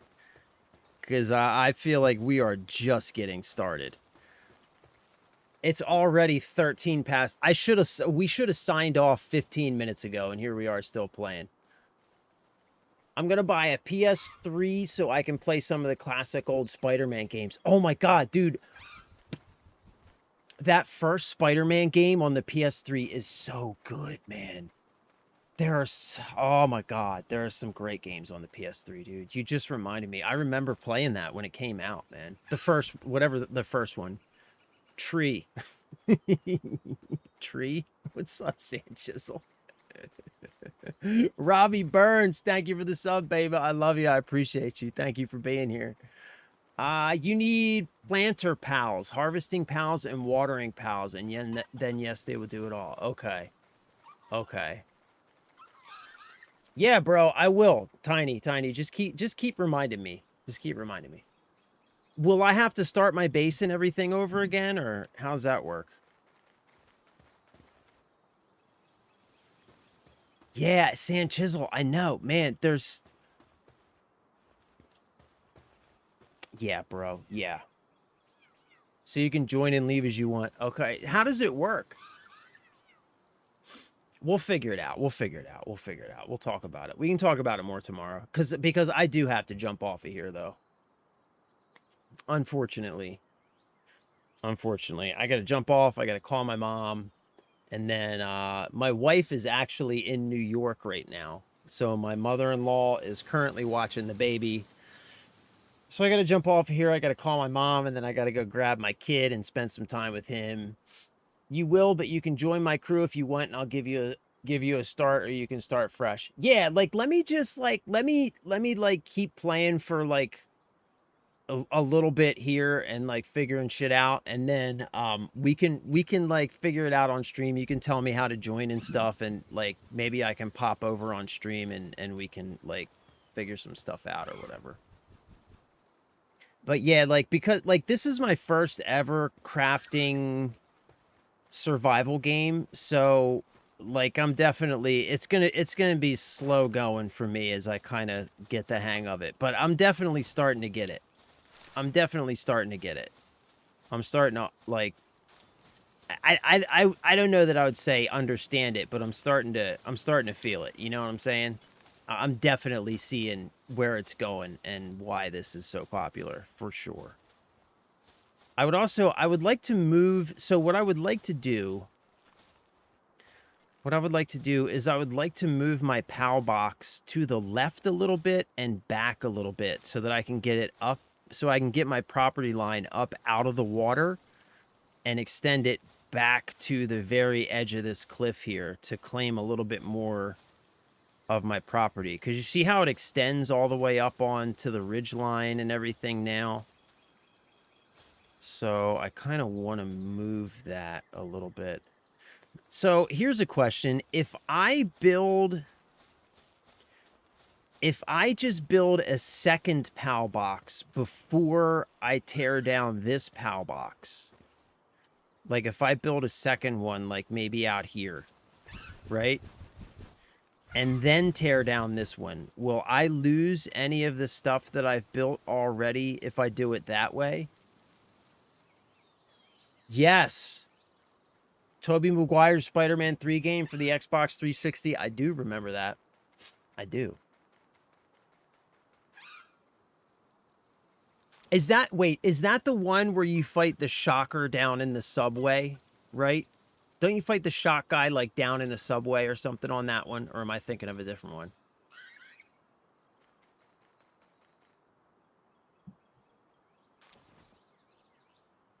So yeah, let me see. So if I move, all right, so I want to bring my property line out this way a little bit and out this way a little bit, right? So let's see.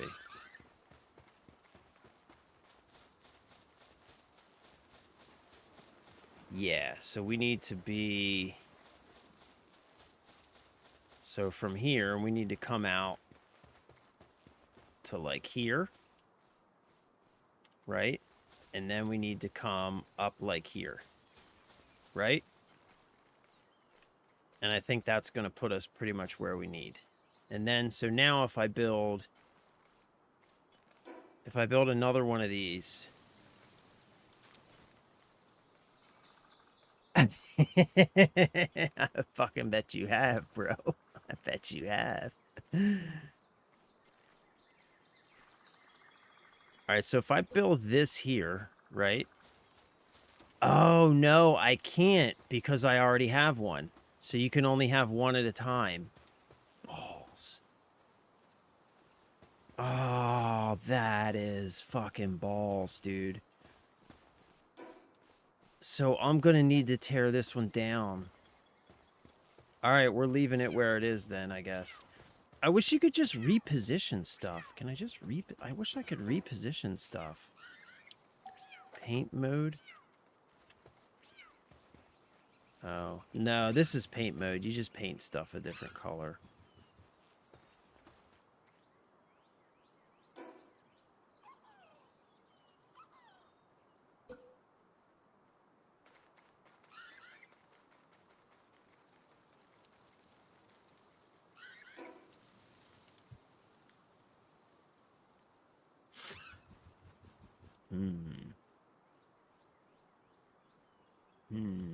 Yeah, that sucks that you can't, because like when I put this thing down, I didn't really understand what was going on, you know? And so I just kind of plopped it down. And now I just wish I could shift it to like right here. You know? I just wish I could shift it to like right there. Oh well. I guess we just got to work with what we got, you know? So what happens, Sanchez, what happens if I tear this thing down? Will I lose all this base stuff that I have built up?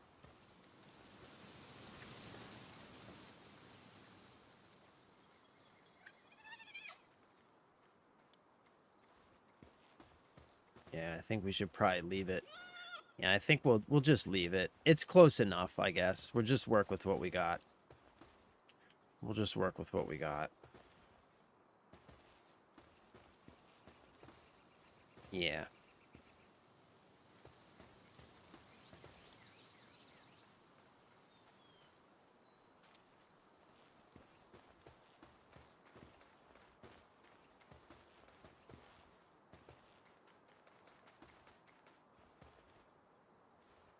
Okay, so now we need to build a PAL gear workbench.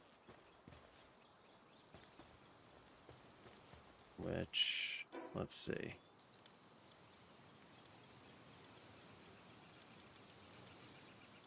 Repair bench, primitive workbench.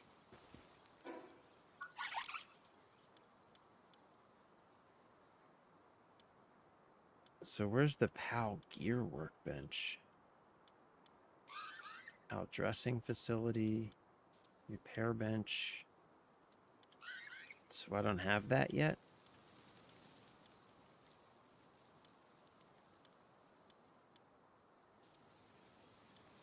Okay. All right.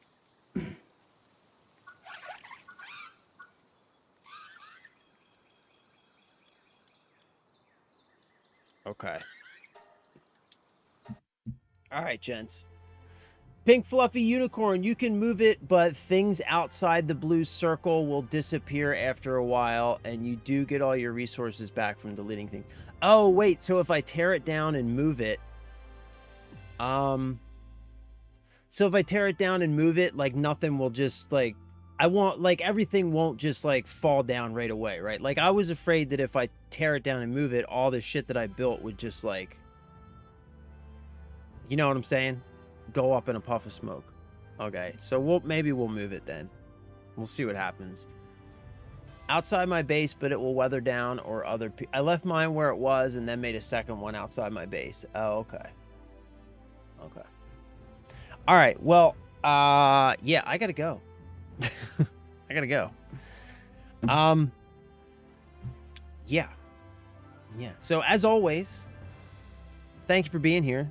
Thank you for spending time with me. Thank you for hanging out. I love you. I appreciate you. Have a wonderful evening. Stay safe. Stay blessed. Have fun. Play games. Take care of each other. You know, the usual. Okay, copy that, Tiny. Copy that. Copy that, my dude. We will do that.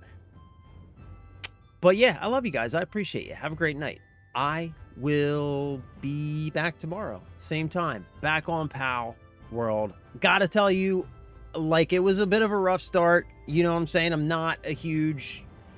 Like I mentioned, you know, I've never gotten into the whole survival base building genre before, but I'm feeling it. I'm getting it. I'm getting it. I'm feeling it. This is... Yeah. This is going to be fun. This is going to be fun. Fluffy, have a good day, brother. I love you. I appreciate you. Six, have a good day. I love you. I appreciate you. I am out of here for now. I will see you guys tomorrow. Bye.